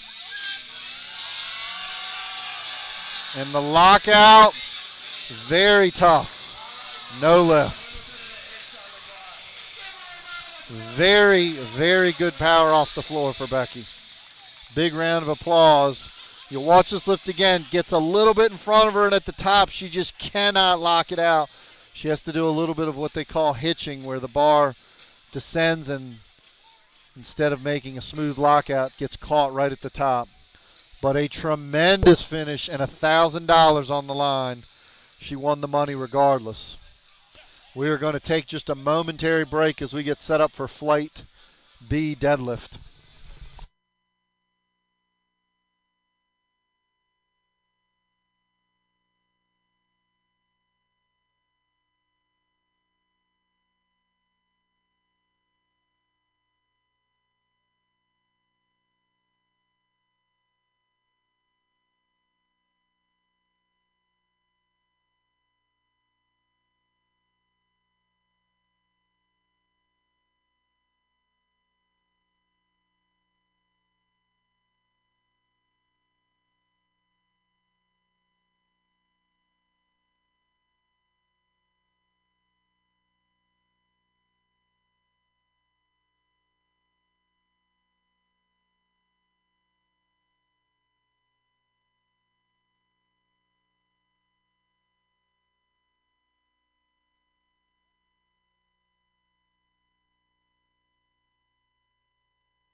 Are we back? We are back now. We have two deadlifts that are made, Philip Brown and Julian Anuha. Now we move to Eric Snow. Opening up over 3 times his body weight. 3 times his body weight, more than 3 times his body weight for his opener. Just get her. Bars loaded. All right, Eric Snow is your lifter. Eric Snow at 534.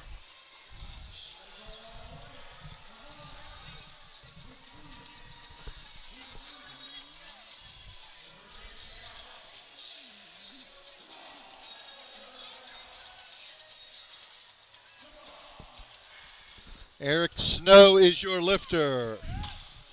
Eric Snow's lift is good. 3 white lights. We are proud to be joined.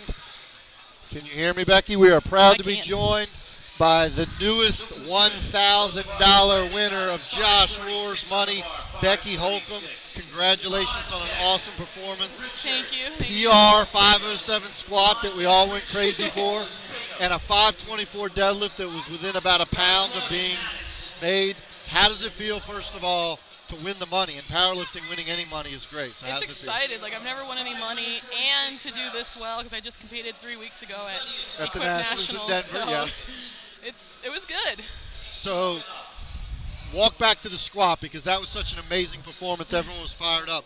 Your PR coming into today was what in the squat? 501. Okay, so 507 is a PR. Yes. You hit that lift. What did you hit in Denver at the Nationals? I hit 578. Okay, and that's obviously in the equipment. Yes. So you had to come off of that was what, 3 weeks ago? Yeah. And go from gear to raw. Mm-hmm. That's an amazing accomplishment, Becky, because we were talking earlier about how raw and geared lifting really is two different sports, and there's very few in the men's and the women's division who can do both at a high level. It's so different. Blaine Sumner is actually a good example of someone who can do that, but it's very difficult. So how did you prepare in such short notice, coming off of all the gear, to be able to lift in this competition? Honestly, I lifted maybe 4 times. I lifted up to 80%. I felt like crap after that, so I took like 4 days off. I hit my openers, and I didn't touch a weight for 5 days before this meet.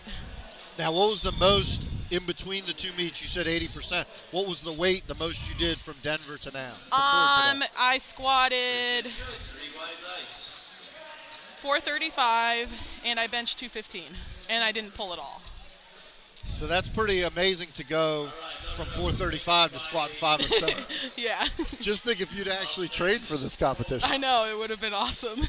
So now tell us, going into the deadlift, your personal record before today was what?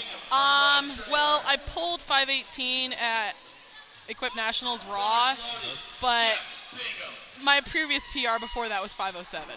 Okay, so either way, that was clearly going to be a PR. Yes. Now, have you ever even attempted that much weight before? I have twice, once at the Arnold and once at an NAPF meet, and it got to my knees and I hitched it really, really bad. Well, it was interesting because we watched the video. Trey might be able to at some point show us that third attempt deadlift over again. What we noticed was your power off the floor is just amazing. It just jumps off the floor. But it looked like, you'll see at the top, it just gets a little bit in front of you. Yeah, and that's where you can see where you were hitching it. I was honestly exhausted at this point, and I was just happy that I got it up that far, and the hitch wasn't as major as it has been in the past. Well, and it was fascinating because as you're out at the bar, we actually noticed that you must have had, was that your cell phone? It was my cell phone. That it was actually like still in your shirt and you had to pull that off. And to me, that would be a huge distraction right before the lift. Did that mess you up? Yes, it did, because I was kind of rushing, like, crap, am I going to time out? Because I just realized that my phone is in my shirt. What made you realize when you bent down, when I bent down, I felt it, like, fall forward. Because it was funny, because I was thinking nobody else would have known except for you, because it wasn't obvious until you did it. But I was like, that would be a huge distraction for me. Yes, it definitely was. All right, we got Matthew Traherne. He's got 633. Wow, Becky, the bar's jumped up to 600 quick. We're already up to 633. We have not had a missed deadlift yet, so we're awesome. Perfect in the deadlift on the first attempts. And we're going to have some exciting deadlifts coming up, Becky. We're going to have a couple 700-pound openers. Matthew looking really good. Oh. That lift was no lift. They don't have cards, so it's hard to tell. It looked like there was a slight hitch on his That's what I was lockout. thinking. Yeah. It was interesting, though. He got one red, and he got he got 2 reds and 1 white. Now, what do you do with the $1,000? That's the first question I got to ask. I have no idea. I mean, so put it in my bank account and save it right now. Well, you got to at least do something with a little bit of the money. Like, I don't know. I'm going to put a little bit Take yourself of it out towards, to dinner or something. Well, that would be nice. But I'm actually going to a strength summit in July at SSPT. Up in Maryland. Yes, Matt Maryland. Gary and Susie Gears. I'm originally from Maryland. That will be a good investment. That will help your total a lot. Yes, so I'm going to put a little bit of that away for that trip. Now check this guy out here, Becky. This guy we nicknamed Quad because he literally has 4 legs. He has 2 legs he stands on, and then his arms look like legs growing out of his shoulders. Look at those arms. I see that. And every lift he does is easy. So we nicknamed him Quad because he's just got arms growing out all over the place. That's amazing. So $1,000 going to Maryland, that's actually perfect. You'll be able to cover your expenses for that trip. Yes. It could also help you with future travel for any other competitions that you might have. Now, based on how things went in Denver for you, I know that you were finished in second, but have you been told, are you an alternate for the Worlds? How's that going to work out for you? At the meet, I was told that I'm second alternate. Okay, so there's a definite chance. Yes, now, there that is. Worlds is in Orlando, right? Correct, Okay. and it's like a month after Raw Nationals. So the trouble with that is that most of the lifters will want to go, so there's not as much likely that you'll have alternates. Correct. If the meet's in another country, sometimes Yes. you have more alternates. But you will do the Raw Nationals here in Atlanta regardless. Yes, I will. Yeah, you're the hometown girl. You got to lift in Atlanta now. And now that you're off of this meet, will you completely stay Raw between now and October, or will you do some gear just to stay in? I haven't decided yet. I'll probably play around some You more have time with to gear. think about it. Oh, I have a lot of time. I plan on taking a long kind of deload after this because I've had 3 competitions since March, and Wow. I want to break. So you will not compete before the October Raw Nationals. Correct. That's not a bad idea, especially when you win a grand. You Yeah. got to enjoy that. Yeah. Oh yes. All right, now, Becky, you got to see this. This is Bryce Lewis. He comes to us from Denver. He is actually the Raw world record holder in the total. Okay. Becky's got to step away because she's so accomplished. We want to congratulate her. She is going to be drug tested. Congratulations, Thank Becky. you, Patrick. Keep up the good work. Thank you. All right, we got Bryce Lewis, 705 pounds, opener in the deadlift. Oh, he's just getting warmed up. He's just getting warmed up. Loaded up with Garrett, Botsy, Beetle, Bailey, New Orleans. That lift opener, Bryce told us he's capable of 760. That wouldn't surprise me at all. That was a very strong opener. You can see why he's the world record holder in the total in the IPF Raw Powerlifting. Now we've got the Louisiana Cajun Crane, Botsy Bailey, 705-pound opening attempt in the deadlift.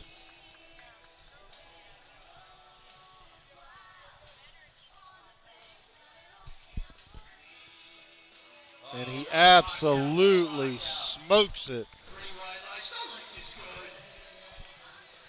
We're going to see some huge pulls out of these young men. Those were 2 back-to-back big deadlifts that were smoked. Now we move all the way up to 760. We're going to be grabbing plates from all over the southeast, from all over Georgia. Josh Rohr is Federal Expressing plates in from every gym within 100 miles for Perry Ellis Jr. Perry Ellis Jr. without even wearing a belt. He doesn't even put a belt on. 760 pounds. That's truly raw as it will get.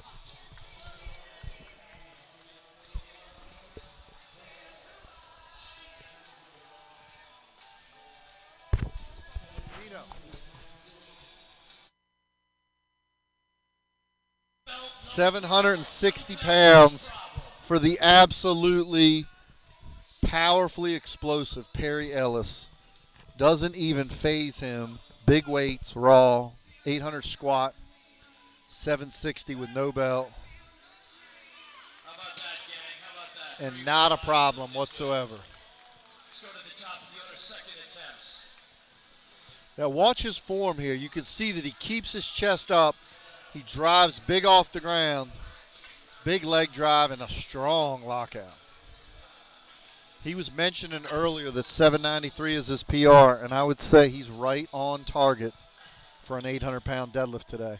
So we might actually see an 800 squat and an 800 deadlift.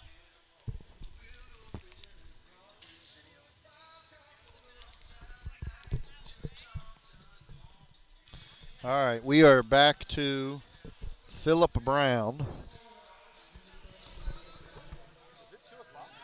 Bars loaded.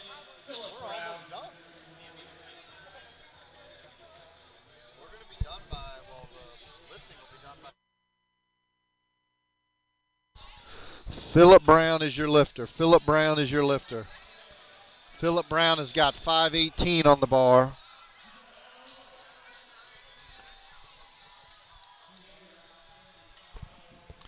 Philip Brown is your lifter.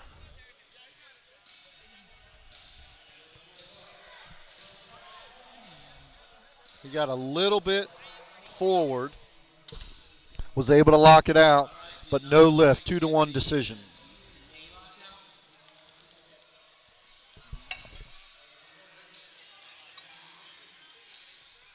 Lock the knees, right? Is that what we saw? All right, no knee lockout. At the end of the lift, the knees have to be locked straight out, shoulders have to be back. He was close. Give him a round of applause. Bars loaded. Here comes Julian.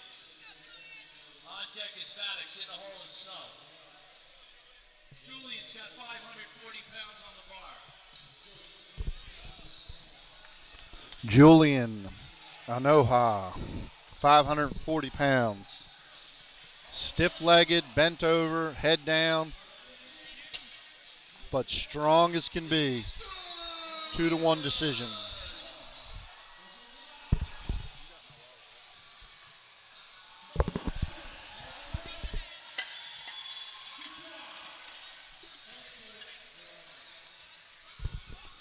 Julian looks like an anatomy chart when he's locked out in the deadlift with all those muscles bulging. All right, we've now got Brandon Maddox. Now, Brandon has been putting on a show. In the squat, he went 2 for 3, but he put on quite an exhibition in terms of power and in terms of technique. And then in the bench press, he actually set American records in the bench press. So now he's moved up to 573 for a second attempt in the deadlift. And this lift would put him all the way up in 4th place in the open division Raw.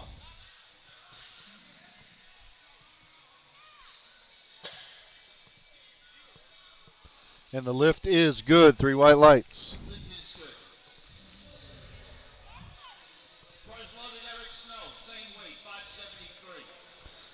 Now the interesting thing on that lift, you'll notice when you pull sumo like that, he had a lot of difficulty getting the bar off the ground. When you're pulling sumo and you don't have a suit on, it's very difficult to get the bar started, but then it just flew up. And that's one of the interesting things you'll get to notice today, and some of these lifters lifting Raw, is that the sumo technique is really a precision lift. There's a lot of technique involved in keeping that bar in the right place. Now Eric was a little bit more rounded. He had a slightly more stiff leg position, but still a strong lockout, and he's good with 573. You also see Eric having long arms. He's able to lock out the bar, having it very, very close to his top of his knees. So he's getting a huge advantage biomechanically and not having to lift the bar as far. Bars loaded. Here he comes. Give him a round of applause, folks, as Nikita hits the platform with 617 on the Now Nikita and his giant legs, Koba, he is also pulling overhand hook grip, sumo style. That's something you don't see a tremendous amount of.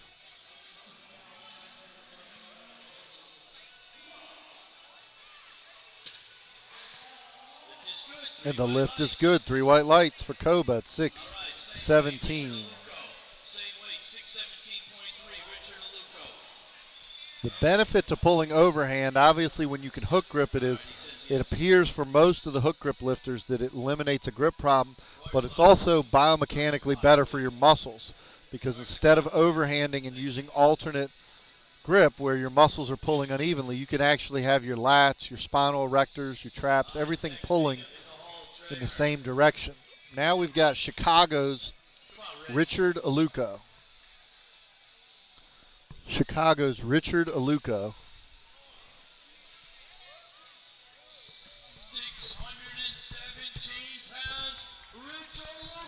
617. Now look at the muscles come bursting out on Richard when he pulls 617.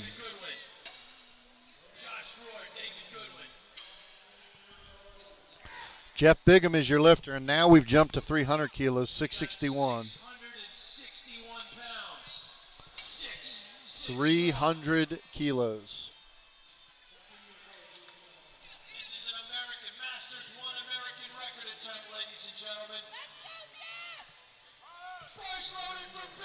Masters 1, American record attempt in the 231-pound weight class, 661 for Jeff Bigham.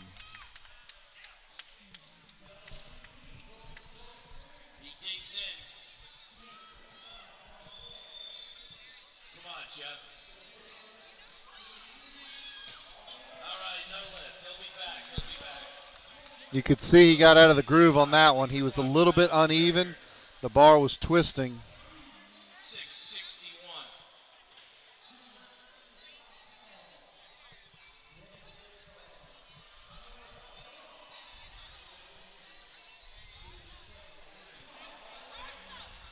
Bar's loaded. And the bar is loaded for Matthew Traherne. Traherne is your lifter, also at 661. Now he needs this lift because his opener was turned down, so he needs this lift to stay in the competition.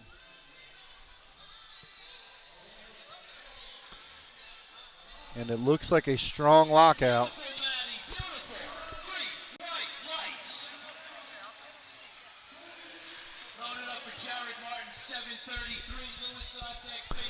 All right, Jared Martin is your lifter. Jared Martin is your lifter. Martin at 733.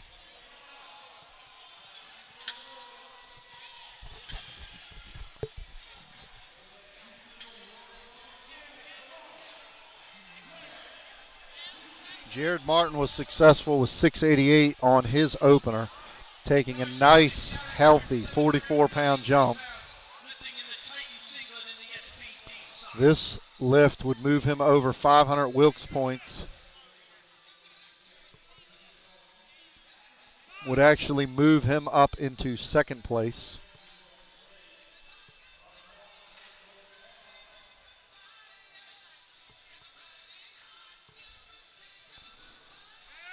Some instability, but a strong lockout. Did he just muscle that up or what? Lift is good, man. Beautiful. You'll see the bar gets a little bit in front of him and his shoulders round, but he's got such a strong lockout. And you remember him in the squat earlier today. Very impressive. Referees, Rohr. So now Jared with his made lift is at 504 Wilks points. Bryce Lewis is now your lifter. Bryce has put on quite a show today. He's actually looking to go 738. Now his opener was very easy at 705, so I suspect 738 should not be a problem. We found out earlier today how this young man is actually the IPF world record holder in the total in the Raw division. And a very strong lift. Let's watch that one again so we can see. The knees stay out, and then you see he's just got a really strong lockout. I think 766, which is what he's eyeing, I think that's going to be there today.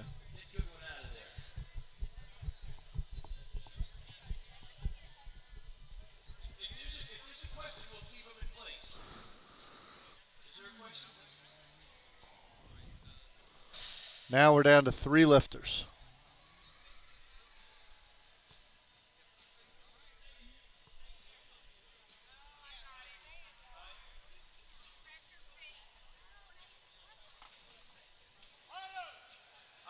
Bars loaded, 335 kilos. Second attempt, Garrett Bailey, 738 on the bar.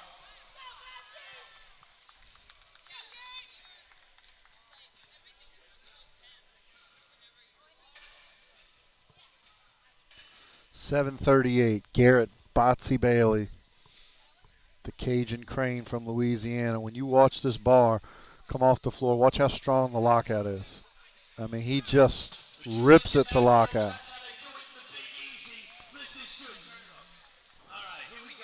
Now, watch this lift over again, and the lockout is explosive so much that you actually see powder shooting off his legs as he whips the bar to lockout.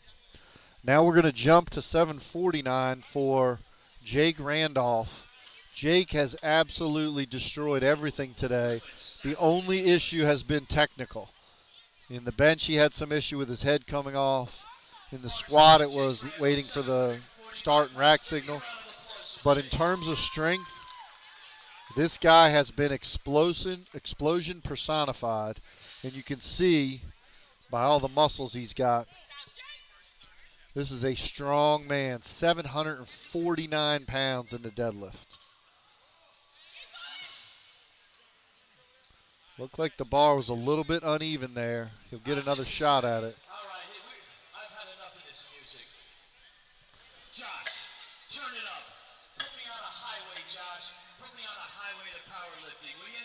793 for Perry Ellis Jr. 793 pounds for Perry Ellis Jr. This would match his personal best ever. 793. He's just looking to secure first place in the money. This lift right here would actually put him back ahead. He's currently by 3 Wilks points. This lift would open it up to a 12 Wilks point lead. So this lift right here would really go a long way towards locking down the title and the $1,000 for Perry Ellis Jr. 793.7 on the bar for Perry. And Perry has been nothing but explosion today. Explosive power. His deadlift was easy on his opener. Oh, man, he looks like he's got it. And I would suspect he's got over 800 in him. Let's watch that again. The explosion off the power, off the floor, tremendous. A little instability in the legs, but a very strong lockout. I'll go so far as saying they're jumping him to 804. I think he might actually have 810 in him, but 804 is definitely a good number. It's possible at this point he's going to have it wrapped up by then, but I think what they're trying to do is lock up the money because Bryce Lewis is not too far behind him, and Bryce Lewis obviously has more left in him. So right now it really looks like it's going to come down to Perry Ellis and Bryce Lewis. I don't believe Jared Martin's going to have enough. He would be the next guy. So we're going to be coming down to the money between Bryce Lewis and Perry Ellis, with Perry Ellis in command right now of the $1,000. Phillip Brown is your lifter. Phillip Brown looking to pull 518. He got forward on his second attempt, just was not able to get in the right position to be able to get the bar moving, and he's forward again on this one. And not uncommon in sumo, you just cannot get the bar off the floor. Julian Anuha is your lifter. Julian has 573. Julian is currently in 13th place in the overall.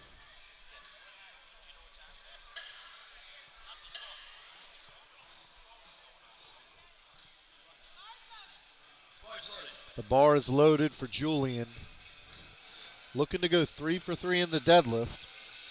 That in itself is an impressive accomplishment. When you get to the end of a powerlifting meet and you're getting tired, 3 deadlifts is a tremendous finish to your day. And I don't think that's going to be a problem for Julian. 3 white lights. Brandon Maddox now is your lifter. Let's watch this again. You'll notice that Julian, when he comes off the floor, his head's down. As the bar hits his knees, he raises his head up. If he can get that technique worked out, he's also wearing docksiders for the deadlift, so that's kind of an interesting footwear.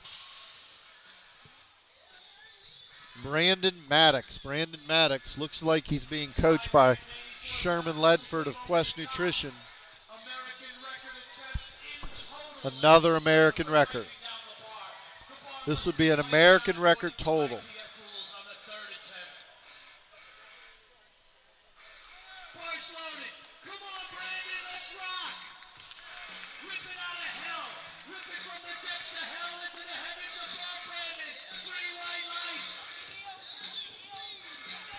Brandon Maddox, 584. He had more in him on his second. Let's see if he got 5 more kilos. Very good lift. I would say 3 white lights. And he nods to the head judge. American record told him to go with his American record bench earlier. You'll notice here he keeps tight, and then an explosion lockout. It's really a situation in sumo where once you can get that bar moving, your leverages all come back in line, and especially with Brandon's technique, if he can get the bar off the ground, he's not going to miss much. Eric Snow is now your lifter. Eric Snow is looking at 589.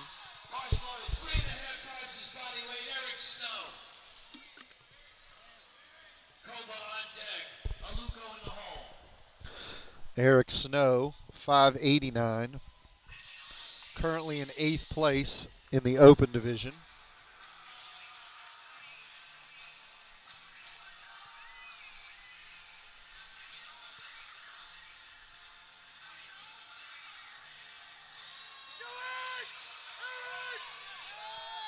The lift for Snow is good. Beautiful pull for Eric Snow. Loaded up in Nikita Koma, 628 pounds.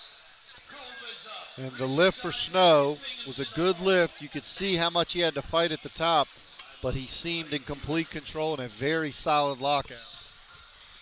That's a great finish for Snow when your third attempt deadlift is the perfect weight and you make it within that room of 5 pounds as the most possible attempt you could hit.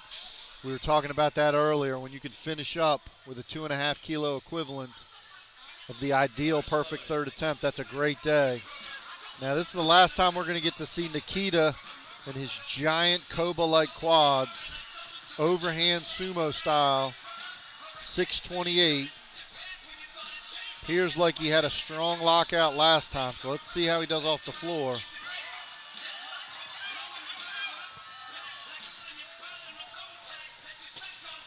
And the judges say no lift, 2-1 decision. I believe that would be hitching. He did not quite lock out the shoulders. Hitch, what do you see? Hitch? All right, he hitched it, gang. He hitched it. He supported it on his... Let's watch it again over on video. I thought he did lock it out, but it did appear like... Has to go up for one smooth motion and lock out. Give him a round of applause. Awfully close. It did appear like the bar might have gone back down at the top very slightly. It did look like he locked it out, though. That was one of those ones that was very tight. Masters won American record. Richard Aluko is going for an American record in the Masters division. 639 pounds, Masters won. Here comes Billy Keel. We've got 639 pounds. This is a Masters 1A American record for Richard Aluko. Boys loaded. Go get him, Richard. Give me a round of applause for an American record attempt. Wants to be the best in the United States of America. Come on, Rich.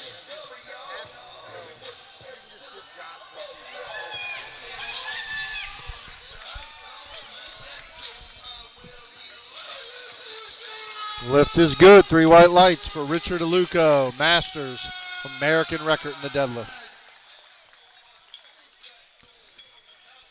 Now you'll watch here, he actually gets forward.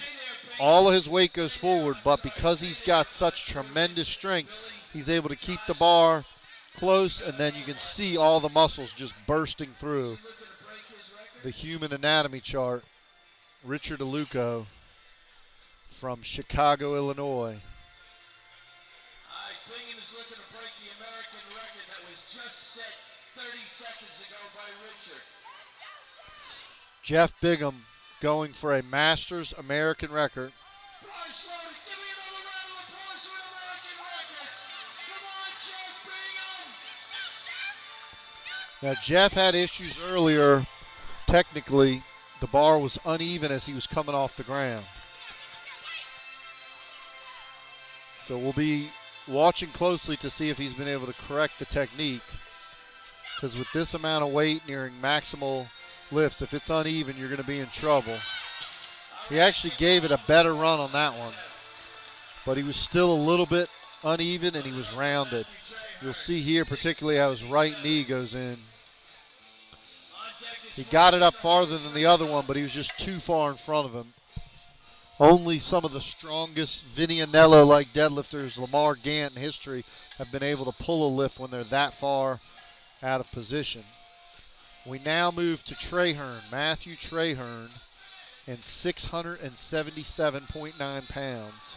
Traherne currently in 6th place. Traherne, 677 on the bar for Matthew.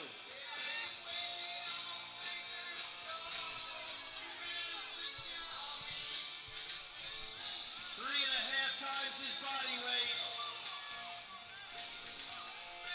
Traherne, 677 pounds. No lift for Traherne. We now have 700 plus deadlifts all the way, the rest of the way. Traherne, you could see on that lift, just too much weight. He was forward, but it was just too much weight. We've now got 5 deadlifts, all of 744 or more.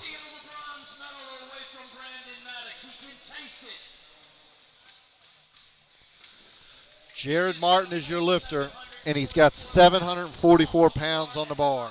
744, currently in 4th place. This lift would move him up to the bronze into 3rd place.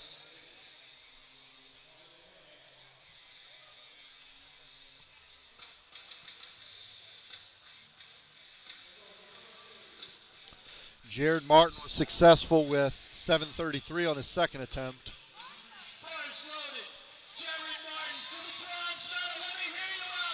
Going for the bronze medal with 744, conventional style, overhand, actually cross grip. He's locking the grip in. He's got the bar moving just a little too much. He was unable to get that past his knees to be able to transition it. You'll see that the drive off the floor just was not there in order for him to be able to have a chance to get it above the knees. All right, we're down to our final four. Final four, 749 and up. 749 pounds for Jake Randolph. The man with muscles on top of muscles. He has been so explosive all day.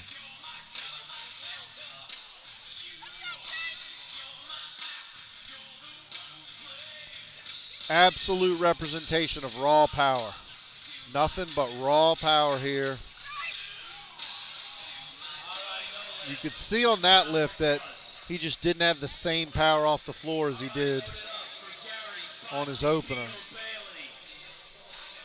And he's working very difficult to get it to his knees. It just makes it really difficult to be able to lift a weight of that magnitude. So now we move to Garrett Bailey. Now Garrett's been interesting because his floor speed has been where he's had a little bit of trouble, and the second attempt was even slower.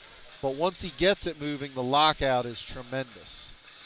So it's going to be interesting to see how he's able to get it started. And if he can get it moving, you'd have to figure he's got a good shot at a 755-pound deadlift. Now his PR is 755. So he is absolutely looking to push it to a max. He's also going to compete, I believe, tomorrow in the deadlift portion. Deadlift only.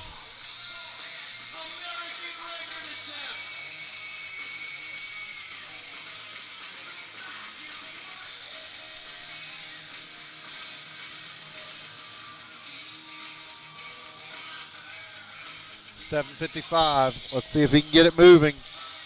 I think he's going to have a chance. Now that was interesting because he got it moving and then it appeared like the weight shifted to his left. And when that happens, with that much weight, it just threw him out of his groove. So you'll notice he's got the bar moving, and then as it starts to get close to his knees, everything shifts to his left. And at that point, it's just too much of an uneven lift to try and manage with that much weight. So now we're moving up for Bryce Lewis. Now Bryce Lewis is actually called for 771 pounds. And this lift right here for Bryce Lewis is an American record total. And he has been really explosive today, especially off the floor. So let's see how he does with 771.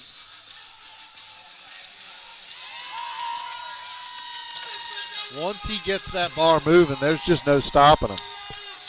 I mean, it really looks like once he gets it moving, there's just no stopping him. That is a tremendous, watch this lift, a little bit of a hesitation off the floor, and then once that bar starts moving.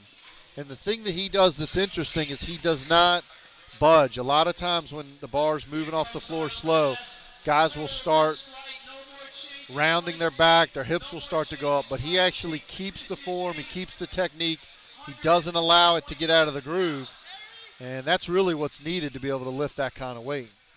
You cannot budge. Now Perry Ellis has gone for 365 kilos, 804 pounds. Now what this means is he's already got the win. He's already got the gold. He's already got the 1,000.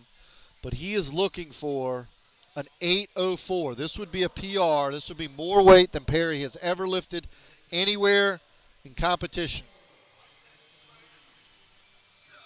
All right, this is by request for 804 pounds. Perry Ellis Jr. The ball is loaded. Give me a round of applause for Perry Ellis Jr. 804 pounds on the bar. 804. You're talking an 800 squat to go with an 800 deadlift raw. There are only literally a handful of men in the entire country who can do what you're about to see right now. There's only a handful of individuals who can squat 800 and deadlift 800 in the same day wearing no equipment, and in this case not even wearing a belt. History about to be made. June 11th, 2016 Summer Showdown. A little bit in front of him, just a little bit in front of him. He had a chance, had a very good chance. Just a little bit in front of him. That is a tremendous lift, but you'll see it comes off the floor, and then right here he's just got to transition it. And it's just a little bit too low to be able to lock that weight out. I actually think 793 might have gone.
All right, we are back online after a brief intermission with the equipped deadlift. This is the final flight. Oh. We've got ourselves a celebrity, ladies and gentlemen. All right, we are moving to the deadlifts in the equipped division, and I want to take a moment to welcome a local celebrity. Sherman Ledford from Quest Nutrition. As I mentioned earlier today, the only thing more than world champions that Quest Nutrition produces is national champions, and the only thing more than national champions is state champions. You see lifters walking around this venue in Quest shirts. I'm convinced when you put on a Quest Nutrition shirt, your total goes up 10 kilos just by wearing it. Welcome, Sherman. What do you think of the lifting so far today? It's been a great meet. A lot of people coming in here and lifting some really big weight. It's been a really enjoyable time. This is a great venue, and I hope that we continue with this because this has been a lot of fun. We got Laura Sturm. She's actually put on quite a show, Sherman. You saw her earlier hit a 407 PR squat. She told me when she came by the live stream she's looking to pull 400 as well. So let's see how she does with 341. You can watch over here. You can see real well on the monitor. Trey Cunningham has a setup. Oh, Sherman. Easy. Too easy. That's a good opener, Yep. though. I think 400 might be there today. Josh trains her over at Quest and a couple other places, and she's a good lifter. Been doing it for a while. She just really hadn't been in the sport for a long, long time, but came from CrossFit and really has excelled unbelievably in powerlifting. Two-time Women's Masters World Champion. So that's pretty impressive for us to be having Masters World Champions here. You saw earlier we had Perry Ellis, national level competitor. We had Bryce Lewis, the IPF world record holder in the Raw total. And we're seeing great lifts. Your guy, Doc Holloway. Doc looks like he's getting stronger and stronger every time I see him. Gets bigger, too. Yeah, Doc's been going through a rough time a little bit with some knee stuff over the last few years, but he's coming back and looking better and better. So we got Noah Venters as your lifter in the Teen 3, 18, 19-year-old age group, opening 523 pounds. Trained by Charlie Connor. Oh, okay. Another Quest Nutrition lifter. And Charlie just came off national title in Denver, right? Yes. Now, how many open nationals is he? Is that his second or his third? Ooh, I think it's 3. 3. And Charlie, in the junior division, you would know all this stuff. He competed, was it the Junior Worlds? Yes. And what was his best finish at the Junior Worlds? Man, that's probably in the slip medals, of I'm mine. sure. I think so. What were his numbers in? I know he put up a giant bench in Denver. What were his numbers in Denver? He squatted a PR 832 and looked really good doing it. I mean, I think he had another 10 keys.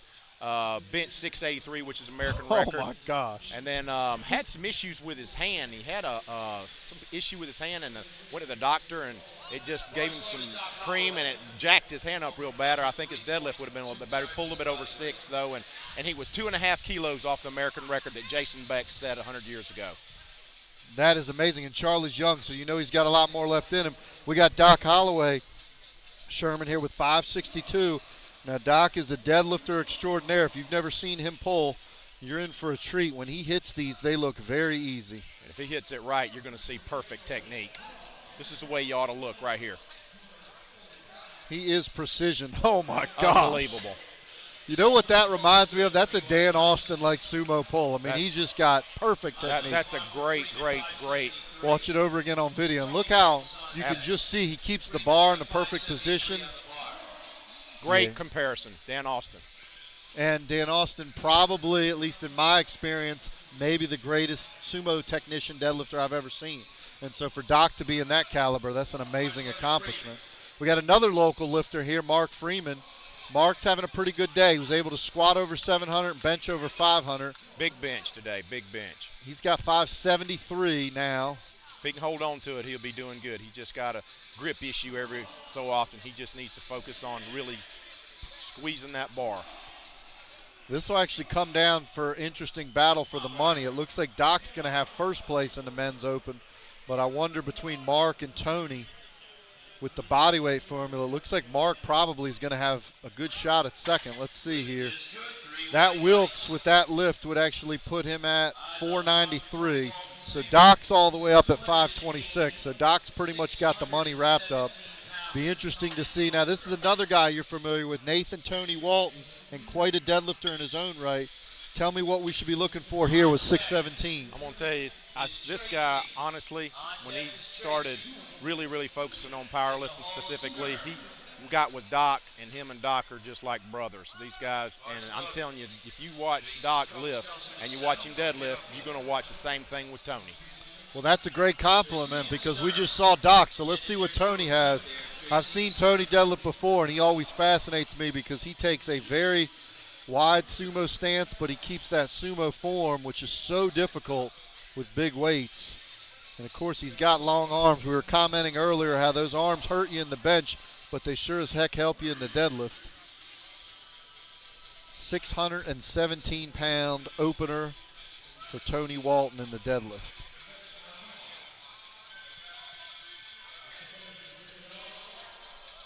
And that was interesting, Sherman, because very similar to Doc, not as strong of a lockout as Doc, but Doc's got that really precision lockout where it almost locks out right away.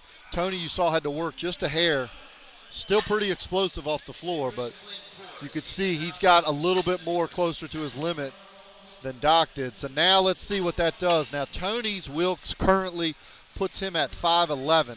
So Doc is pretty much, he's got a 15 Wilks point lead. I'd feel pretty confident he's going to wrap that up with his second deadlift. Mark would have to hit a pretty big jump, and Tony would have to probably not hit another deadlift for Mark to have a chance. So it looks like Tony's going to be in line for that $350 second prize, but it'll still come down to a little bit of opportunities on the second deadlift. So we're up to Tracy Dent, 325 pounds, second attempt in the deadlift. So how about the live stream and what Trey is doing with the production? To me, it is second to none, having this computer here for us to be able to watch the lifting. He's doing replays. He's got all this going on. What are your thoughts on the live stream? I want to tell you, if you want to do it right, I think you need to talk to Trey. You know, it's worth bringing in somebody that really knows what they're doing. And I'm going to tell you, he knows what he's doing, and he's doing a great job with this. And to me, Sherman, you and I, you know, we've talked about this for many years. Powerlifting has the chance to actually be promoted and a sport that could actually have some interest and have some fan support if we promoted it right. And what Trey is doing is exactly what we need, because a normal powerlifting meet, it's slow, it's boring, it doesn't have the ability for it to translate. But the way Trey's doing this, we can actually make this. We've been doing this like it's a regular sporting event.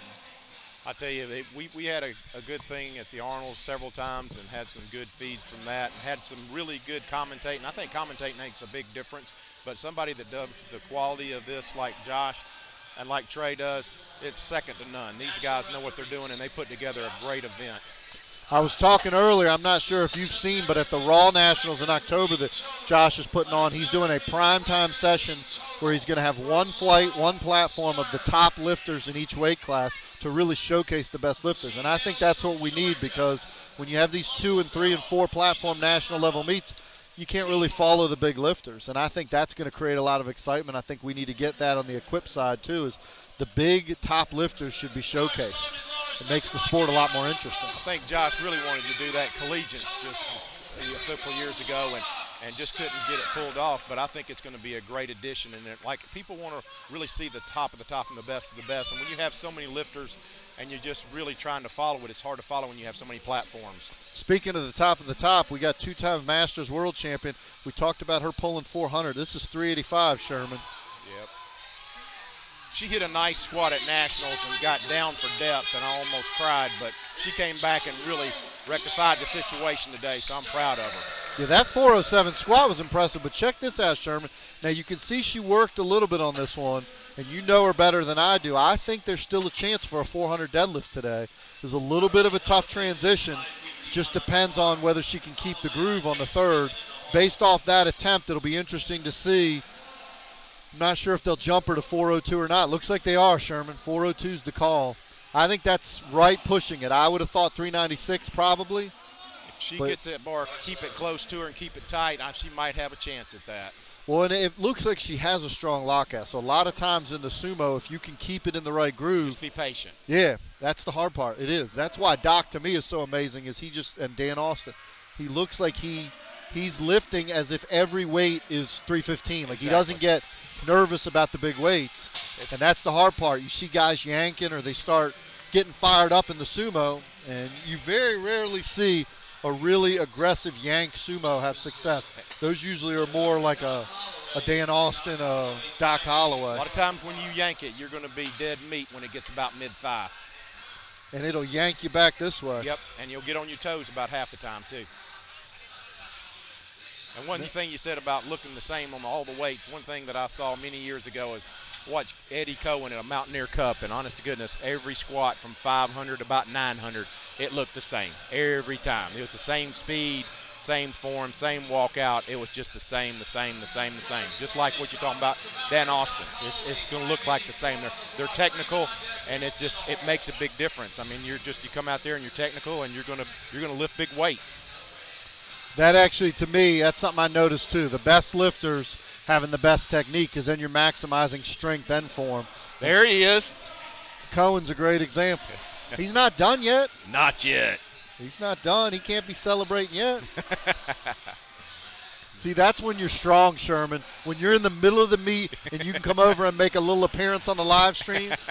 I'm over there in the corner and, like, I can't even think about nothing but lifting. He's so strong. I think that might have been a little law tech thing over there with him and Trey. That makes sense. That makes sense. All right, so it looks like we might be passing the attempt for no eventers.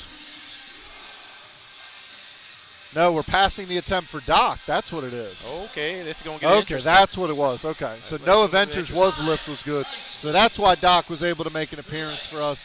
He was actually passing. So what that might be, Sherman, is that he's in the position to win the money, and so I assume what he's trying to do is make sure nobody can catch him, and then based on if he's got it wrapped up, maybe he'll jump for a PR or some sort of record attempt. But it makes sense when $1,000 is on the line. You should lock that down. I'm going to tell you, James Townsend running them numbers back there. He knows what he's doing. Yeah, we talked about earlier that GATA Barbell Club is in the house in addition to Quest Nutrition, and James does a great job handling these lifters. He's been a world team coach, as has Sherman, familiar with a lot of these top lifters in the junior and collegiates. Here's a local product now. You talked about him earlier. If he can hold on to it, 600 pounds. For Mark Freeman. If he can grip this bar and hold on to it, he's got a good chance at this. This would also give him a 500, almost 501 Wilks score. That's a pretty good barrier to cross, the 500 barrier. Oh, my. Oh. Exactly what you said, Sherman. In fact, it was interesting because that one actually looked like it was moving better than the first one. And it just shows, you can see on the replay, when it goes for him, it just pops right out. Like sometimes you'll see guys who kind of grind it. His popped out as quick as, it was going down as quick as it was going up. That's one of the worst feelings in the world. Oh. Big pull, and it come out of your hands right at the top. And it's that helpless feeling of we ought to all have hands like Charga Hagen, baby. That's what I say. And Ed Cohn. You ever see Cohen's hands? Yep. Oh, my gosh. Yep. But it's interesting because Cohen's one bomb out years ago was in the deadlift, and he dropped the bar, and so his buddies all gave him a hard time. Remember, he told me a story when he got back to the gym the next week. They were playing the song "You Dropped the Bomb on Me, Baby" in the headphone or in the stereo over the system. Man. You got to be good friends to play a song like that for Ed Cole. Yeah, I think so. All right, so now Tony Walton, is he also doing strategy? Yes, he's passing too. What you'll notice for a lot of the fans at home, come deadlift time, it all comes down to strategy. Sherman mentioned James Townsend is running a lot of the numbers. Come deadlift time, when you know exactly what you need, you'll often pass a second attempt in order to set yourself up for the third. So it looks like it could be interesting because between Doc and Mark and Tony, there's a little bit of battle for the money. I really feel like Doc's probably got it wrapped up. It's going to be hard to beat Doc for sure. Yeah, especially because he's got the Wilks lead currently. The current score that he is at is 526, so he's actually 15 Wilks points ahead of Tony Walton. And then Mark Freeman is another 15 points back, 14 points back. So you're probably talking 15 kilos in order to move up, and that's going to be a big jump for either of those guys. But it'll be interesting to see what does Doc choose. If he doesn't need to pull something, will he go for a 600 maybe? Will he stay at, they've got him at 590. Doc just lifted just a few weeks ago at Nationals and just missed a 633. Whoa. Wow. For the win. 633. Doc's pulled that in the gym several times, probably weighing about what he's weighing right now. Now I was noticing here he's almost a full 8 pounds below the weight limit. Was he light at the Nationals too? No, he lifted in the M145. Okay, so he actually, what he's doing on this meet is He just come in he's what he going weighed. up. Okay, You that know, makes sense. It's just a Money Wilkes meet. Just come in and have some fun. Yeah, that makes sense because when I saw that I thought that's a pretty big gap to be giving away 8 pounds, but that makes sense. So now we're on the final round. This meet is moving quite rapidly, Sherman. We're going to be done by about 3 o'clock. We're on the final round of deadlifts. Tracy Dent is your lifter. If you've got an opportunity to come to this meet in the future, you need to come. There's some big lifters lift last year, had a great meet. This event here, Bryce coming in from Denver. I saw him training in Denver a few weeks back. That dude's a freak. Had a great meet, beat the American record. Brandon Maddox out of Montgomery. That dude is a freak too. Really put on a show, break the American record total today. Doing unbelievable. And the American record bench. Tracy's lift was good, 3 white lights. We'll let the video speak for itself, but we're going to have a little bit of a break while they get the platform refixed. But she made the lift, so I always look at it as, you might as well make the lift if that's going to happen. Well, I tell you, it reminds me of Nick Taluki a couple times. Yeah. In a different direction, Woo! but yeah. Man, watch out, head judge. Yeah. Robert Keller never moves so fast. The only time Keller moves that fast is when they opened the buffet at the hotel breakfast, but he moved out of the way quick when Nick was lifting. Yeah, I agree with you on this meet, Sherman. I think this venue is fantastic. I think having all these other athletic events, I saw a CrossFit thing going on. I saw some strongman going on. I think the way Josh does it with the money being involved, we just need to get more lifters from around the country. Because you saw lifters today. We had a guy from Denver. We had Chicago. We had Maryland, South Carolina, Louisiana. That's pretty good for a meet that's just been put together in the last couple of years. All right, here it is, Sherman. We're going to see. She squatted 400, and I told her during the Ustream how great a day would it be to squat 400 and deadlift 400 in the same day. And she said that would be her dream, her ideal scenario. You know that she's going to be right there. It's all going to come down to, can she keep that form? Can she stay tight, like you said, Sherman, and be patient? Keep it close. Just refuse to budge. Keep going, keep going. Not today. If we watch this again, Sherman, Trey will show us the video. You can see she's struggling with her hip. It almost looks like her right hip loses a little instability. Watch as she starts pulling. It appears like she gets in the right position, and then on this side, you'll see it just kind of start to drift out. Yeah, she shifts her hips. Shifting. Yep. So it could be something that she had an injury going in, or it could have just been a technique thing. But that goes back to what Sherman was saying earlier, sumo, and why a guy like Doc is so amazing, is such a precision lift. You can very easily get out of the groove, whereas a conventional lifter sometimes can have a little more of that grip it and rip it mentality. The sumo becomes a very, very delicate balance. Make sure if you're switching, you understand that. Yeah, that's really impressive to me. I remember Walter Thomas. I was fortunate enough to be an assistant coach at the 1994 IPF Worlds, and he actually pulled conventional opener, sumo second, conventional third. I've never seen anything like it. That's impressive to me, because to me it is, I do both in training, but to me it's a very difficult transition. Hennis Washington also did that at a world championship. Oh, Hennis, another good one that could do that.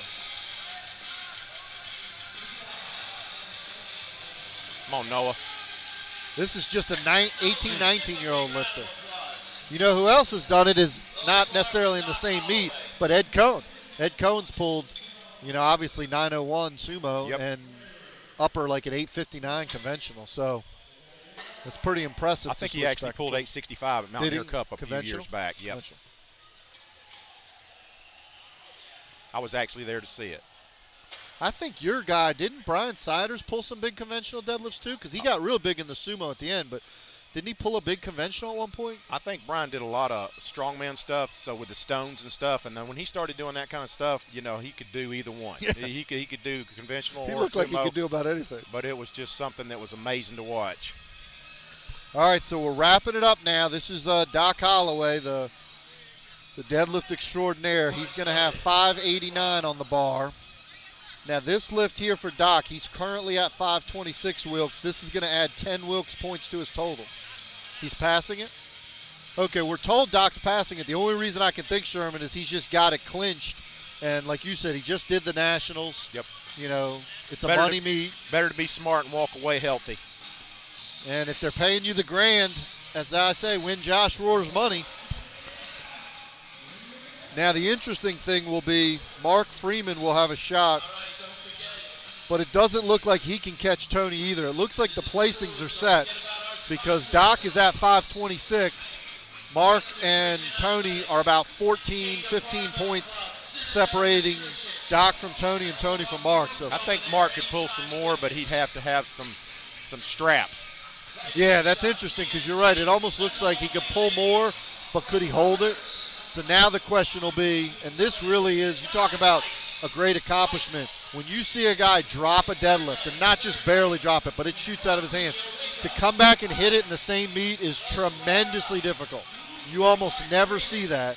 Just making a comeback deadlift is hard. When you miss a deadlift, it's not like the squat and the bench where sometimes you'll see technique issues. Usually when you miss a second deadlift, your day's over. So this will impress me significantly, even though this isn't as much weight as he's capable of, just being able to pull a comeback deadlift attempt. 600 pounds for Mark Freeman. He also was in Denver, Sherman, just lifting in the Nationals. Yes, Mark lifted at Nationals, yes. I think we've seen a handful. Doc Holloway, Becky Holcomb just lifted out at the Nationals. Becky squatted 573 at Nationals, and it was unbelievable. And then she was just telling me she never went over 435 raw between then and now and squatted 507 today. That's pretty impressive. Unreal. And a baby in the sport, too. Yeah. Come on, Mark, squeeze the bar. I don't know. Did he have wrist straps on the second attempt? I don't remember that. Sure. Oh. Maybe there it is. Oh, no. Did he get it? Oh, he got it. He got it. Wow. All right. That's as close as you're going to get, ladies and gentlemen. And I wonder if I'll have to ask him. I don't remember him having the wrist straps on, and I've heard of that as a technique. Dan Austin actually does that. If you'll really get those wrist straps tight and clench your fist when you wrap them, it'll help your grip. I've done that with many people at many meets. Well, it makes sense because when you wrap your wrist that tight with your hand close, like you said, it's almost impossible to open it. It almost makes it difficult to open the ball.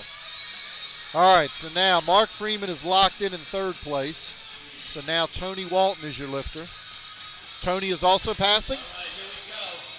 Yeah, we see Tony in the back room, the warm-up room.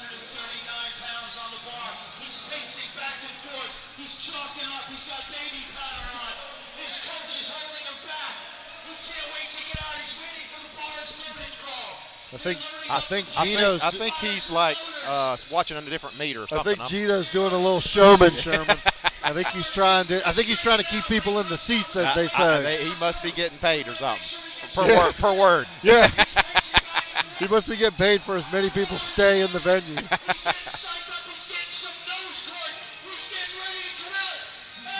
I think Gino's going to pull it.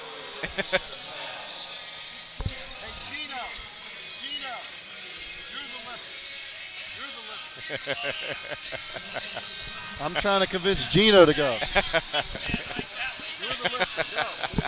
put on a Quest t-shirt. You'll get stronger. If you put on them green shirts, man, you can do it. See, I told him. Hey, everybody I see walking around in one of those shirts has a big total. So. James Vang was supposed to lift in this meet, and James hurt his shoulder about 6 weeks ago on a squat workout, so I hate that he wasn't able to come in here and lift. Formula-wise, he would be great. Yeah. He would be great. Yep. I think the little Asian sensation right there in the black shirt, ladies and gentlemen. I think Gino's trying to get the Hooters girls to do like a four-woman deadlift. All right.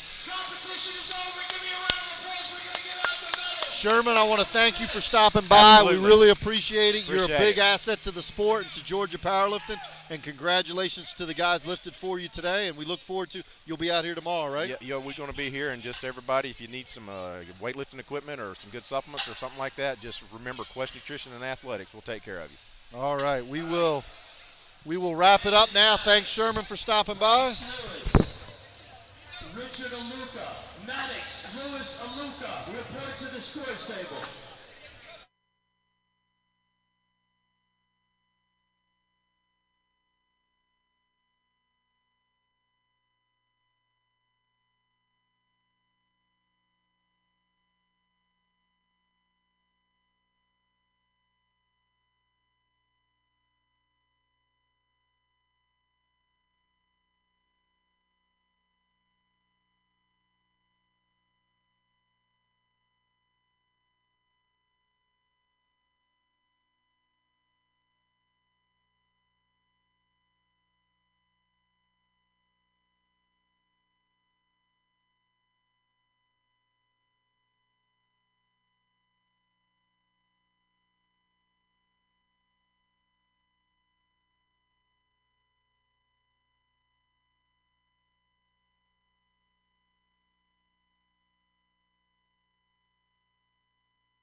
handing out the medals, Mr. Dale McLaren. Give me a round of applause.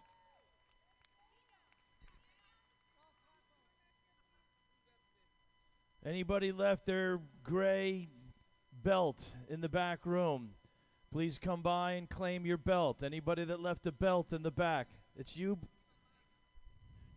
Ready? Sorry. All right. Sorry, Trey. I should have thought better about that. I just almost trashed $4,000 worth of equipment. All right, here we go. In the Raw Junior Division, all these scores are by Wilks, ladies and gentlemen. This is by Wilks formula. So it's not by total weight lifted. That would be unfair. So if you got a lifter that weighs 114 pounds or a lifter that weighs 314 pounds, we convert the total to a Wilks formula so that it's a ratio of body weight to total amount lifted and some other stuff in there, a regression analysis, and they come up with a Wilks formula. So this is by Wilks formula, Raw Junior Division, silver medal, 355.93 Wilks, Shelby Anderson. Shelby, where are you, girl? Shelby Anderson.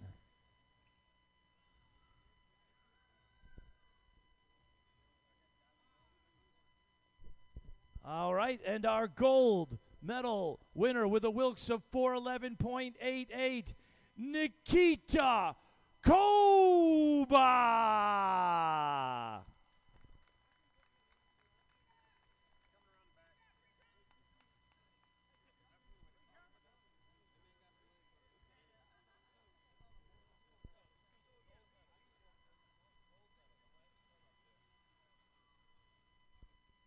Photos.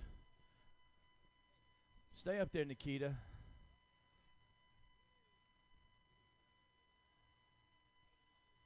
Hooters is giving out glasses.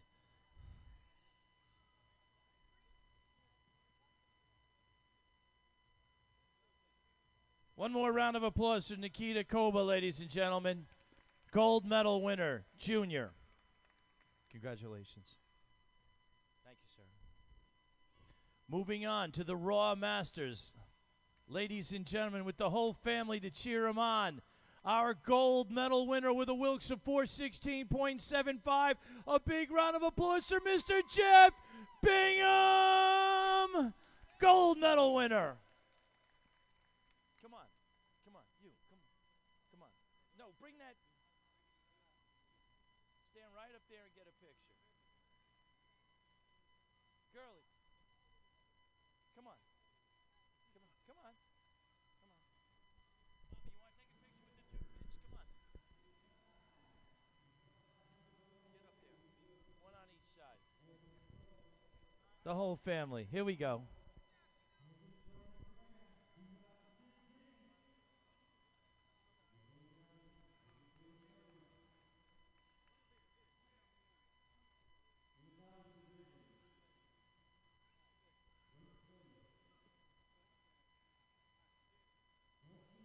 Let's hear it for the Bingham family and our gold medal winner, Jeff Bingham, Masters category.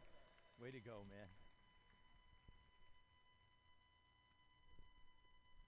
Moving on, Equipped, that was Raw. Let's move on to Equipped Masters. Silver medal, Wilks of 380.03, Tracy Dent.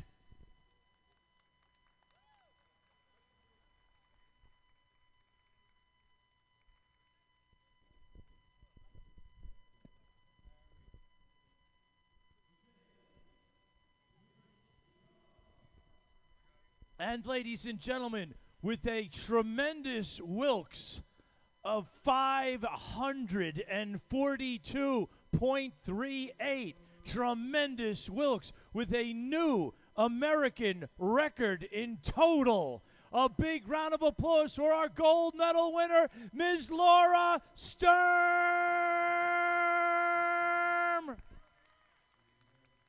Local girl, American record holder, hails right here from Georgia. Photos. One more round of applause for these two young ladies. Let's move on to the female pro Raw competition. 5 places. Top 2 are money prizes. Top 5, ladies and gentlemen. Here we go. You know which medals are 4 and 5? All right. Number 5, ladies and gentlemen, Wilkes of 371.89, Jen Streaky Yates.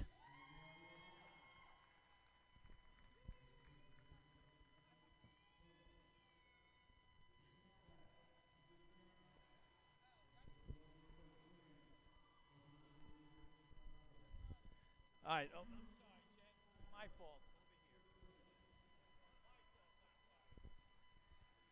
Over here. In 4th place, Wilkes of 392.12, Karina Bay Miller.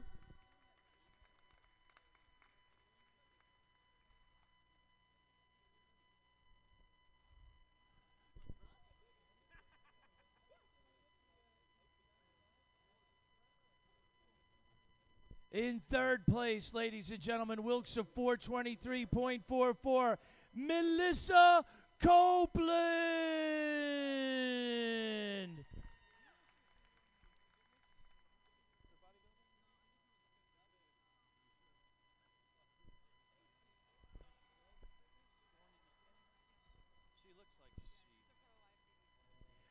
In 2nd place, with a Wilkes of 425.3 and a check for $350. Ladies and gentlemen, a big round of applause for Lauren Rutan.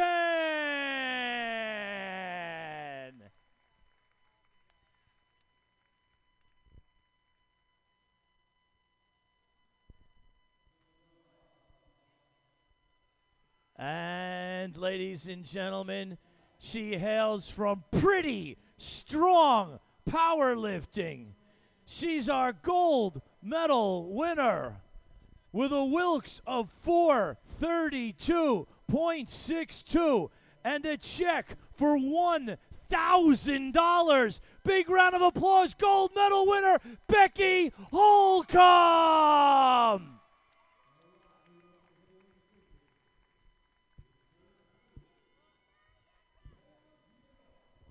Photos, front and center, ladies, front and center, photos.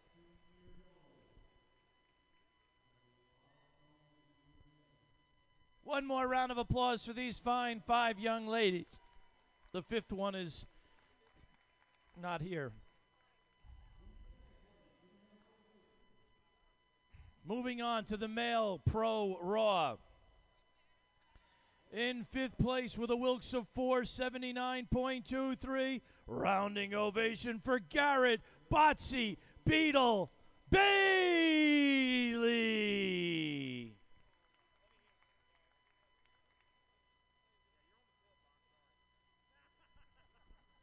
Wow. I love it. In 4th place, Wilkes of 504.53.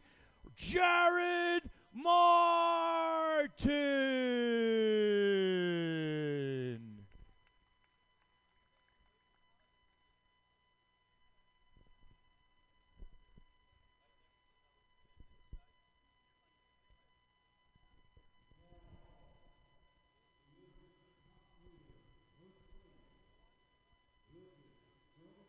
And eking out 3rd place by ahead of Jarrett by only 1 Wilkes point, ladies and gentlemen.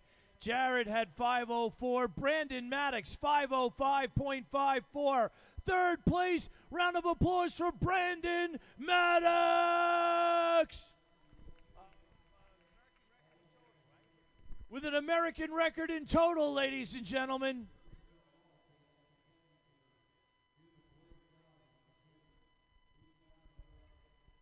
Second place with a Wilkes of 522.78 and also an American record in total. He hails from Denver, Colorado, and a check for $350. Big round of applause for the strength athlete, Mr. Bryce Lewis.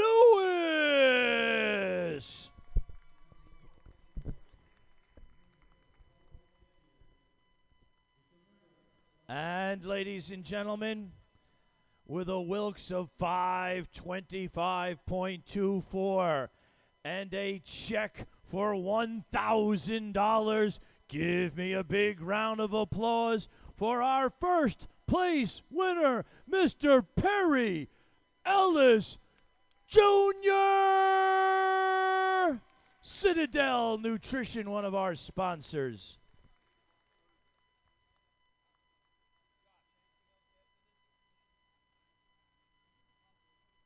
Photos. One more round of applause for these fine 5 gentlemen. Good job, man.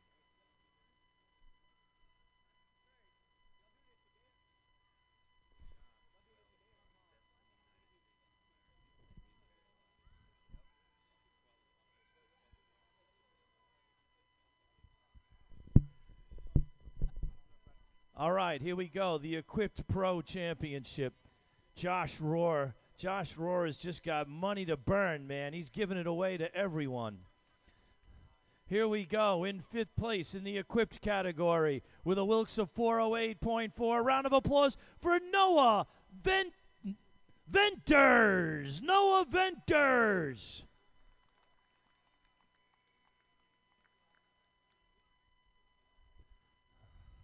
Good job, man. In 4th place, ladies and gentlemen, in the Equipped Pro with a Wilks of 494.42. Let's bring her back one more time. Local girl from Georgia, Laura Sturm.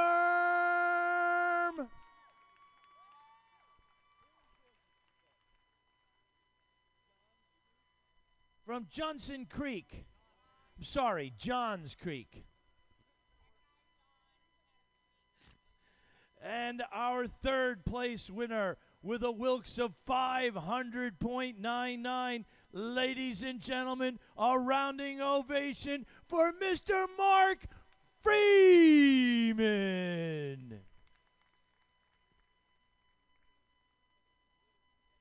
And our 2nd place winner with a check for $350 and a Wilks of 511.58. Ladies and gentlemen, let me hear you cheer for Mr. Nathan Tony Walton.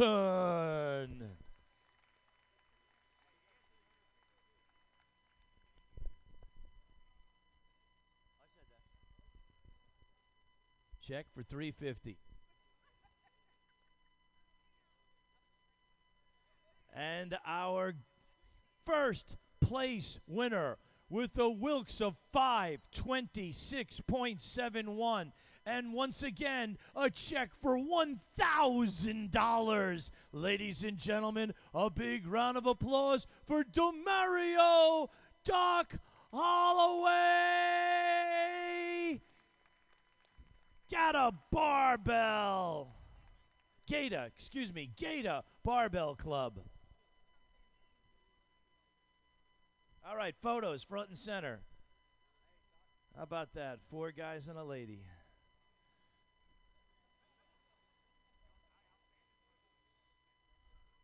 One more time, give them a big round of applause for our equipped winners, ladies and gentlemen.